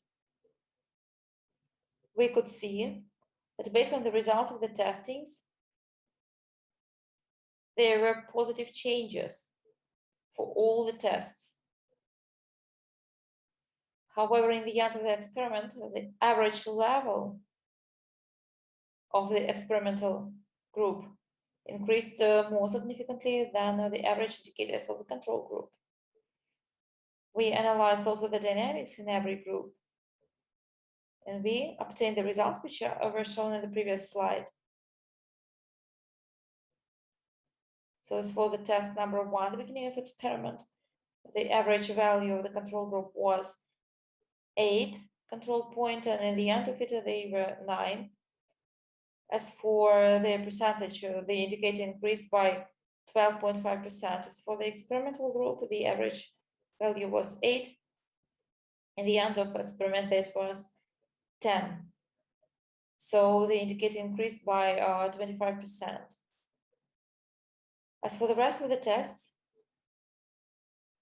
the total positive changes in the control groups were also observed, and they accounted and increased more. The next slide.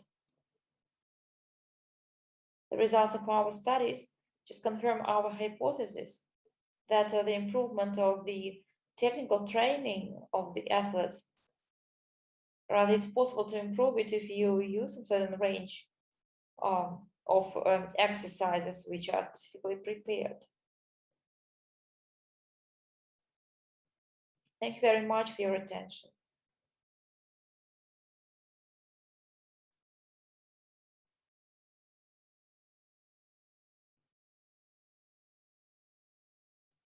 Thank you. What are the questions to Vladislav Andreevich? Do you have any questions? Yes, please. Vladislav Andreevich, thank you very much for your report. I have some brief questions. These exercises Did you propose them? Or did they exist? Or are they just improved?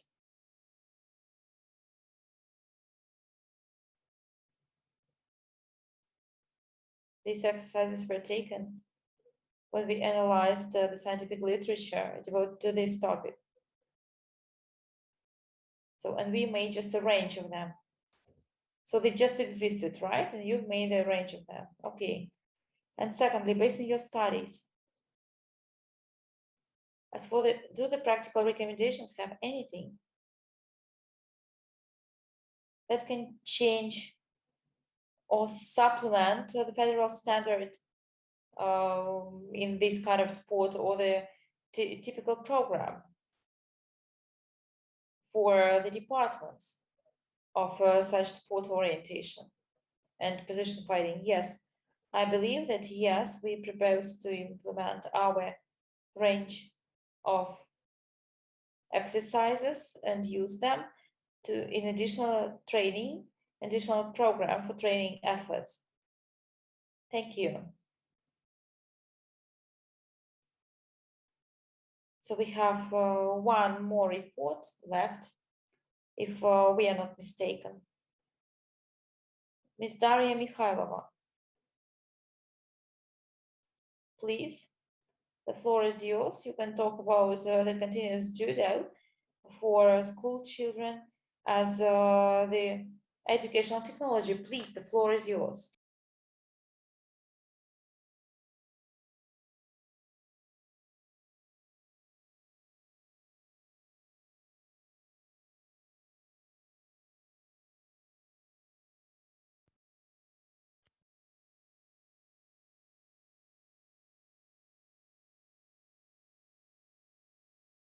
Daria Alexandrovna, are you ready?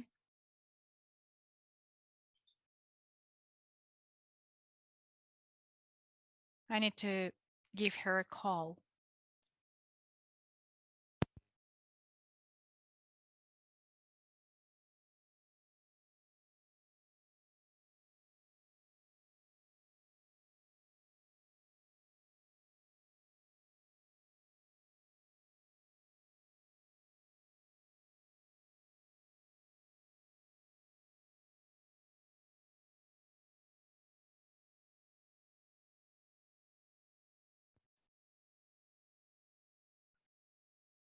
We are waiting for you.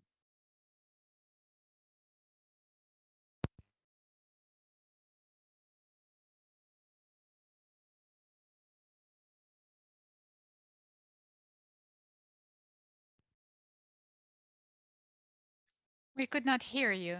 That's why I've decided to give you a call. I have started the presentation. I will share the screen once again.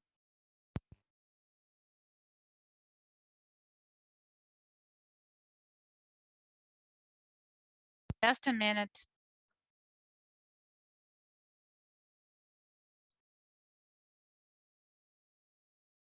Can you see it now?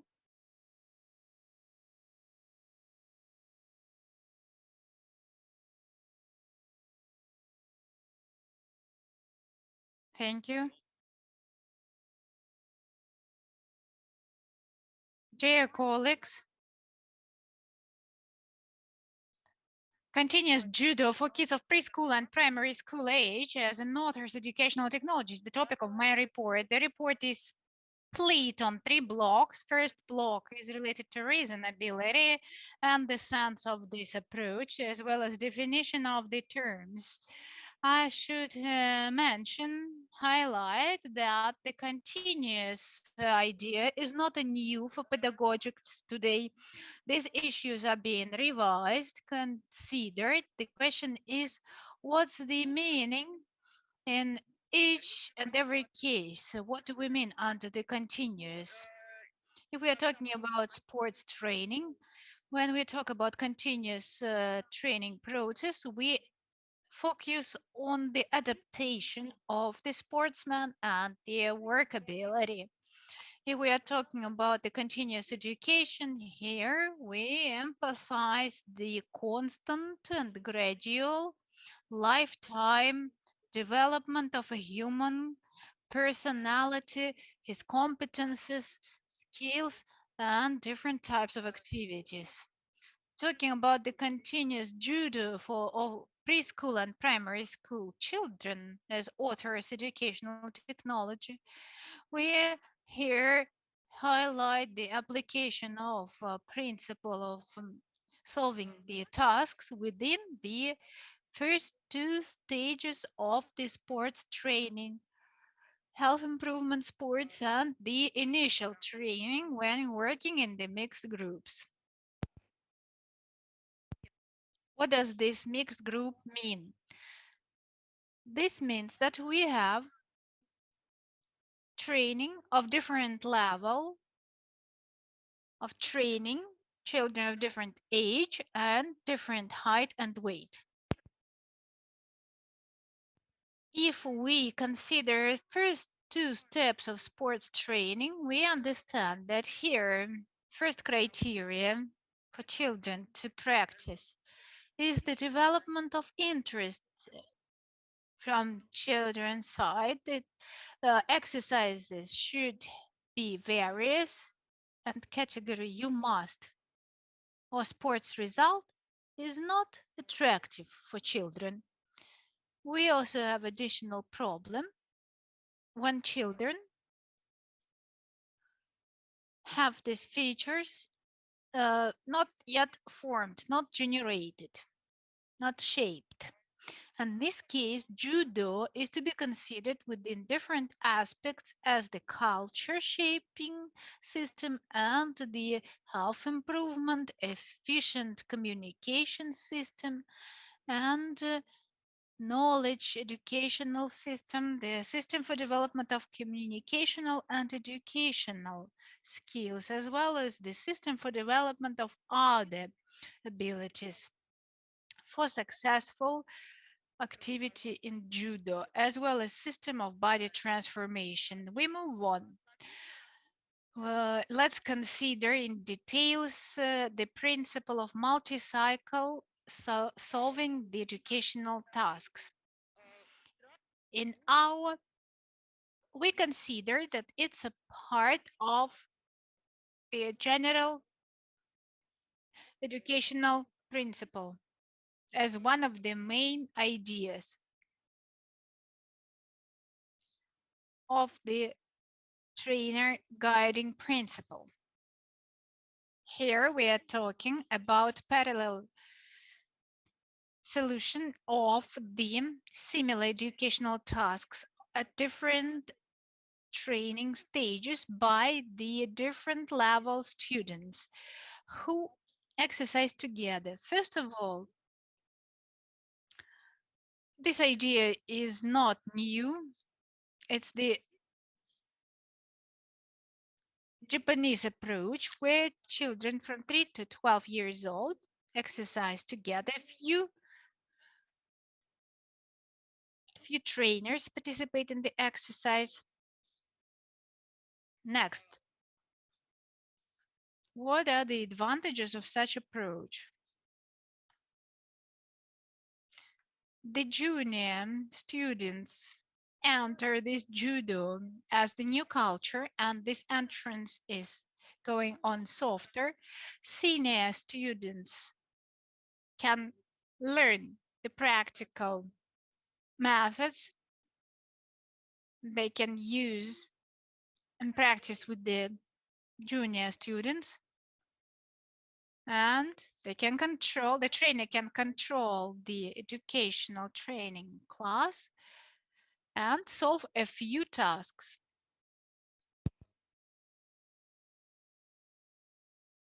Second part of my report, we take as a basis the system of Moiseev.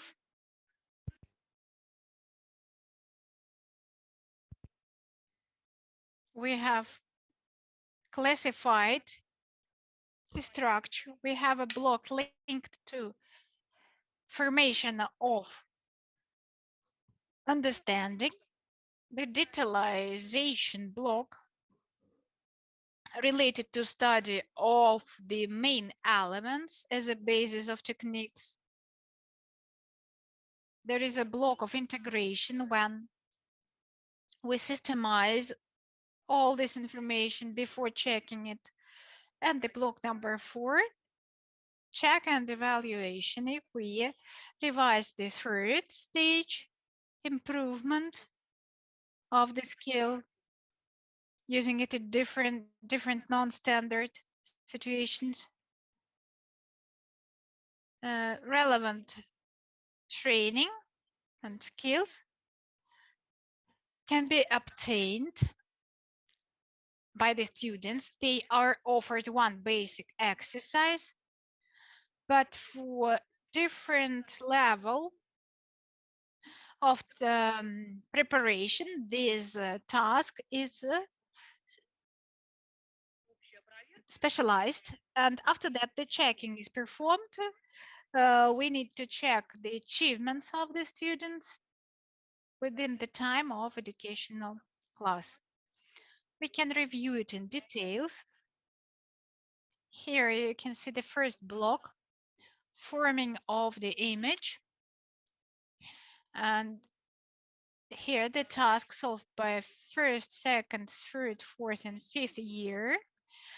They are going to solve, the students shall solve the same tasks within the same time. In parallel, there is information, digitalization, integration, check, and evaluation. I will not describe this in detail to save the time. Verification of the knowledge. 1.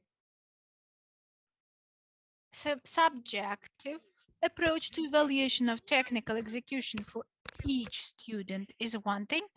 And on the other hand, we can get this digital material applying relevant mathematical softwares and programs.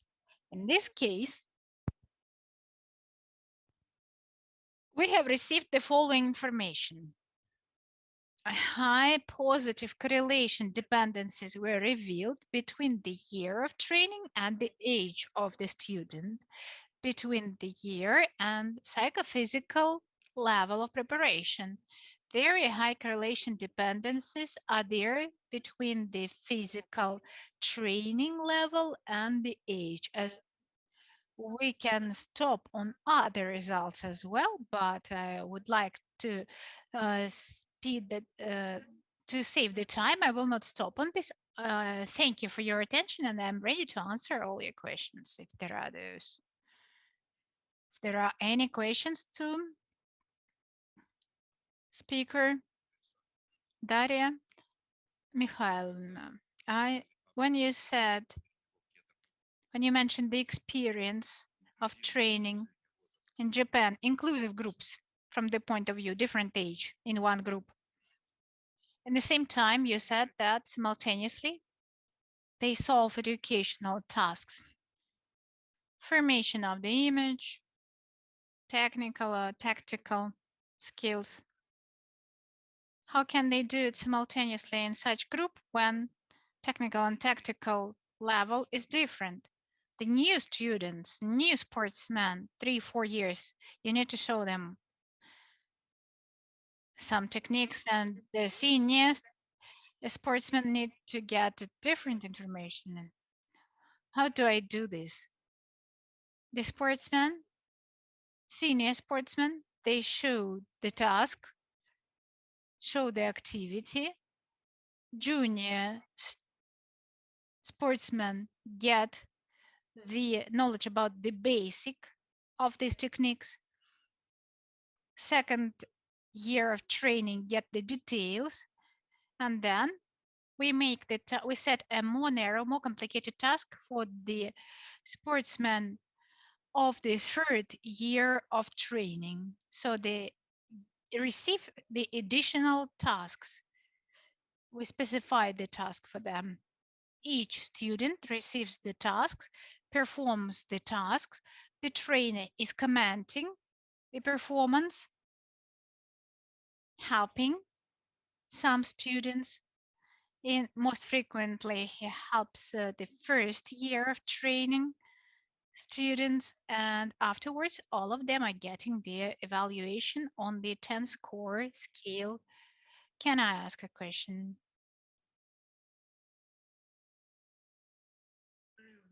continuous judo for preschool and primary school students. Continuous judo for such a narrow age.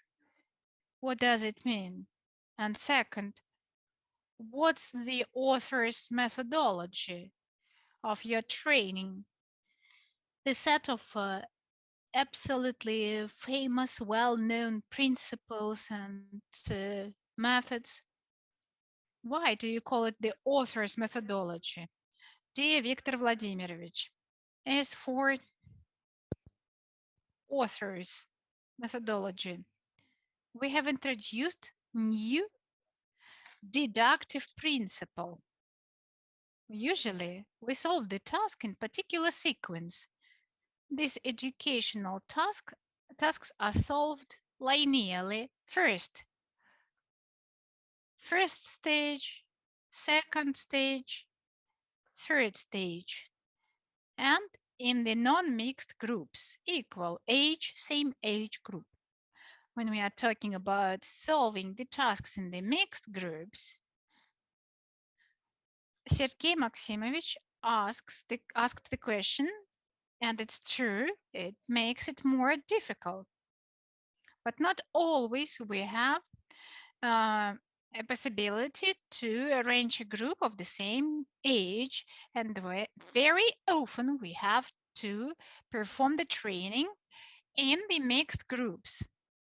And we have this situation as a result of particular life circumstances. This is a new aspect. How to realize all the goals, how to achieve all the goals, to attract, to interest children, and to generate the skills, to train the skills so that they could pass the exams later on.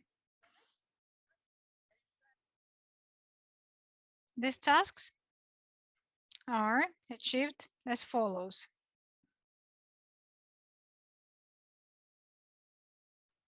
We perform particular motion activities and start working on the same motor activities.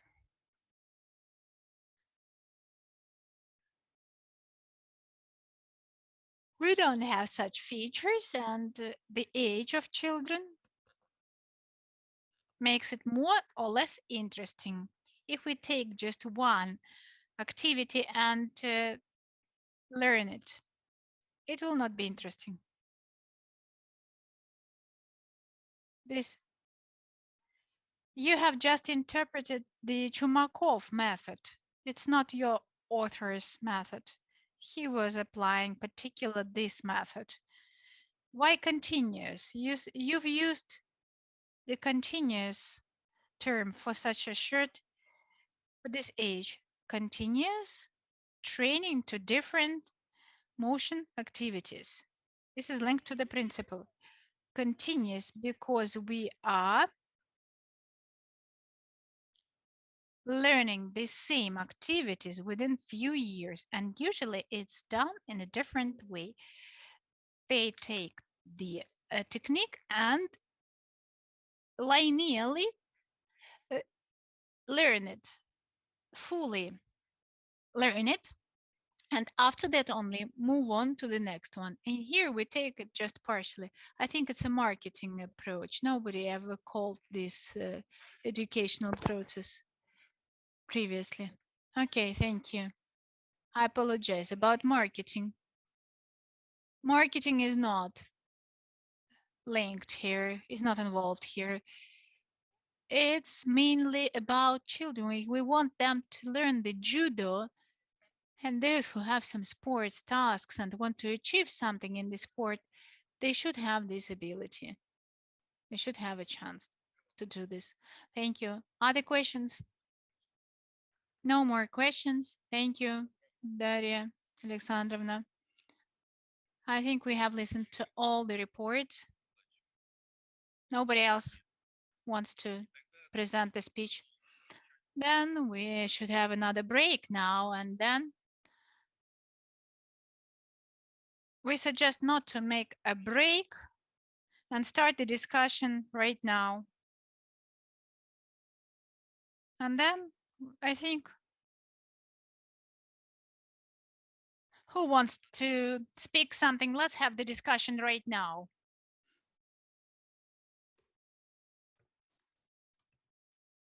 Maybe you want to comment. Maybe you want to suggest something.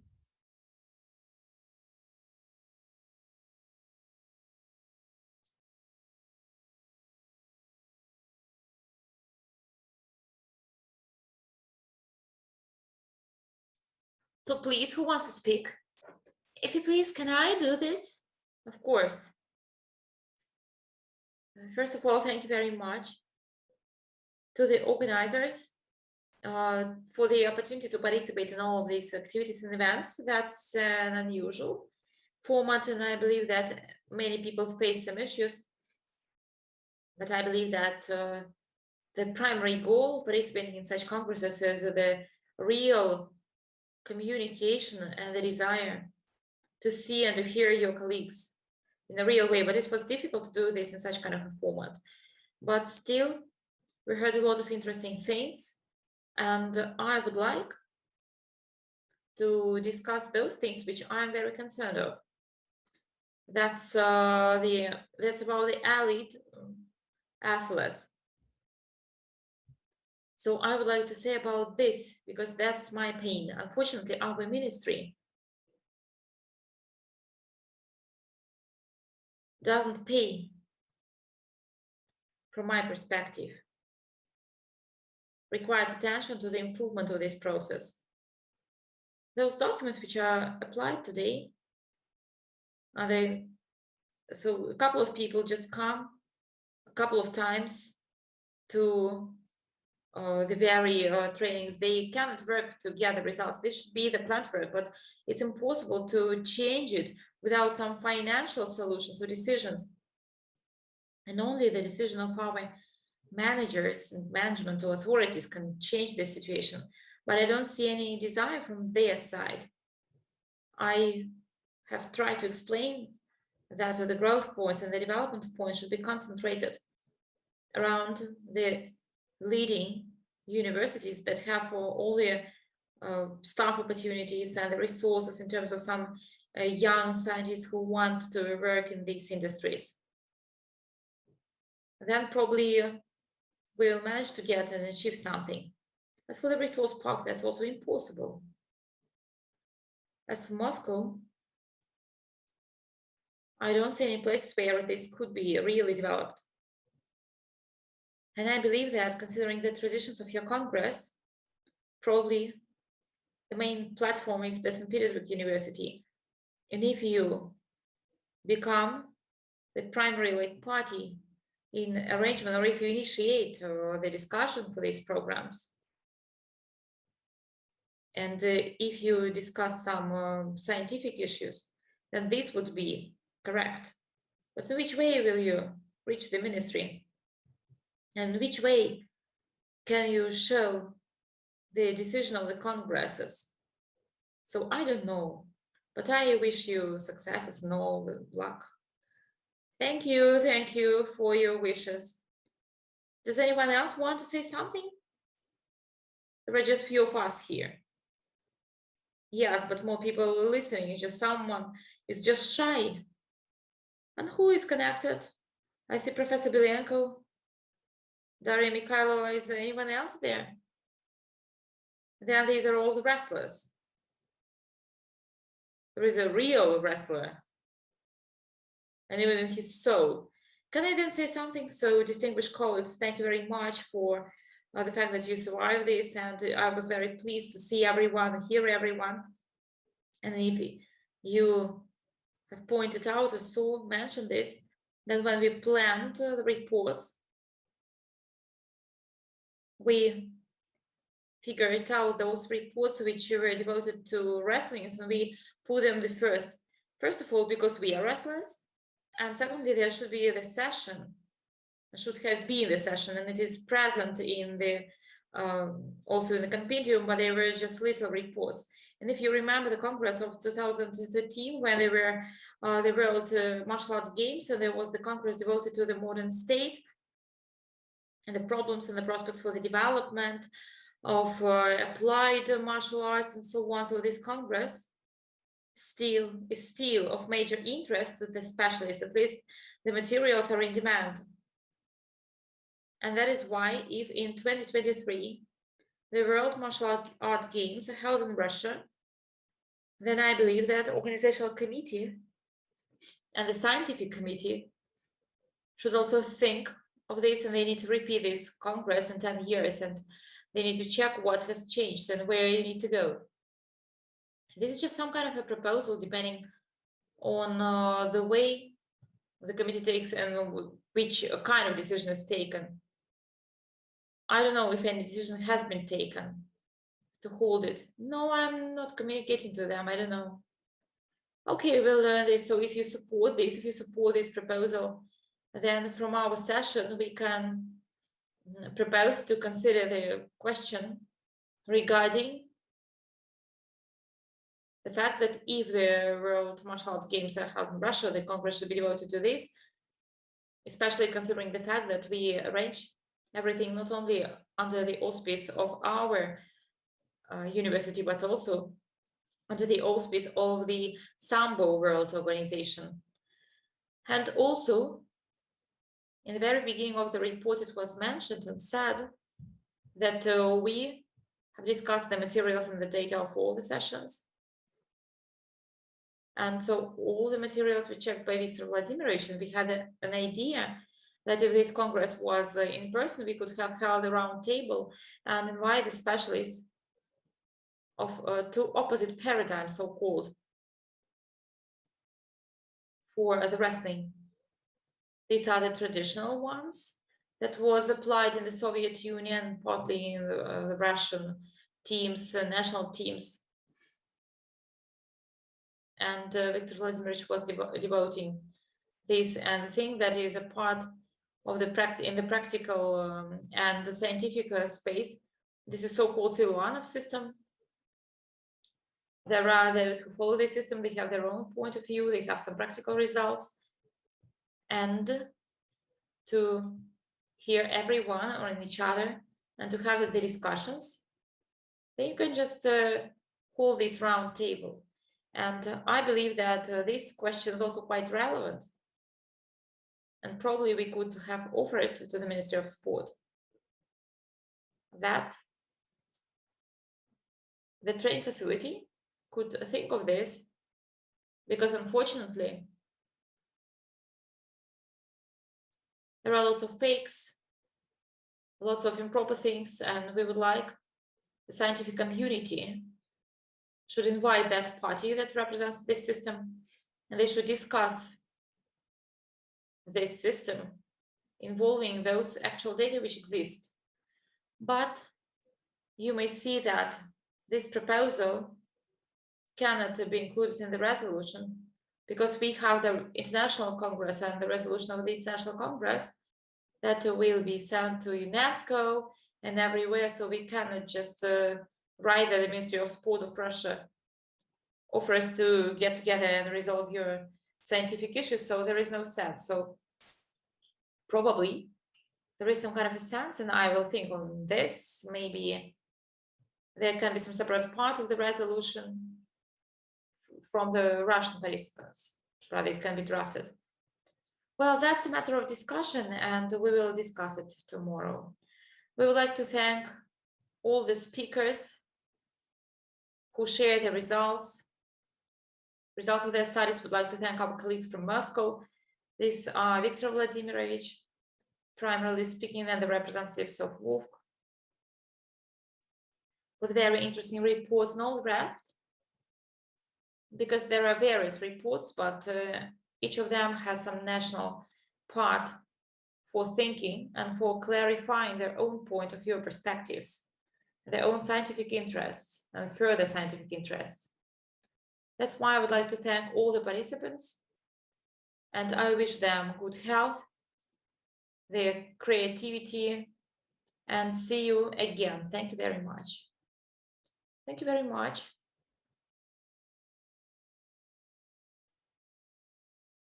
We planned 25 reports. We had 20. Mainly these reports were well prepared. They contained a lot of good required information. There were some technical issues, but they didn't prevent us from speaking. So the majority of the participants managed to show their slides. So this was with a good level.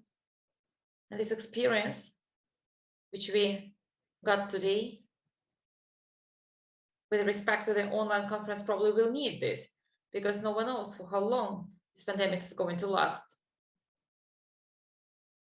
And maybe this would even get worse. So I also want to thank once again everyone, all the participants, for your important reports. And I would like to wish you all the best and see you again. And stay healthy. Goodbye.